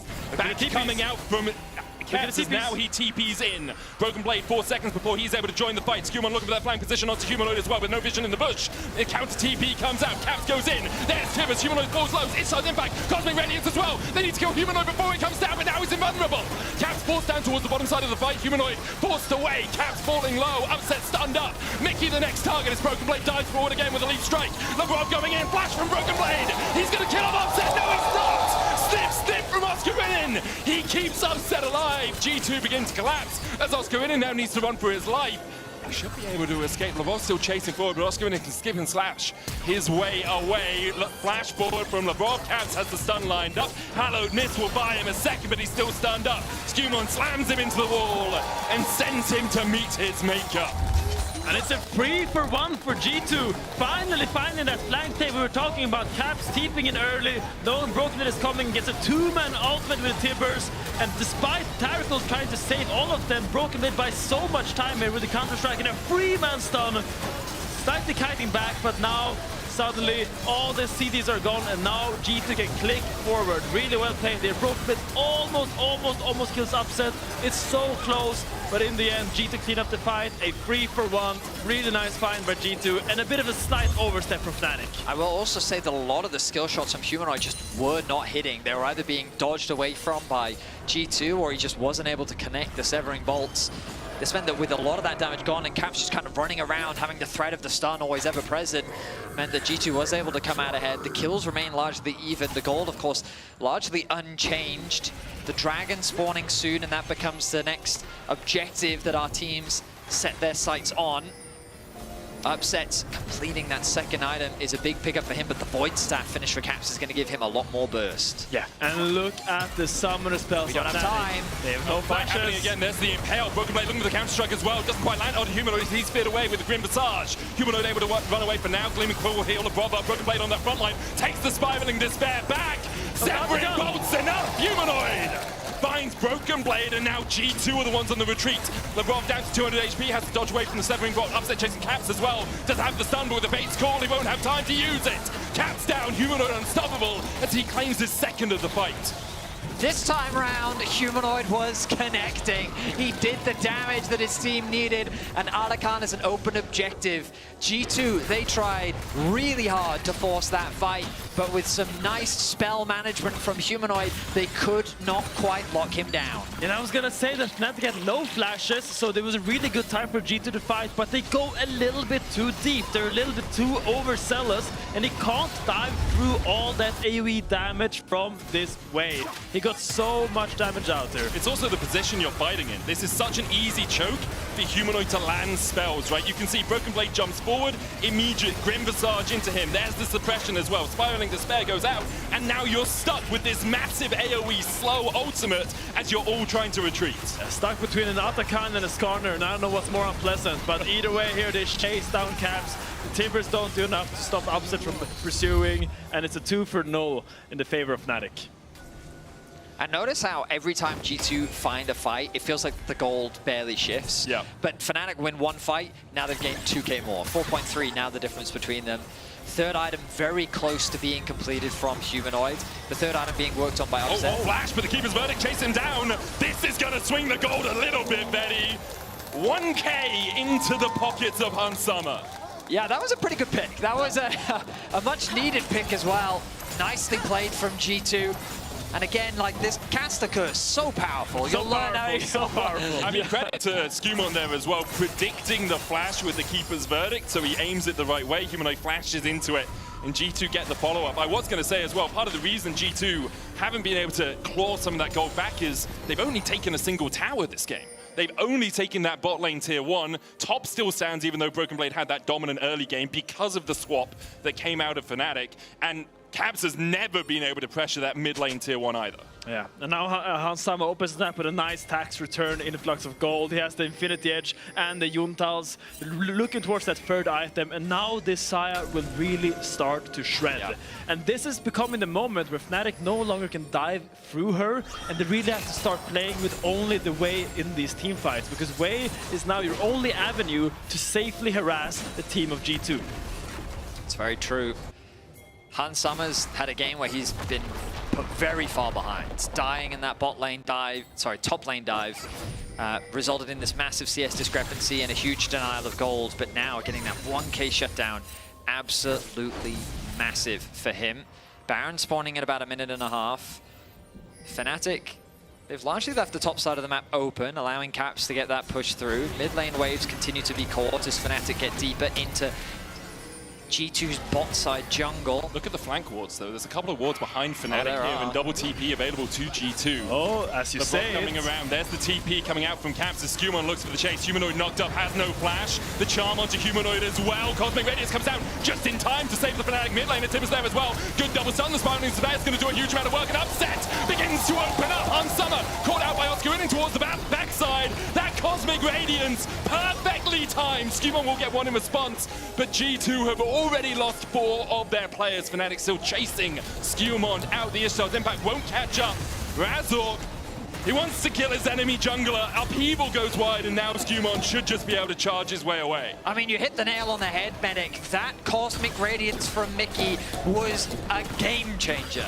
The fact that G2 found what felt like a perfect wombo combo, a perfect symphony of plays, but they just couldn't quite kill anyone because of that ulti from Mickey. And look at the Taracle, but also look at his Kalista ult. Immediately after, he's gonna pull in Mickey and land a massive knockup on the entire team in the Wei ult. And it's just so much CC, so much damage, so much protection, all in massive circles, and Fnatic just can't do no wrong.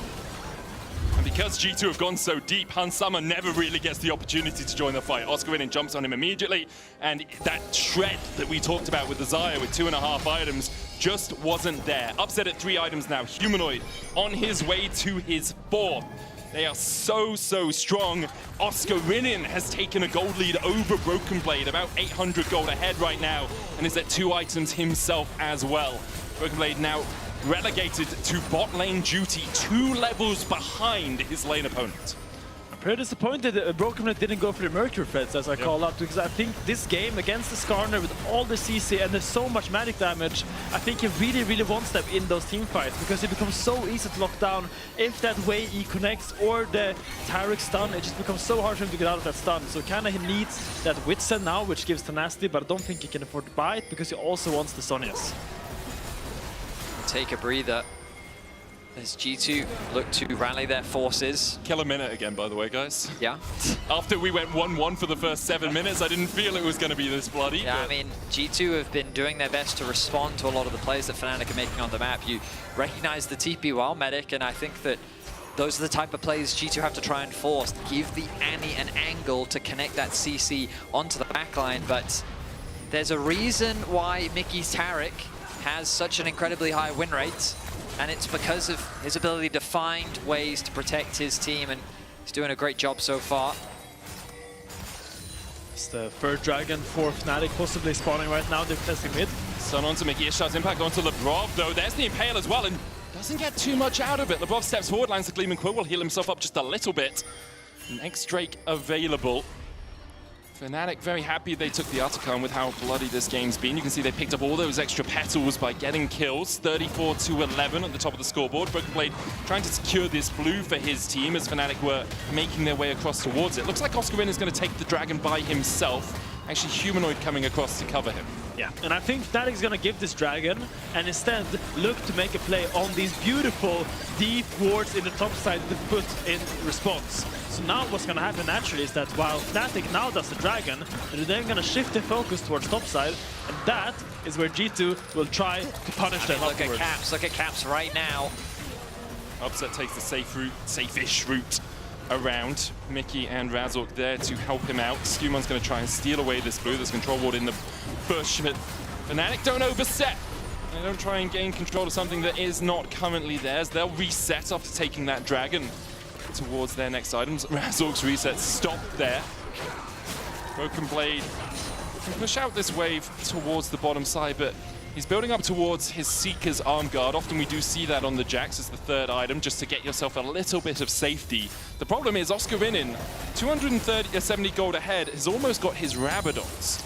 It doesn't feel good to buy that much armor against the Gwen if you're gonna lane against her. This is way more optimal into the team fight build. TP in. As I say that, you're looking for the team fight, you're gonna start this barrier and try to force Fnatic to respond to them. So Caps is trying to act as a flanker here.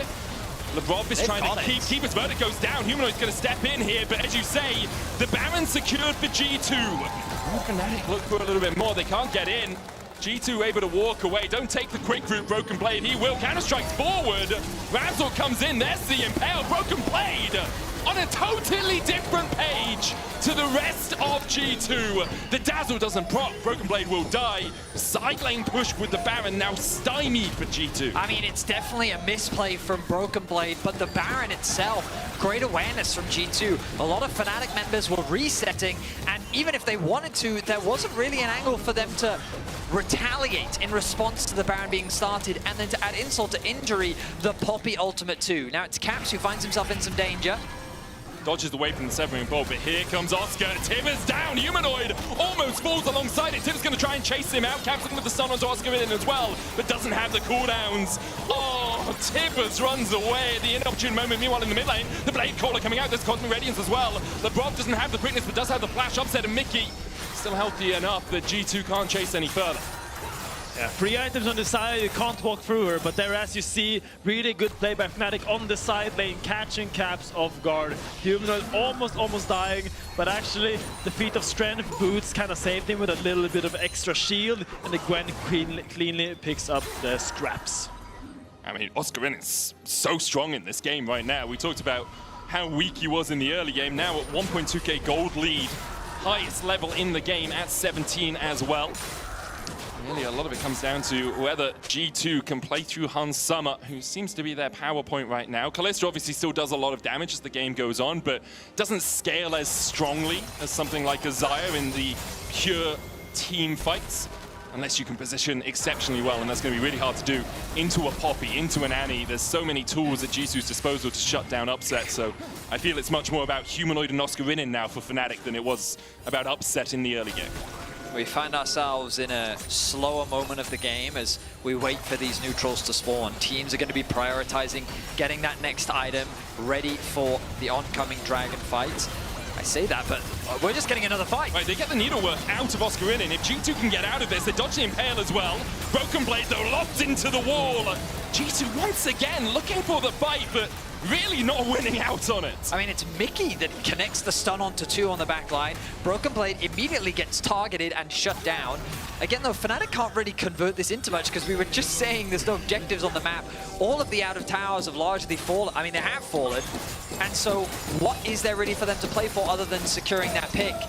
The ultis should be back available. I guess the good news is a little bit more gold means that that is a Jack show completed for upset. Yeah, Jack show is really good actually together with the Terminus, because the Terminus actually gives you bonus resistances, and the Jack show kind of amplifies that. So while it looks kind of troll to buy Jack show without any other tank item, it kind of gets amplified by the Terminus.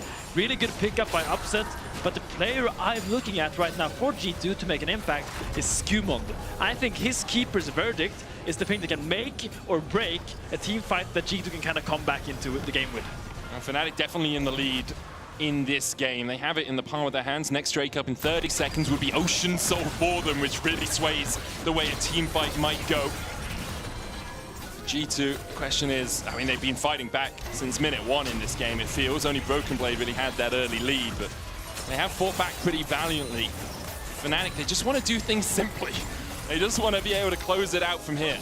G2 really want to be cautious about how Hans Summer doesn't have his ultimate available. It's very close to being back up, but they really need to avoid taking too much damage. They want to gain access to the dragon, but we find ourselves in a similar position to what happened in a previous game where it's Fnatic with full control over the mid wave. G2 is funneled into that lane, and they don't have deep flanking walls to leverage this time around. They have to give it. They can't walk through this chokehold. There's no way they can do it. I mean, they can try. Whether or not they'll be successful is an entirely other matter. There's the Ishtar's impact into the double impale. Cosmic Radiance coming out as well as Broken Blade. Pops the stopwatch, uses the counter-strike as well for the 3-man stun. The quickness, the charm, the Tibbers!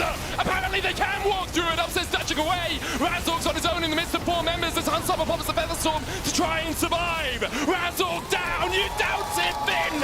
I never doubt G2!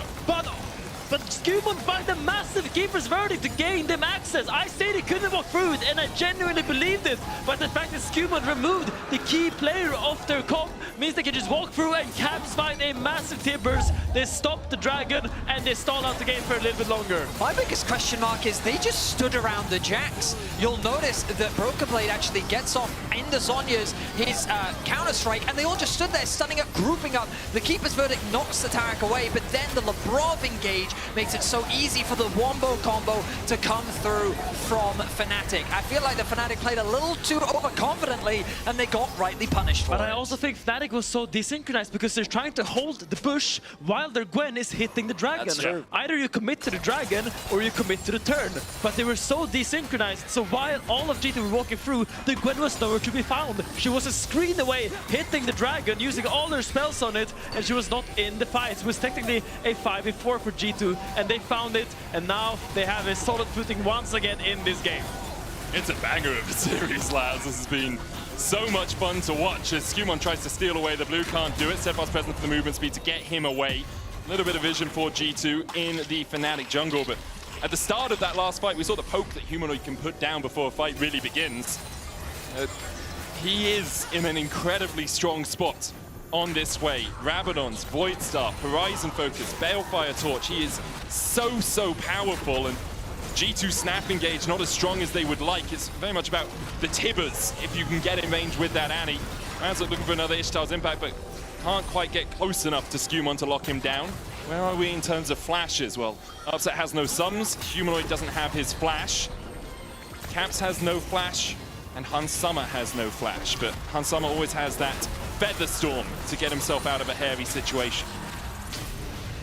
Eyes on Cap's flash for me. This is the summoner spell that just came up, and I think it's gonna be the most impactful one. He also has the Seeker's Arm Guard, and it allows him to play so aggressively and look for very creative plays. Oscar chasing here. There's the Tibbers. Look at the damage coming out from Caps. Oscar looking for the needle once to have a miss. Will dodge to disintegrate, but Caps has more cooldowns. LeBron called out. The red not enough. The Honey Fruit in range. He heals up. Quickness out from the Severing Bolt. He survives, and Mickey's going to chase Skumon down with that face call. They're unable to get close enough. Meanwhile, Broken Blade and Caps are pushing in the bot side. Humanoid trying to recall. Skumon doesn't have the Keeper's Verdict, so shouldn't be able to stop Humanoid's reset. It's not even Humanoid, it's Razork. Cosmic Radiance coming out of Mickey. Comes down just in time to make him invulnerable. Skumon looking for a little bit more damage. Hans Summer has the Feather Storm in the flash here, and he's keeping Razork busy. Hans Summer gets one! Hans Summer gets two!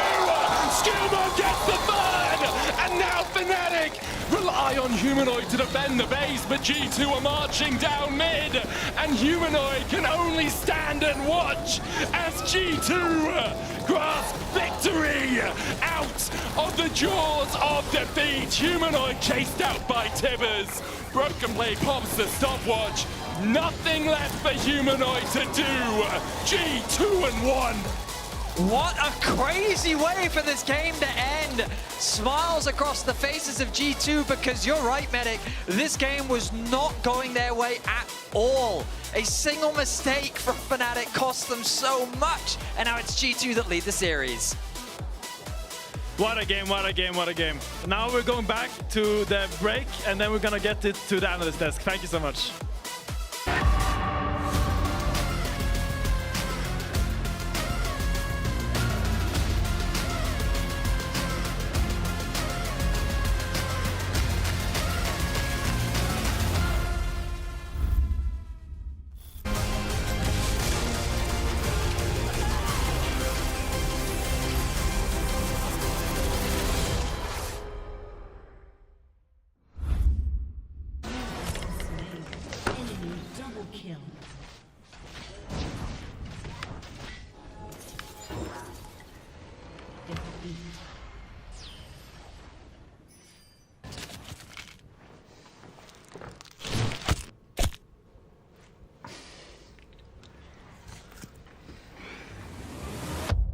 Have a break. Have a Kit Kat.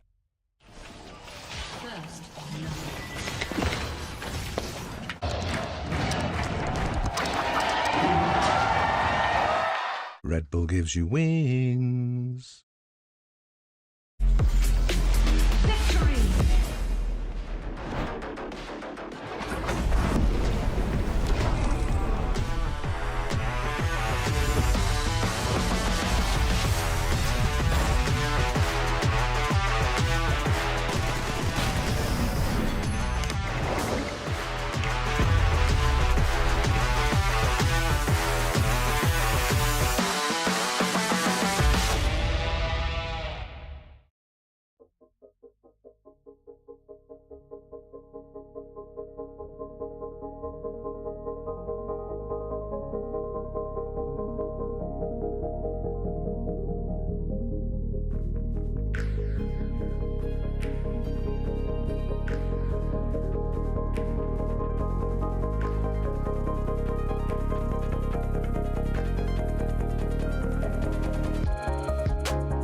tower, gets the root, but the Cosmic Radiance comes out. Upset flashes forward. The base core will be enough, but with the rend.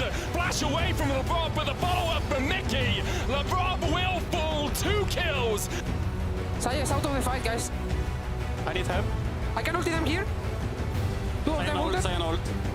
I'm killing Saya. Kill the Annie too. Yeah, I'm Poppy. I need help, I need help, I need help. Yeah, we're coming. Wait, no flash as well. Chill out. No flash, Saya. G2, who gets to match point first. Hansama says, I take personal offense to the all-pro voting first team. I will show you exactly how much I'm worth. And honestly, G2 really needed him. They desperately needed so many parts of that game to go correctly, but Hansama at the end, that fight was sick from him. I mean, absolutely. I can't believe that G2's gotten away with this. I feel like I need to bring the clown wig back again here because Fnatic, they've absolutely bottled this. And Hansama, as we said, rightfully so, we're giving him all the praise he deserves because him against Upset in this final fight, that's what we're going to be remembering Game 3 for. And when everything was going wrong from the start, he ended up falling behind early in lane, couldn't find the success he needed. But when G2 needed him most, Hansama steps up. And I feel like so often this split, I've said that about the man himself. It's sick because we have 2 bot laners, I think, that are doing absolutely everything to help their team wins with phenomenal performances. I do have to say, though, G2 was in a hole, in part by a misplay by Caps. I want to say, does this happen in a professional game? Let's take a look. What is this guy doing? Luckily that they still won. But look, here he is. Oh, she's got a little finger there. Yeah, I do. Okay, that's the TP, yeah? Yeah. And then, I don't know, guys. I don't know. And I think, honestly, the fight is really played out. Mickey's healing on Tippers, then moving into the bush to give vision. And even afterwards, notice how long and extended this fight becomes as well. No, I was going to point now. I tried to point it too. I wanted to point as well. Also, sorry to the person who's responsible for this. We didn't damage it at all yet. But no, just to say that this wasn't perfect by G2. And I honestly had a really, and this is where they get you, man. I had a really good feeling about Fnatic in this. Just because of how the bot lane was able to stabilize despite, honestly, their top lane, I think I need, but, you know? I'm not going to fight you on that. I think Oscar's been very gapped throughout this entire series, but it's one of those things where does he need to be the best top laner? I think when his bot lane had a performance as they did in this, Game 3, No, he doesn't need to be the best, but... I think, like, there's, like, most of the time, like, Oscar in it has been serviceable, but I do think, like, losing that bot lane fight was the reason that Fnatic kind of end up in the position that they're in, right? So there's like being serviceable, and then there's being actually an issue, which it has been for a lot of this series. But I will say though, right, because I still want to talk about the Fnatic bot lane. That fight they had bot side around 25 minutes into the game. This is a draft that really shouldn't work for Fnatic. But it only works because it's Upset that's gotten so far ahead on the Kalista in the beginning, and the composition that Fnatic has, it also built around to survive this burst. This is a flank that G2 most of the time should straight up win, clear Fnatic. They don't, because Fnatic is able to play it out so perfectly. Yeah, and I think that has kind of been the story of a lot of this for Fnatic, was being able to get Upset into the position where he could be such a huge carry for them. And Mickey had to be on point with so many of these ultimates. And there was a couple of fights for G2, to give them a due, played incredibly well around it. You saw Broken Blade jumping in for Counter-Strike, hopping back out, making sure that he's able to set up for the success of the team. But for so long, it looked like that was going to be the winning moment for Fnatic, but they just couldn't get it across the line. Did you feel, I kind of felt, I won't say the momentum shifting, because that would be incredibly unfair to how Fnatic had been playing, but you saw it was getting harder. And we were looking at that Annie specifically, right? Because so many times before, the Annie had the full burst and they just didn't die. You just know it takes one more tick. And then the fight is different. Annie is such a stat check champion, right? If she's stat check champion, because if she's behind, like, her kit doesn't do anything exceptional where she's going to outplay you mechanically differently. She's flashing forward and she's stunning you. But if your team have that follow-up, like a Fed Jax in the beginning, that allows you to play those fights. And I think huge credit to BB on that Jax, because he was a large reason that G2 was even able to contest for so long in that game to put them in a moment where they could come back. But it does kind of feel like, as you say, Shocks, that the momentum is shifting. Yeah. Because even when you look back at like this fight here, right? It's Fnatic all jumping on, all energetic, but they walk into the counter-strike here. Betty did a great job of calling it out in the cast. That then sets up for the immediate flash incinerate, the flash followed from Labrov. Like, these are mistakes that you should not be making if you expect to be a top team and a team winning the LEC. The Jax was a little bit more fed. Yeah, 100%. And I agree. Absolutely was. But it's also the fact that, like, over the course of this series, I've been looking at Fnatic in a couple of different instances. We were talking about in game number 1 where they were scared to go for that dragon, the first dragon that was up, and Oscarinin is ulting a wave because he thinks that maybe Skewmon is top. Now you're seeing these mistakes start to creep in game number 3 as well. This is now pushing on to game number 4, and there are smiles in the G2 camp. This is not what I was expecting coming into today. Fnatic were supposed to be showing up and showing that they are a top contender, but it's G2 still showing they have that fire. Yeah, and I mean, my main takeaway going into game 4 as well is that don't put Oscar in anything that's hard to actually accomplish anything against BB. He needs to be on something that's stable. He can be a tank, he can be Science, still something that's available and will rise in priority as more as these top league picks are falling out. But also, number 2 of my points is keep it simple for G2 because they are incredibly gifted at team fighting. The further we go into this Fearless, don't mess it up. Don't get creative. You have such a good opportunity to just set your players up for success. Yeah, I do think it stays a different story. Like, if this wasn't Fearless, I might have been more willing to kind of say, okay, perhaps G2 can just close this out despite kind of the hiccups. But with Fearless in the mix, I don't think so. And for Fnatic specifically, right now, against match point, this is where you're do or die. They generally do very well in a lower bracket as well. And I still maintain that this isn't the same Fnatic that we've seen even last year. I believe they have more of a rallying cry in them than what we've seen. Now, I hope that I'm not burnt once again, Rob, but do you feel similarly? I think they've been a better team than they have been in the past. And I think you can definitely see that come together. But I still think, unfortunately, a lot of the same players are still there. This is still a team that, I mean, we saw Razork giggling at himself after he ulted in his Pantheon going, I got a bit too excited. This is still a team that has struggled emotionally and a team that is now staring down the barrel of potentially losing to G2 in playoffs once more. Potentially losing to G2, and G2 would be one step closer to playing that match on Monday, to getting to the spring finals, to getting to MSI, just to emphasize how much is on the line. So much on the line. An MSI spot, the series on Monday, obviously deciding who goes there. It goes into the final as well.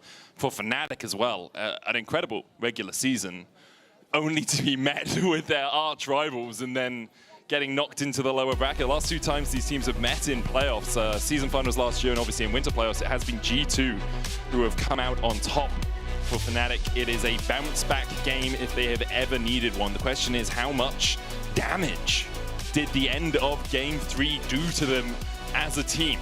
How much damage did it do mentally? They're going to ban out the Draven and the Blitzcrank on the blue side once again. G2 removing the Yone. We had a quick chat about some of the power picks left available. We haven't seen Maokai, we haven't seen Sejuani, we haven't seen Kai'Sa yet as well, who we saw banned out in Game 1. For me, like the only really strong laning AD carry that's left in the pool is like Misfortune. Sure. Maybe Caitlyn as well. But for me, like maybe with these bans, Fnatic wants to go into that kind of champion. I'm not sure. Going into this first pick, I was thinking Sejuani is really powerful and Jace up and available. Very high prio across the world globally, but maybe not between these 2 teams in particular. For me, it's less about the AD carry and more about the supports. Because Leona is probably the best engaged support that you have left, unless I'm missing one. No, I think it's Leona. Depends if you count Nico or not, but yeah. Yeah, you're right. Yeah, Nico. But I would expect that to be banned by G2 right now, unless they think that there's not an AD carry that would complement it super well. But I sit there and think like Ezreal is still available. I mean, MF Nico's a strong lane as well. Like there's Kai'Sa, which I think is fallen all the way through as well. Like Nico Kai'Sa is a possibility. The Nico has been left out. There we go. Yeah, you get it. So I think that the Fnatic have been quite eager to get their hands on the champion, and now they're finally going to get to do that. And I think that there's enough of an AD carry pool for them to play through to get them a strong bot lane 2 versus 2. The question is, what will G2 respond with? I remember Labrov's Thresh from Winter didn't quite hit the way that we wanted it to. So then what direction could he possibly go? Like, because you don't really want to pick Braum into the Nico. I think, as you said, maybe Leona is your only option here right now. Unless you want to go for something really spicy like a Pike, I think Leona is your best bet if you want an engaged support. Otherwise, yeah, it becomes pretty difficult finding a kind of clutch pick like that. I wouldn't mind Leona Kai'Sa because what it allows you to do is stun the backline and Kai'Sa jumps over the Pot Blossom, right? You get past that engage. There's the Leona. So it will be locked in for Labrov. Played it 3 times this split, has won 2 of those games. Obviously Maybe the Nico can still be flexed, but... Maybe just do Jhin? You could do Jhin, you could do Misfortune, Ezreal, even Caitlyn. I think you have a lot of options here as upset. You can kind of dig into your pool. You don't actually need to pick your AD carry here, even just because how many options there are. I was just about to say Tristana as well. Like, obviously a bit more of an unconventional AD carry, but it's flexible. So you can lock it in now. You can maybe lock in your jungler. Maybe a Syra would come out now. Yeah, potentially. If you actually wanted AP jungler and AD mid combo, then Syra would make the most sense. Isn't the problem with Zyra here that Mundo just gets locked into it immediately? It is true if you think Mundo is a problem. I mean, I know some teams won't think that, and some teams will, but the Sejuani is way more standard. As we said, one of the core picks in the jungle, being up and available in this draft will be taken by Fnatic. Okay, so where will G2 go? Jungle is the most obvious choice to make sure that pool doesn't pinch too far. We've already seen Shin, Pantheon, Skarner, Vi, Wukong, and Poppy locked in. Maybe Sylas would be nasty with the Sejuani ult and the E-Gold. I'm just looking at the ultimates, thinking about the champions that Caps likes, but the Ambessa will be picked up, I imagine, for Broken Blade in the top lane, which is a champion we haven't really seen him play that much. It's not just a Renekton, isn't this a great Renekton angle? I mean, it could be a Renekton angle, but Broken Blade hasn't played the Ambessa at all this split, so it is really interesting to see it locked in here for G2. You can ban out the Renekton as well if you're worried about it. Or even Jace. Would you prefer a Jace or a Renekton here for... Oh, Renekton is way, way more annoying for the Ambessa. I think the Jace, while it's annoying early game, the lockdown you have with a jungle later is way easier. I think Jace, Renekton, and maybe some other really skirmish-heavy Bruiser could be taken out, but I imagine they're gonna give one ban towards the mid. What jungle? Like, do you just ban Mundo, Zyra? You maybe Lilia? I think Lilia is a possibility against Skumon specifically. Yeah, Ivern I think is fine. The only issue I have with Ivern is it kind of goes against what you want to do. Yeah, you kind of want dive, is what I was thinking about. It's like, Ivern doesn't really do that with Warwick. Okay. Warwick ban makes sense. It's really telling that Ambessa was top. I was thinking maybe it's a Cap special where he takes the Ambessa, but with the Renekton ban coming out, with the Warwick ban coming out, every sign points towards this being a top lane champion, and they're gonna have to pair it with any jungler that kind of makes sense here. With so many junglers being out, you kind of have to dig deep into your jungle pool. Trundle is a classic! So good, yes! So good into the Sejuani when she has that passive on and you leech away all of those stats from her. You can actually get her into negative armor. Camille and Orianna, the options here for Fnatic. So Oscar's going to be cracking out the Camille. And we have Orianna for Humanoid in the mid lane. Do you just slam a Sylas here? I think you need to pick an AP champion that kind of does well into Orianna, so I think Sylas is fine. You could do... I was thinking Aurora or Galio.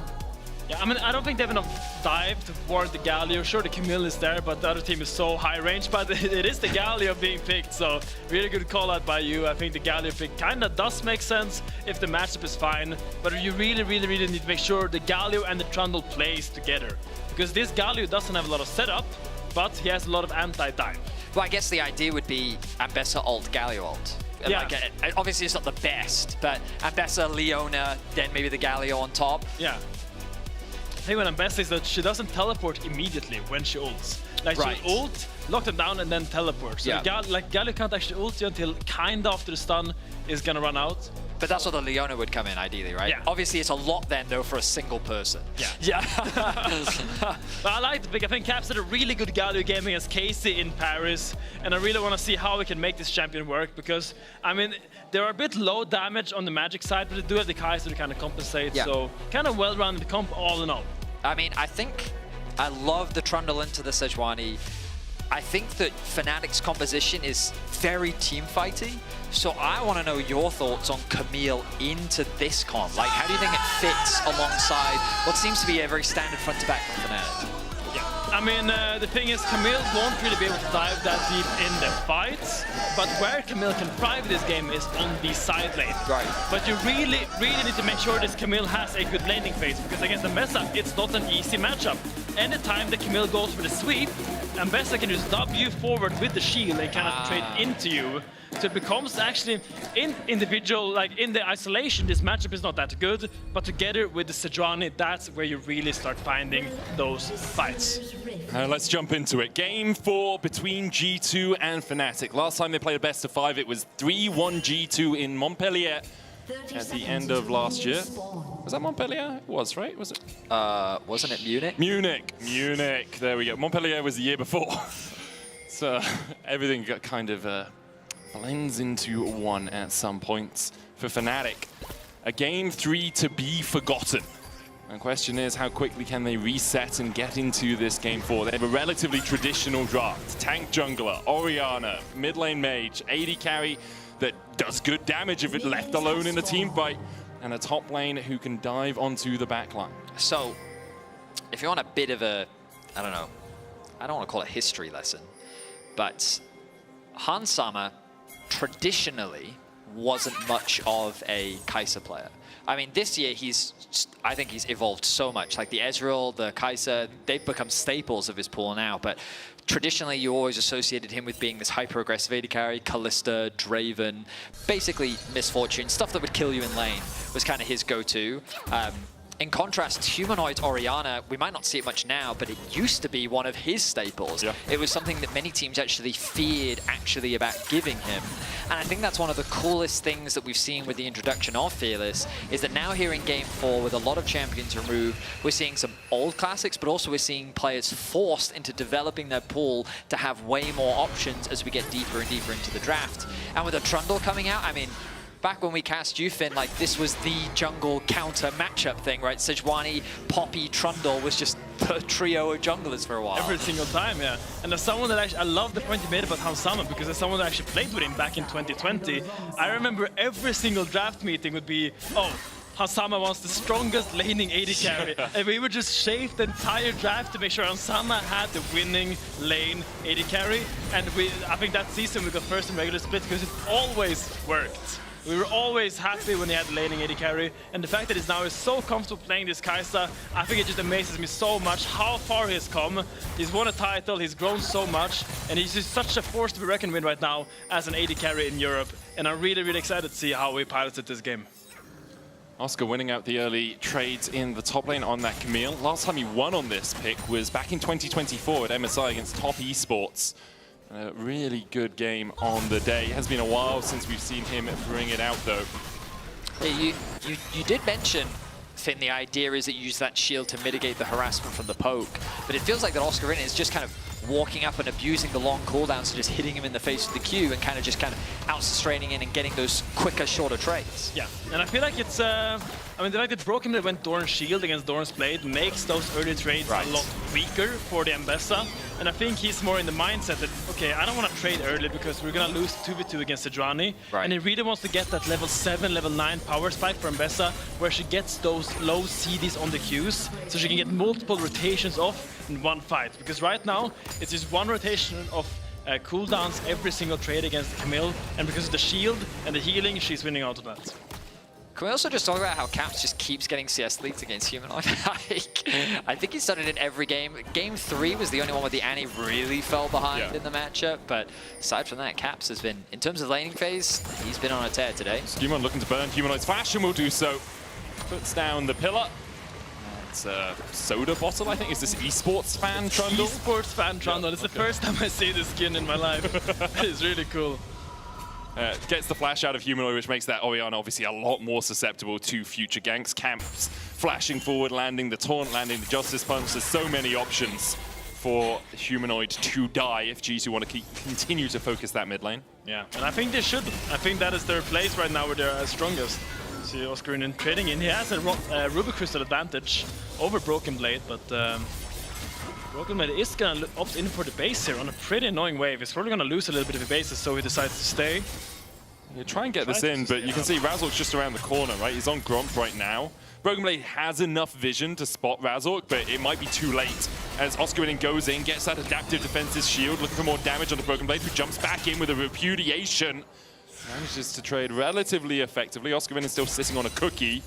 So we'll be able to heal up in the middle of a fight. Skewmon on his way towards top right now, actually leaving his wolves to get all the way up here and make sure that Broken Blade can crash the wave. The flash away from Broken Blade as Oscarinin looks.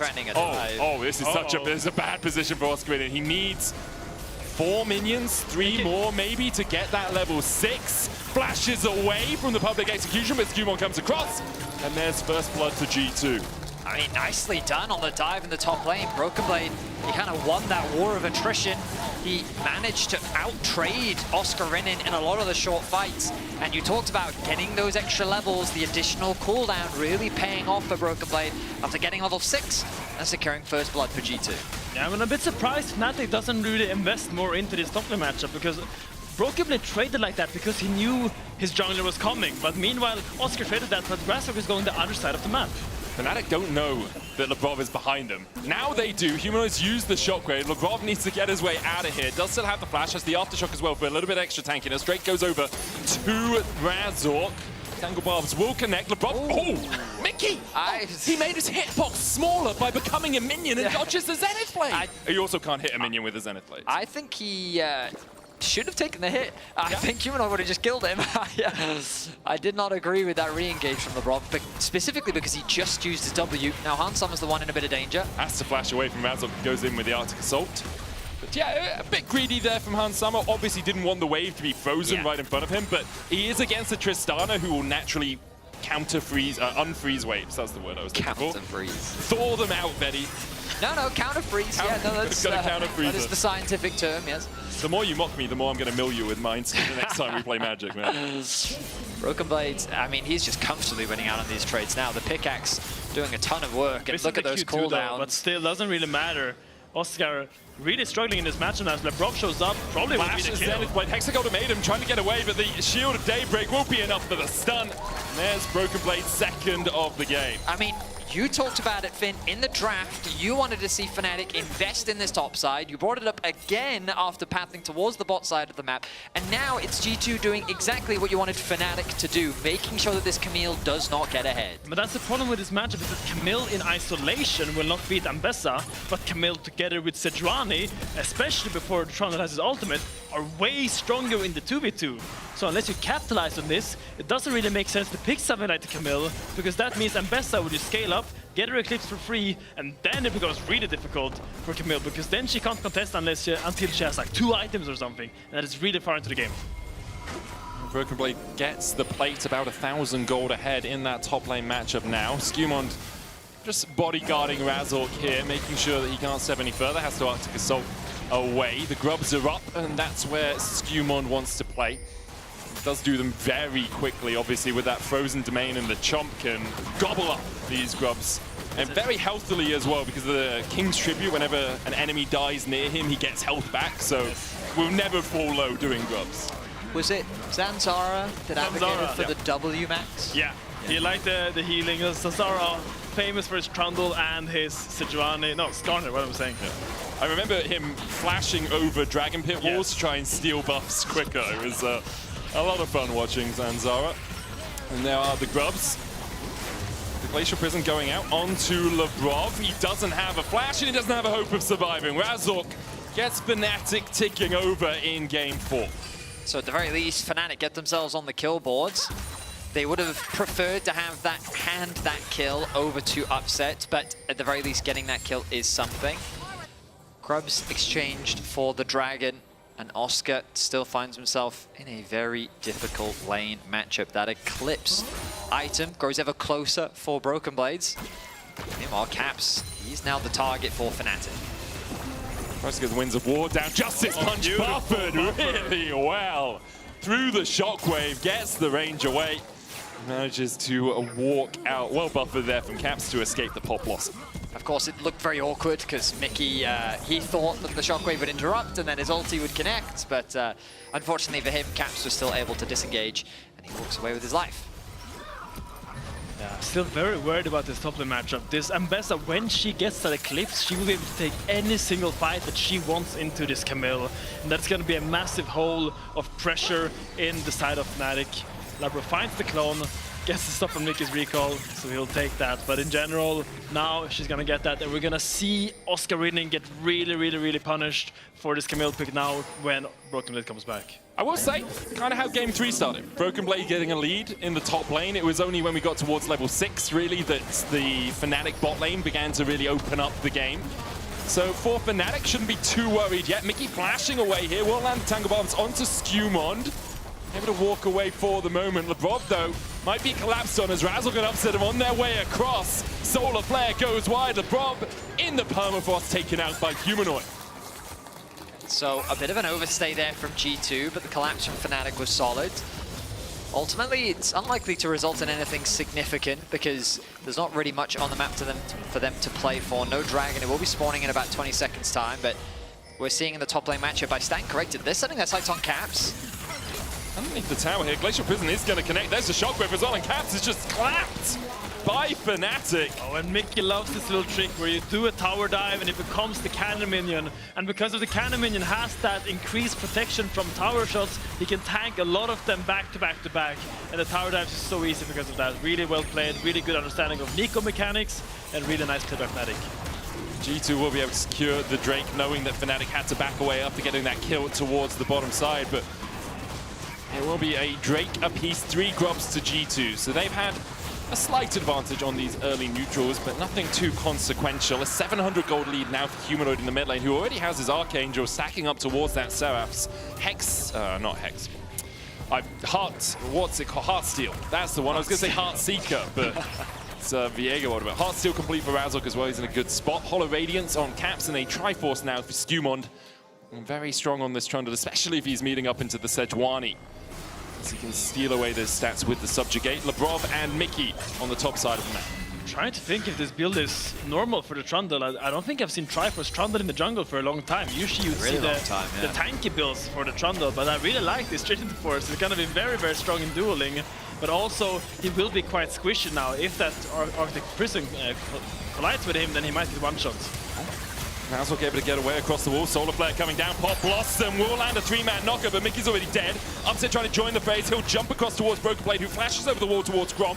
Humanoid coming in from the side as well as Broken Blade needs his team to defend it, but with the Shockwave pulling him back, LeBron follows suit. Good blast cone away from Skewmond to get himself to safety, but Fnatic went out on the fight on the top side. Great punish by Fnatic. They go way too deep here and they get 2 kills on the bounce back here. Really good catch, really nice rotation by Upset, giving that mid wave and being ready to go for this fight. They read the play and they punish appropriately. Sure, Caps will get 2 plays here, but in general, I think Fnatic is happy with his little breath of fresh air and gust of release. They certainly are. G2 will want to stick to the plan of continuing to put Oscar Rinnin behind. So setting their sights in the top lane with Hans Sama on the way as well. They realize that Mickey's overstepped.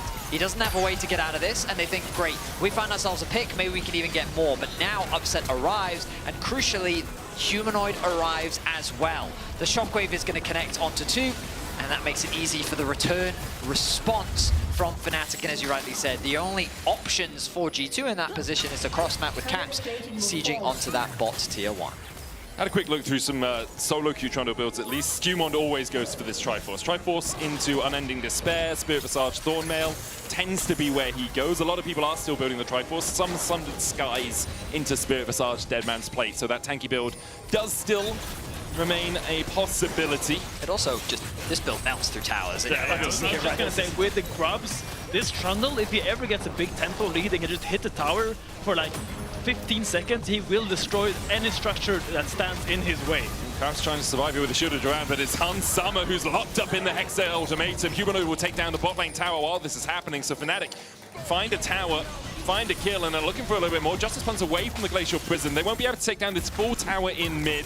Importantly, G2 didn't continue to push out the top side, so they're not knocking on that tier 2 yet. What I think is interesting about the map state now is that, Finn, I'm sure you found yourself in this position before where it might seem bad, but because your team is successfully cross-mapping, it now actually provides you with a lot of space. So Camille can now actually be given a lot of freedom, and Fnatic, if they're smart about how they play fights, it's very easy for Oscar to come back in the game the same way that Hans did in the previous game. Just utilizing the open map, catching safe farm, and progressively returning back into the game. I mean, it's the same way Oscar did in the previous game as well. Like, he was 1,500 goal behind and managed to get back about 1,500 in the lead. I mean, a general rule of thumb is that if you have one lane that's just bleeding constantly in a 1v1 scenario, you want to make the map smaller. You want to turn the 3-lane map into a 2-lane map. So anytime you play the map on 2 lanes, anytime the enemy goes to hit the tower on one side, you hit it on the other side. Yeah. So therefore, you're always trading at least equally, while your top laner or AD carrier that's suffering in a 1v1 is not bleeding gold every single wave. That matchup remains the same. My general rule when one of my lanes is struggling if I'm playing jungle is dip the inters, but apparently there's a slightly different mentality as Caps is caught out. Skewmon is here to help him. He'll pop the blast cone for Caps to get him over towards where the wolves usually sit. They'll escape. Caps did have to burn his flash. The shockwave was used by Humanoid, but that will be back up relatively shortly. But ultimately, this is the good news for Oscar, is that they find themselves in a similar position where the rest of the team is doing very well. Of course, the last time, that was a flash in from Lebrov. Flash response for Mickey. Look for the solar flare, didn't quite get it. Skewmon chasing forward, gets the pillar of ice down, but no real follow-up from the rest of G2. After Lebrov has used his engaged tools, it becomes a little bit trickier for them to actually find a way to get into a fight. G2 just went 5 people to mid lane, but there wasn't really anything to fight for. So Fnatic was just like chilling there, hitting the wave, and just kind of looking at them. Caps was there, Broken was there, but the objectives didn't spawn for 30 seconds. So now Fnatic, while G2 has to return to their side lanes, now they start objective because they already used that move that they worked so hard to get. Well, Drake is up in a second's time. Be the second of the game for either of the two teams. Rift Herald will be secured for Fnatic. You can see Skewmon making his way down towards that dragon right now. It's a Chem Soul, similarly to game 2. Skewmon was spotted on vision. There's a ward in the bush next to where the wolves are for Fnatic. So if Fnatic do want to fight this, which it looks like they do with Razork coming across, Skewmon has to back away. Caps also needs to retreat, doesn't have enough vision in that river to really give himself adequate safety. Yeah, I think this Camille just really wants to kind of stay by herself for a bit longer. You see him just doing the Gromp, he doesn't even walk close to Lambessa. So if Fnatic wants to fight, it has to be either when the Camille is coming from a weird angle or just preferably without her at all. Oh, Shockwave onto 2, that's TP immediately from Broken Blade. Lebrov dives in with the Zenith Blade, but has to walk away. Fnatic now have Broken Blade in the midst of them. Good stun from Lebrov. Humility will be able to kill him off, though. Meanwhile, on the top side of the fight, Broken Blade has to retreat. Has to go to made him into the public execution. Broken Blade low. Hero's entrance out as Oscar falls. But so far, 2 for 1 for Fnatic. Razzle continues to chase. Upset jumping forward, looking for a little bit more, but can't find Skewmon to get that damage down. Fnatic find 2 out of the fight. What a crazy exchange. As you rightly said, Medic, a small advantage gained for Fnatic, but crucially, the Dragon is going to be available. They extend the gold lead ever so slightly more. And it was just a really nice opportunity that was found by Humanoid, connecting the Shockwave onto 2, converting it into the combo from Mickey. And I love what Lebrov did, realizing that, hey, if I go in, I actually create space for my team. There's no point in us trying to both run away together. And you'll see as the Shockwave comes through, Lebrov makes the snap decision, you know what, I'm just going to go in, and then he becomes the focus, allowing G2 to try and escape. Yeah, I think they were just a little bit too disjointed there once again. I think if Hansama is there and Caps can actually like go for an aggressive play there and go in and actually have some damage to follow up, that would be decent. But because they were just 3 people and the people were Leona, Trundle, Galio, they just don't really have the ability to take any fights because they don't have any damage to actually lock down people and kill them. I will say Humanoid doing what he's done pretty consistently throughout this series is, okay, he doesn't have the best laning phase into Caps, but the moment he gets out, he farms up very well in the side lanes, and I mean, he's 198 CS at 19 minutes into the game. He has a 2k gold lead, going for the Bloodletter's Curse, second item here as well, to get through those tankier members, get that magic resist down. But you did say that this was bugged, yes, right? Bloodletter's Curse is bugged right now, and it only works on single targets. But I guess his logic is that he will be hitting the Galio a lot if he goes to the side lane or anyone, and he just wants to reduce the magic of that. I don't think it's a great choice on something like Orianna, because Bloodletter's Curse kind of wants you to have multiple instances of magic damage in quick, rapid succession. And to me, Orianna is like Q, WR. Like you're gonna just avoid stuff. Yeah, and then you already did all your damage, so reducing their MR after that doesn't really make sense. Can you check the Clockwork Wind-Up for me, Betty, the passive of Orianna? Because I'm pretty sure that does magic damage as well. That is true, yeah. So that's a one more, you know, if you're weaving in auto attacks, that's another application of magic damage, right? It's true, but also like the problem is you're using all your bursts before you do the all auto the attacks. I understand it. Obviously, whether or not it's the most effective item, it's the item that he's decided to go for into a lot of tanky opponents who are going to build magic resist. And crucially, it makes you tankier. It gives you that 400 health that really can help you survive a dive from an Ambassador, for example. So I think that is why he really went for it, because that 400 extra health really can help him stay alive if there's an Ambassador and Kai'Sa diving onto. Now 2 items as well complete for Upset. Has that Navori Flicker Blades and the Yuntal's Wind Arrows. But G2 behind the pace of the game in terms of itemization. Only Broken Blade has finished his second and isn't dominating the lane in the way that he did at the start, mostly because he doesn't really get to play in the 1v1 too much. Humanoid caught out with the public execution. Riptail down, Glacial Prison lands the stun onto Broken Blade. His the hero's entrance as well, as Humanoid's able to flash away. Meanwhile, Solar Flare on towards Mickey. He flashes over the wall as well to escape. Oscar in and continues to push out, doesn't have the TP. G2 won't play for the other gun. Fnatic will get out.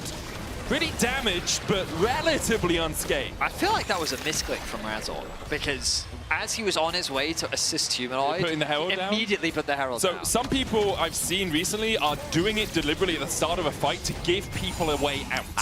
So it's maybe Humanoid, if you can get here, you can ride the Rift Herald out of the fight. It's an escape car. Yeah. Yeah, no, that's getaway completely valid. That's a very valid point. For Humanoid, he didn't need it. He had a really good shockwave, and the Sejuani ultimate came through. He generated enough movement speed from his phase rush to actually run away to safety. It was Mickey who was the one who was actually in most danger. The CC came through from the Brav, and he was forced to flash away, so that engage tool is going to be unavailable. Both teams, though, find themselves relatively even overall. It's just G2 would love to complete those second items before they find themselves in another fight, because right now there is that slight damage discrepancy that exists between the two lineups. I will say that Kai'Sa has went for the on-hit kind of full AD carry build. She went for the Yuntal into now the Infinity Edge. So that means those Void Seekers aren't going to be as potent. There's not going to be as much poke damage coming from this Kai'Sa. And crucially, there isn't going to be as much magic damage on the team of G2. All your magic damage right now is in the Trundle Subjugate and that Galio. And I guess Kai'Sa has a little bit of magic damage in her kit, but in general, they're pretty heavy in the AD armor department. Yeah. Very much agree with that, Finn. Fnatic still with a small lead. 1,000 gold at this point, nothing to write home about, but they have got 2 Drakes. They are setting up well towards this top side as well. Next Dragon spawning in a minute's time. They are ahead in terms of itemization. Humanoid still with his flash and a Seeker's arm guard alongside it. So I will say, like, I'm really worried about how much damage this Orianna is actually going to do. It's a full tank. Like, this is... We'll see. I think it's going to do more than we expect. I don't. Okay. I mean, okay, let me put it in context. For where he's at in the game. Yeah, if he'd gone rabid on Storm Surge, he'd probably do a little bit more. Yeah, probably. But into full magic. I mean, I would have either preferred a Crypt Bloom or a... if a Crypt Bloom or a Void Staff. I just picked 2 random high. Sure. Right? But yeah, I mean, we'll see. I'll hold judgment until we actually have the fight come through. For now, Fnatic set their sights on an outer tower. There's not much to cross-map for Broken Blade because the tower's already been taken. This will be Fnatic's 3rd of the game. And so we draw ever closer to the respawn of the Dragon.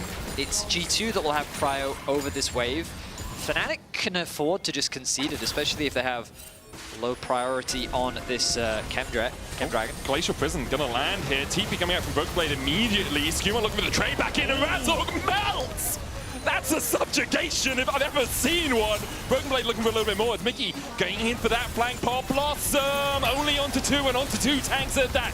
The public execution onto Humanoid on the back line. Mickey's already dead. Humanoid uses the stopwatch and uses the flash to escape. Explosive shot on Skuma. Hexagon made him going back onto Broken Blade as Oscar tries to trade back in. Broken Blade flashes out. Hansomo on the front line now has to flash as well. Upset flashes forward. Doesn't quite get the resets. Can't quite get the damage down. G2 walk away with 2. For a second, I thought we were in Sweden. But Upset, he ran out of mana, so he didn't have the rocket jump to really follow up and secure any kills. This is why Trundle is so good into Sejuani. Like, it was such a perfect demonstration of how she goes from being this massive front line into paper thin. This is Trundle propaganda in action. Aftershock and the passive before the subjugate is popped, and now she just gets shredded. I imagine she was going down to like -10 or maybe 20 armor there. I don't know the exact stats, but she was very, very squishy and a fake tank if I ever saw one. And then Mickey with the engage as well. The problem is that there's just not enough follow-up. The shockwave does come through. It does decent damage, but it doesn't really put anyone in kill range. And now all of the hope rests on Upset's shoulders. And his damage is good, but it's at this point, notice he runs out of mana. He flashes in to try and get at least one kill, so maybe he can convert it into something else. But the blinking health bars from G2 walk away with all 5 members alive. It looks so juicy, you know, you have the reset. Mickey does have flash about to come off cooldown, but doesn't have it in time. Caught out with the solar flare. LeBron now on the wrong side of the wall, but he can knock back with that Mega Blast Cone. Caps has the TP. He's in the bot lane right now. Honeyfruit's for LeBron. There's an Arsakan and a Baron, and Skumon wants the bigger prize. And I love that we're seeing Trundle come back, because I think this game really highlights the strengths of this champion. Those pillars have caught so many people off guard. The Humanoid level 3, and now the Mickey Axe again, and the Subjugate. I really love this pick by Skumon, and he also shreds this Baron so fast. Razork has so much to get in here. The shockwave hits onto LeBron, but somehow still standing. Razork will take him. The Baron resets. Importantly here for Fnatic. Skumon jumped on the Winds of War. The taunt not enough from Caps as Razork goes back in. Dash away from Broken Blade. Oscar in looking for that hook shot wall dive. No tower here to save Caps, as Fnatic can now turn their attentions towards the Baron. And I think they should. Skumon is desperately trying to heal up. He will have a smite available to try and flash in and steal it, but I don't know if they'll even try. BB has the TP, but nowhere really to go apart from that top lane tri-bush. Skumon has the flash. They have no vision in the pit right now. Skumon puts a pillar down. Won't get in range to flash. Fnatic secure the prize. And it's G2 that starts it, but Fnatic that gets it. Atakan is still up and available. Ambessa TP is still down. It's actually a visual bug. She doesn't have it. But here the pick onto Mickey X was really nice. But I think they maybe overestimated how much damage they actually did, because the Baron didn't go down as fast as it could, or they wanted, and it didn't really turn properly as well. Here we have 2 options. Either you finish it or you turn. But I feel like G2 did something kind of in between. Labro steps out to try to turn, but the Ambessa ult doesn't connect, and Razork lives for so long, so he's actually able to flash out. Humanoid connecting that shockwave also, I think, made G2 very indecisive. Oh, Razork caught out here. In the midst of 5 members of G2, he tries to step forward, public execution onto Humanoid as well, who has no flash. Hans Summer dives in with the killer instinct and dodges the shockwave. He autos the minions, though. There's the hero's entrance coming out. Hans Summer rooted for the moment as Mickey landed a good pop. Blossom back in, but the Zenith played onto him. LeBron's still alive. Upset opening up with the big guns, looking for those resets. Oscar in on the flank. Humanoid, Upset, and Oscar feel they can take this 3v5. Oscar with a tactical sweep, G2 with a tactical retreat, and they'll get out with 2 kills. Oh, and Fnatic looks like they really want to chase it, but in the end they know they can't because of all the CC. Really good pick onto Razork there, and the public execution onto Humanoid really makes all of Fnatic kind of defend to help him. But in the fact is that Mickey X ult, while it looked nice, didn't really do any damage. I just feel that Humanoid doesn't do any damage. Like, Broken Blade, how much magic resistance does he have right now? He's at 59 MR. He got hit by a shockwave, and it did, what, like 200, 300 damage to him? I feel like he needs more damage for these fights to be more Fnatic favored. I mean, even including his Dark Seal, every single item Humanoid has bought is a defensive item, technically. Yeah. They all either have some kind of defensive stat or component to them. But yeah, I mean, I'm not sure about the Bloodlust Curse, as I said. I think the interaction just doesn't really favor Orianna's kit, and I would love to have seen a Void Step there instead. And then also, it basically just puts all the responsibility on Upset.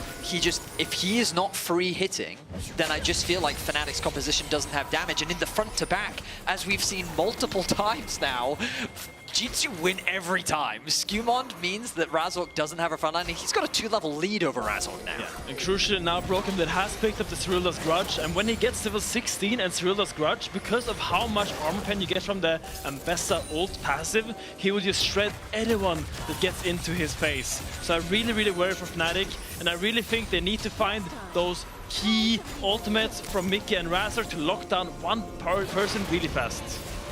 Credit to Fnatic for getting Oscar Winning back in the game, though. He's only 400 gold behind in that top lane, has 2 items complete with the Merc Treads as well. 3 items on Humanoid, 3 items on Upset. Like, if Upset does get the time to free hit, he is going to absolutely melt through G2. Look at Razork, by the Pillar way. down. No, it's Mickey. Look at Mickey on... Oh, never mind. It was a W. I'm getting baited. Oh, Glacial Prison going through the uprights. G2 will use that as their opportunity to gain control of the river. There's the ball. Command attack in the middle of them. They walk to the side of it. Judiciously, you have to feel.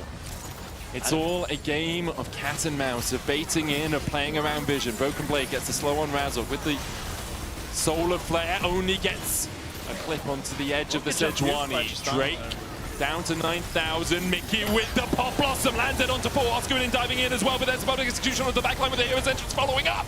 Hansama dives on, and Razzle goes down. So does Upset, and G2 have found the fight they've been looking for all series long. Skewmon, though, will die to Humanoid, trying to chase a little bit too far. Mickey trying to escape here as well, but he's still got quite a health bar to work with. Caps on the flank. It looks like it will just be the Dragon for G2. Is Mickey gonna look for more? There's double TP. I mean, what options does he really have? The Dragon's gonna go down. I mean, he's in enemy territory, and I do not think that there is any way that he can escape to. That's going to be another kill over to G2, who in these team fights just seem to be having a much easier time. Even though the ulti goes wide, it was a good engage from Mickey, but it doesn't quite pan. Yeah, eyes have broken mid here. Threads the needle, lands the public execution on the Upset, together with the Kai'Sa and the Galio. It all culminates with a massive execution assassination on the Upset, and he can't out-attack. Your Fed Tristana can't land a single out-attack in this team fight, and you actually don't have any damage left. This is the problem when one of your carriers itemizes fully defensive. If you just focus down the other person, it's hard for a Humanoid to really carry that burden. Usually, if all of G2 would dive that Tristana, the Orianna would be so powerful to kind of clean up the fights. I also think that G2's composition, it's a very fast engage from multiple angles. Leona, the Trundle, the Ambessa. Oh, hang on, Caps. Caps the one being engaged on right now. Permafrost needs one more auto. Shockwave will cat him back. There's the stun follow-up. Oscar coming across the wall. The Zhonya's used by Caps. TP coming in from Broken Blade as well as G2 look to save their mid laner and will do so. Still have yet to crack this mid lane tier 1. They get the TP out from Broken Blade, so at least a small advantage gained along with the flash. Caps in we didn't quite get to see the setup, so he was in a very awkward position. Ultimately, though, doesn't really result in a huge amount. This goal difference, I feel like it's very deceptive. Fnatic is not in the lead right now. All of it is basically sitting on Humanoid, and with a 3.7k gold leads, like, if you look in the context of the map, Skewmon is just way stronger than that of Razork. He's a super effective front line. He's built up more than enough resistances now to be able to at least weather the initial engage that will come through. And I feel like Fnatic need to turn their attention to side lanes, leverage Oscar trying to find picks to create a numbers advantage, and G2 are just limiting his options. And just look at the inventory of G2. Mercury Threads, Mercury Threads, Mercury Threads, Mercury Threads. They know that the way they lose teamfights is by getting locked down by these big CC ultimates of the Mickey X and the Razork. And I think the really nice itemization, they're really showing that they understand that they really need to kind of get out of these chains early, or they will just get fallen. Hans Summer's cleanse. It shows us up on the HUD, but I'm pretty sure it has about 20 seconds left before it will come off cooldown. G2 waiting for it. Looking for the engage, perhaps, as Mickey's hit with the Solar Flare. Public execution for the follow-up. Mickey chunked out a little bit, but no real damage coming out from the rest of G2. They'll use a couple of ultimates for it, and we'll be able to walk away through the frozen domain. Caps was in the area in case a hero was needed to enter the fray, but unrequired for the moment. It does seem like Oscarinin is constantly pushing out bot lane, though. It seems like he actually has control. They're starting Baron. I mean, Upset and Razork doing it. No real vision here for G2. Now with the control ward in the pit, they will see that this has been begun. Broken Blade looking for Humanoid. Upset takes his attention away from the Baron and instead towards the members of G2. Mickey looking for that flank, has a control ward behind the pit here, and they need to spot him out. Pop Blossom onto 2 heroes. Entrance coming out as well, and there's no real follow-up from the Pop Blossom. Oscar dived in with Hexagon Maiden, but he's dived into his demise as G2 find 1. Fnatic peel off the Baron and try and get away with their lives, and they'll manage to do so. Razork on the wrong side of the wall, but he escapes. Mickey sending a clone in to spot G2 on the Baron, and once again this game, the team that starts the Baron does not secure it. I mean, that felt so indecisive from Fnatic. when Mickey ulted, to me, that was their avenue to finish the Baron. That's what they wanted to use it for. And then they turned to fight. And the moment the Galio ultimate arrived, they then immediately disengage from the fight and they leave Oscar just out to dry. Yeah, I feel like the problem with their comp right now is that even if Mickey X lands a great ult, they don't really have the tools to follow up on that. So they kind of need to kind of change how they view that Nico ult. And as you rightfully said, I think it was a great ult by Mickey if they wanted to get that Baron, but now I really feel like maybe Oscar went in too deep and they couldn't just re-engage together in their jungle. But the fact that they went in so deep now just turned into a disaster. Yeah, it's also, Pop Blossom came in when the Baron was at 7,000 HP. Like, it doesn't buy you that much time often, right? Maybe if it keeps Trundle out, yeah, it's kind of enough. It's possible so you could have done it quickly enough. Yeah. But I get your point. It's really, it's always going to be a split call to make in the situations, and especially when the pressure is on right now, that's when these mistakes happen. This is when you make those small errors in judgment, and I think right now Fnatic made a crucial one. G2 setting up towards this Drake will be sold for them. Up in 8 seconds time. Fnatic trying to gain control over that mid lane wave, but G2 have control over the river. A spot in the winners match on the line. Possibility of a ticket not only to the finals but to MSI as the public execution goes on to Humanoid. There's the hero's entrance to follow up, and Broken Blade able to dodge away for the moment, but Mickey, Razork and Humanoid all able to escape. Upset, untouched, unscathed so far in this fight. Mickey dies to the Void Seeker. Oscar on the chase onto Stumond as well. Might continue to go in. Upset jumping forward. Caps on the prop, looking for the flank themselves. Justice punch away. Upset still has his ultimate, has flash, has cleanse. There's all the tools at his disposal to really turn around a team fight. TP towards the bot side from Caps. G2's just dancing around Fnatic right now. Razork, he's looking, he goes in. He goes in as soon as he sees Caps flying across his head. Broken Blade, though, kills off Razork, and Hansama cleans up the rest. He'll find 3. G2 with the Baron buff, but looking not at the Drake, but at the Nexus. And it's G2 that comes out on top in this series. They constantly find these late-game teamfights, game after game. They just show that individually they weave around these zones of control, and they just use their spells in a better way than Fnatic. A 10-1-5 performance from Hansama. The carry comes up clutch once more as they set their sights on the Nexus. It's a tale as old as time. You can change the words, but you can't change the story. G2 defeat Fnatic.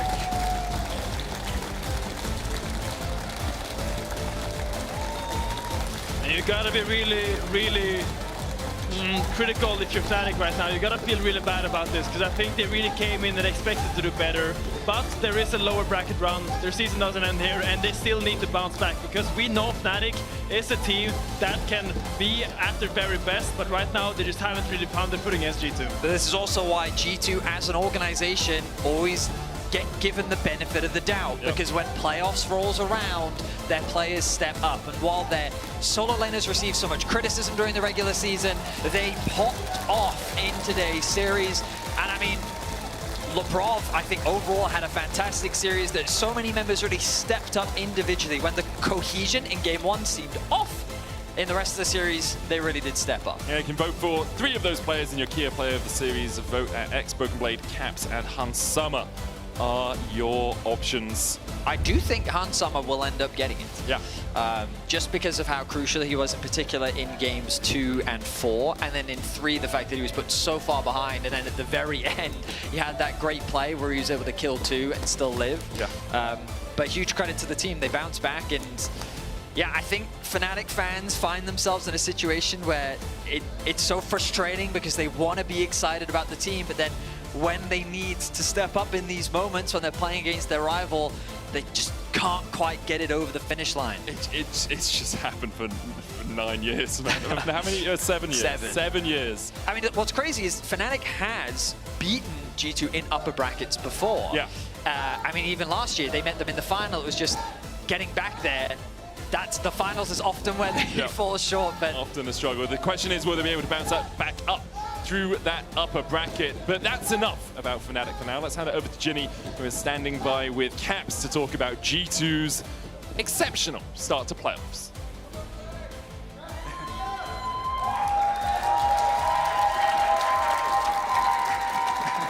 Gonna give the fans their moments. They've been very loud for you guys today. Yeah, I mean, it was awesome, honestly. Thank you guys so much. So let's start off the discussion after game one. How did that go? Because it looked like Fnatic was locked in and you guys maybe not so much. So what was said during that time? I mean, I think the game one was a bit of a disaster for sure. Like, I think they drafted in a way that caught us off a little bit off guard, but also the game was going very well. At least for me, I was feeling very strong, building a bit of lead, but then I just jumped in very deep on bot, and it was a bit too deep, and then it happened a few more times. So I think if I didn't push it a bit too far, then we would have been able to snowball the game well. Just a little bit of limit testing, right? It happens. Either way, you're able to close out the series, and it was quite a dominant performance in game 3, game 2, game 4. So when it comes to going up against Fnatic, the rivalry that we've seen time and time again, you said it was going to be a little bit personal against Mickey. Did it feel that way? Yeah, I mean, he definitely liked going mid or like bot whenever I was, and I think especially before the series, we had the interview, made it more fun as well. Of course, he said that they would do a reverse sweep on us. Yes. So as soon as we lost the first game, I knew it's over. You know, their strategy has failed. You know what? You guys did the reverse sweep instead, I guess, in that perspective. It feels like as well when we're looking at the drafts this time around from G2, it didn't feel as creative as you promised us it would be. So what's going on there?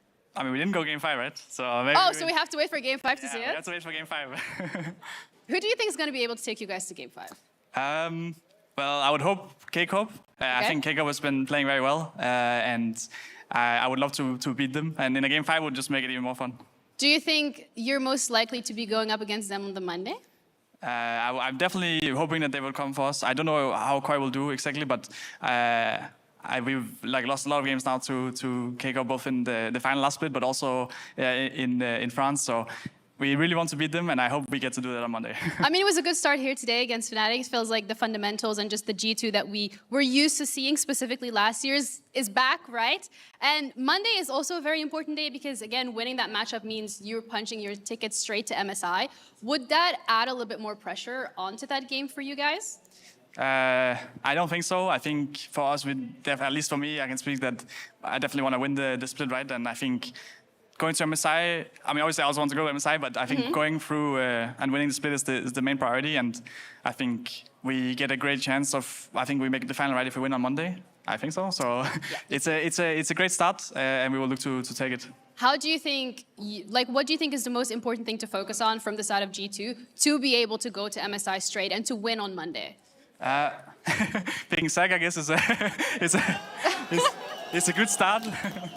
But aside from the draft, I think we definitely just wanted to be a bit more decisive. I think a lot of our games this year have just been a bit slow, and we felt very hesitant to go in. I think today maybe we went in a bit too much, too aggressive at times, but we actually just went for every fight we saw, and I think we'll keep that up.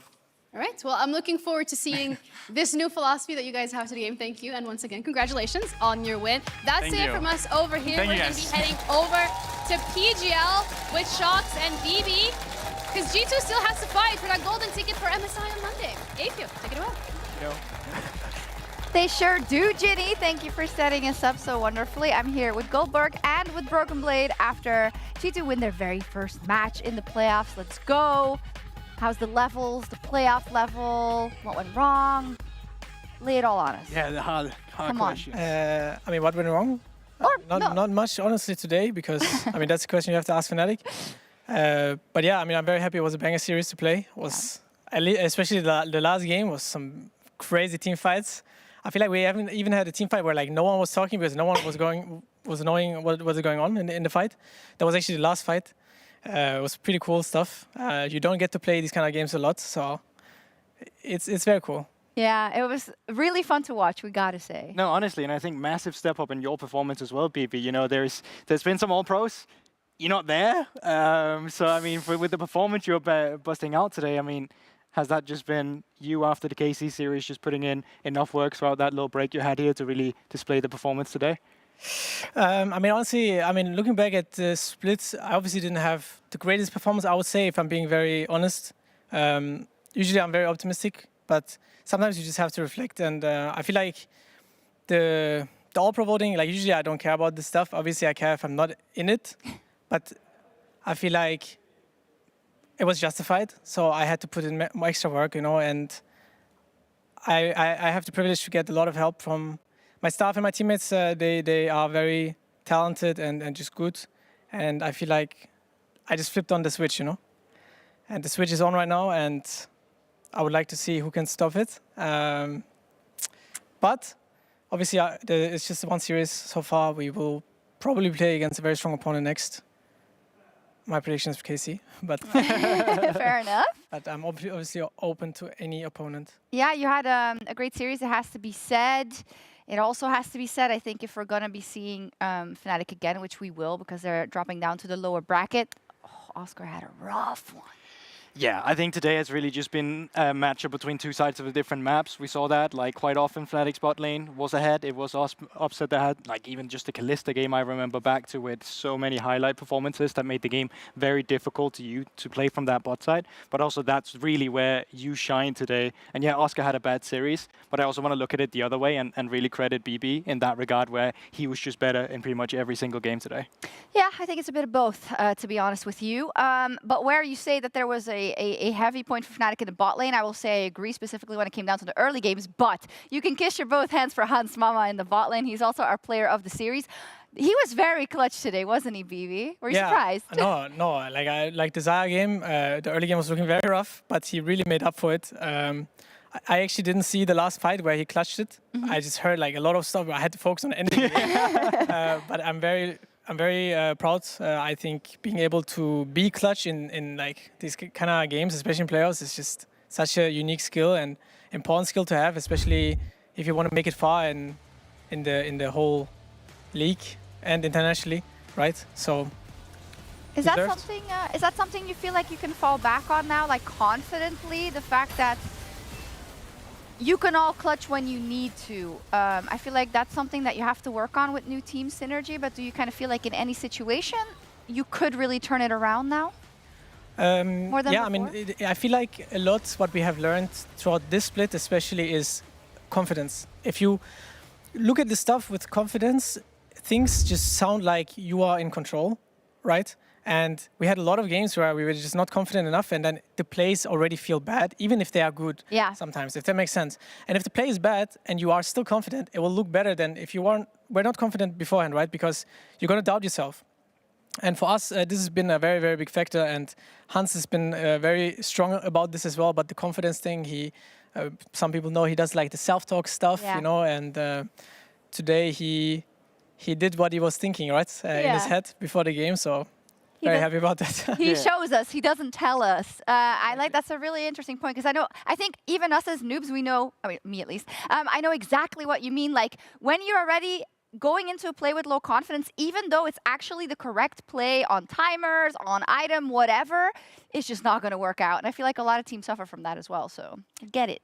Yeah, I mean, it's just confidence can turn into overconfidence very quickly. We saw that with Razork on the Pantheon earlier today as well. But yeah, it's one of those things, you know. And I think, but it is one of those things that even if everything's not going well, sometimes it's better also just being delusional and telling yourself you have confidence as you're going forward. Speaking of being delusional, this is what GB said after game 1. Self-aware.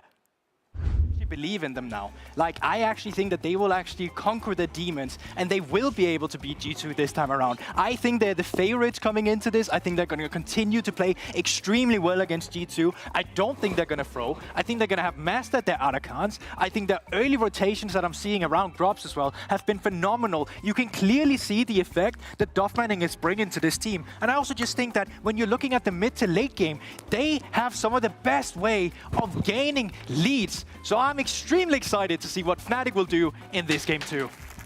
Now the Grand Starfall for the chase of the Skewmon, but Razor's gone way too deep, way too fast, the Ancient's Assault! Once again, there's the charm as well onto Razor. LeBron falling low, hot shot takeover coming out. LeBron survives for a long time, but in the end, Upset takes him down. And the TP in from Broken Blade slams Fnatic against the wall. Chooses the counter-strike as well for the 3-man stun. The quickness, the charm, the Tibbers!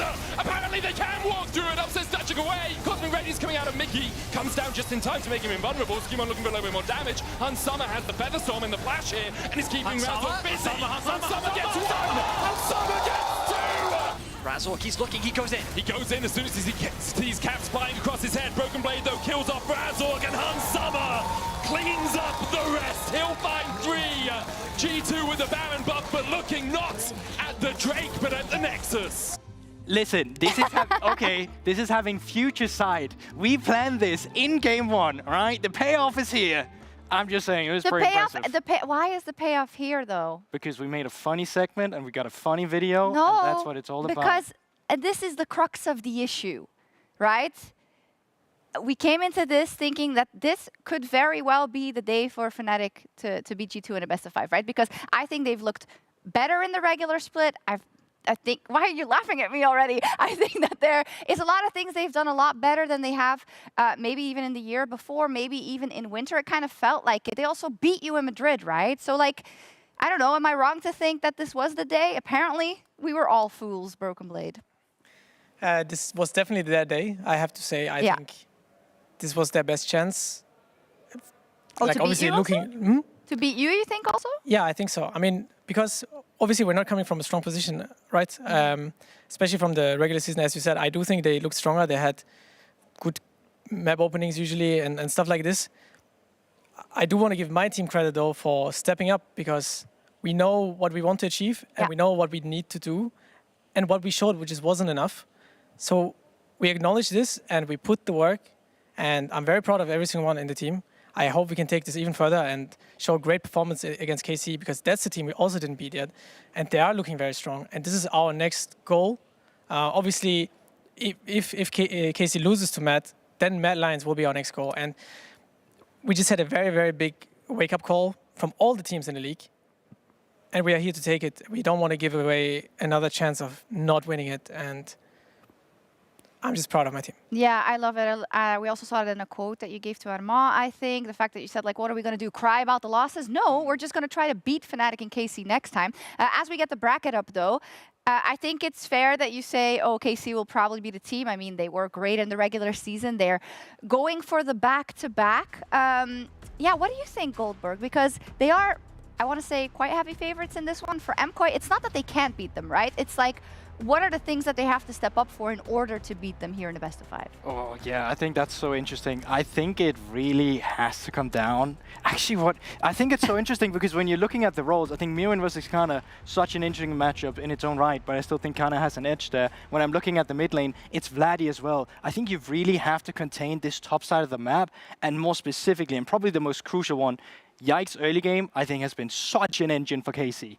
Like, if you can shut him down, it's shown that they're not functioning as well as they should. And I think if you can get Aljoya back into that prime position, that's where you set MKOI up for success. Okay, we'll see. We already know who BB thinks it's going to be on Monday. Also, there's something behind the couch. You can't have it yet. It was a little teaser. You can't have it yet, but maybe you can get it on Monday. Nice. The golden ticket. Looking forward. Yeah.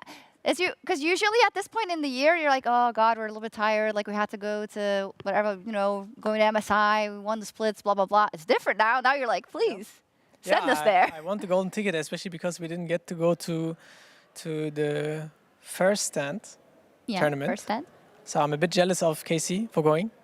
And it would be nice to go there. Yeah, Canada. Sounds fun, honestly. So that's it from us today. Speaking of Canada, or like that side of things. LTA North, the playoffs are on there, so you can watch FlyQuest taking on Shopify Rebellion. And we'll be back tomorrow for our match of the week, MKOI versus KC.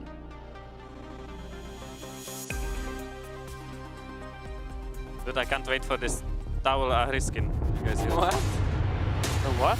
She will have only a towel. What? See now, Mickey, no flash available for him. Channel option is going to land. Caps there for the chase as well, and Mickey's down. Unsummer gets G2's first of the game. He can't do anything. Yeah. Go, go. On Alistar. Yeah, Alistar on flash. Yeah, nice. Look at the Kali. I can block. Yeah, kill him. Boom.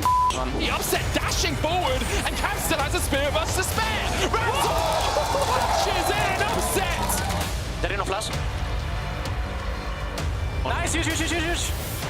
I'm going more flash. Nice. Oh my god, nice. Mid and rush. Upset flashes forward. The face call will be enough, but with the rend. Flash away from the bot, but the follow-up from Mickey. Wait, no flash as well. Chill out. Oscar really struggling in this match, and as LeBron shows up, probably will be the kill. Hexagon made him trying to get away, but the Shield of Daybreak won't be enough for the stun. There's Broken Blade's second of the game. Okay, I got the trundle, guys. I can ulti the cabeza. Learn it. I can learn it. No flash, sorry. Sorry, chase only. It's good. Hey, Nico flash. Nico no flash. Help me. No, fuck Drake. We can fight. Yeah, they're going on you. I flash. Tristana. Nice! Kill this bitch. Bottom. Let's go! Good job, Max. Good shit. Good job. Flash fucking plays. Nice! He thought he could kill me. He could kill the troll king, bro. He doesn't know, bro. Man, nice run. Nice, guys. Nice.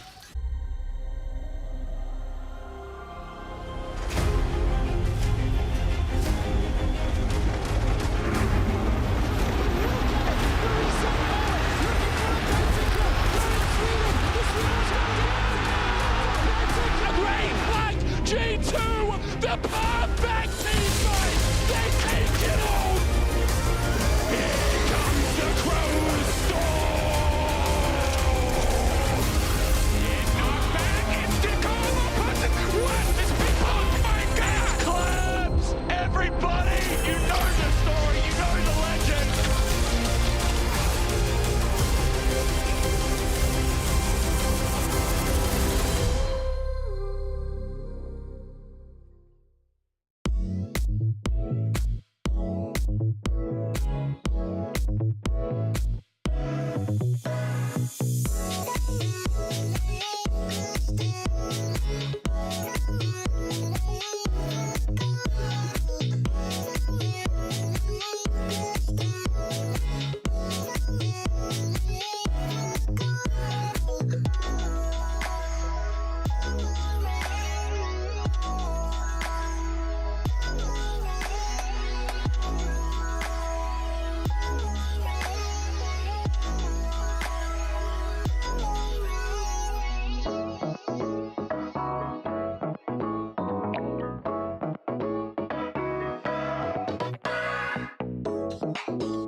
Thank you.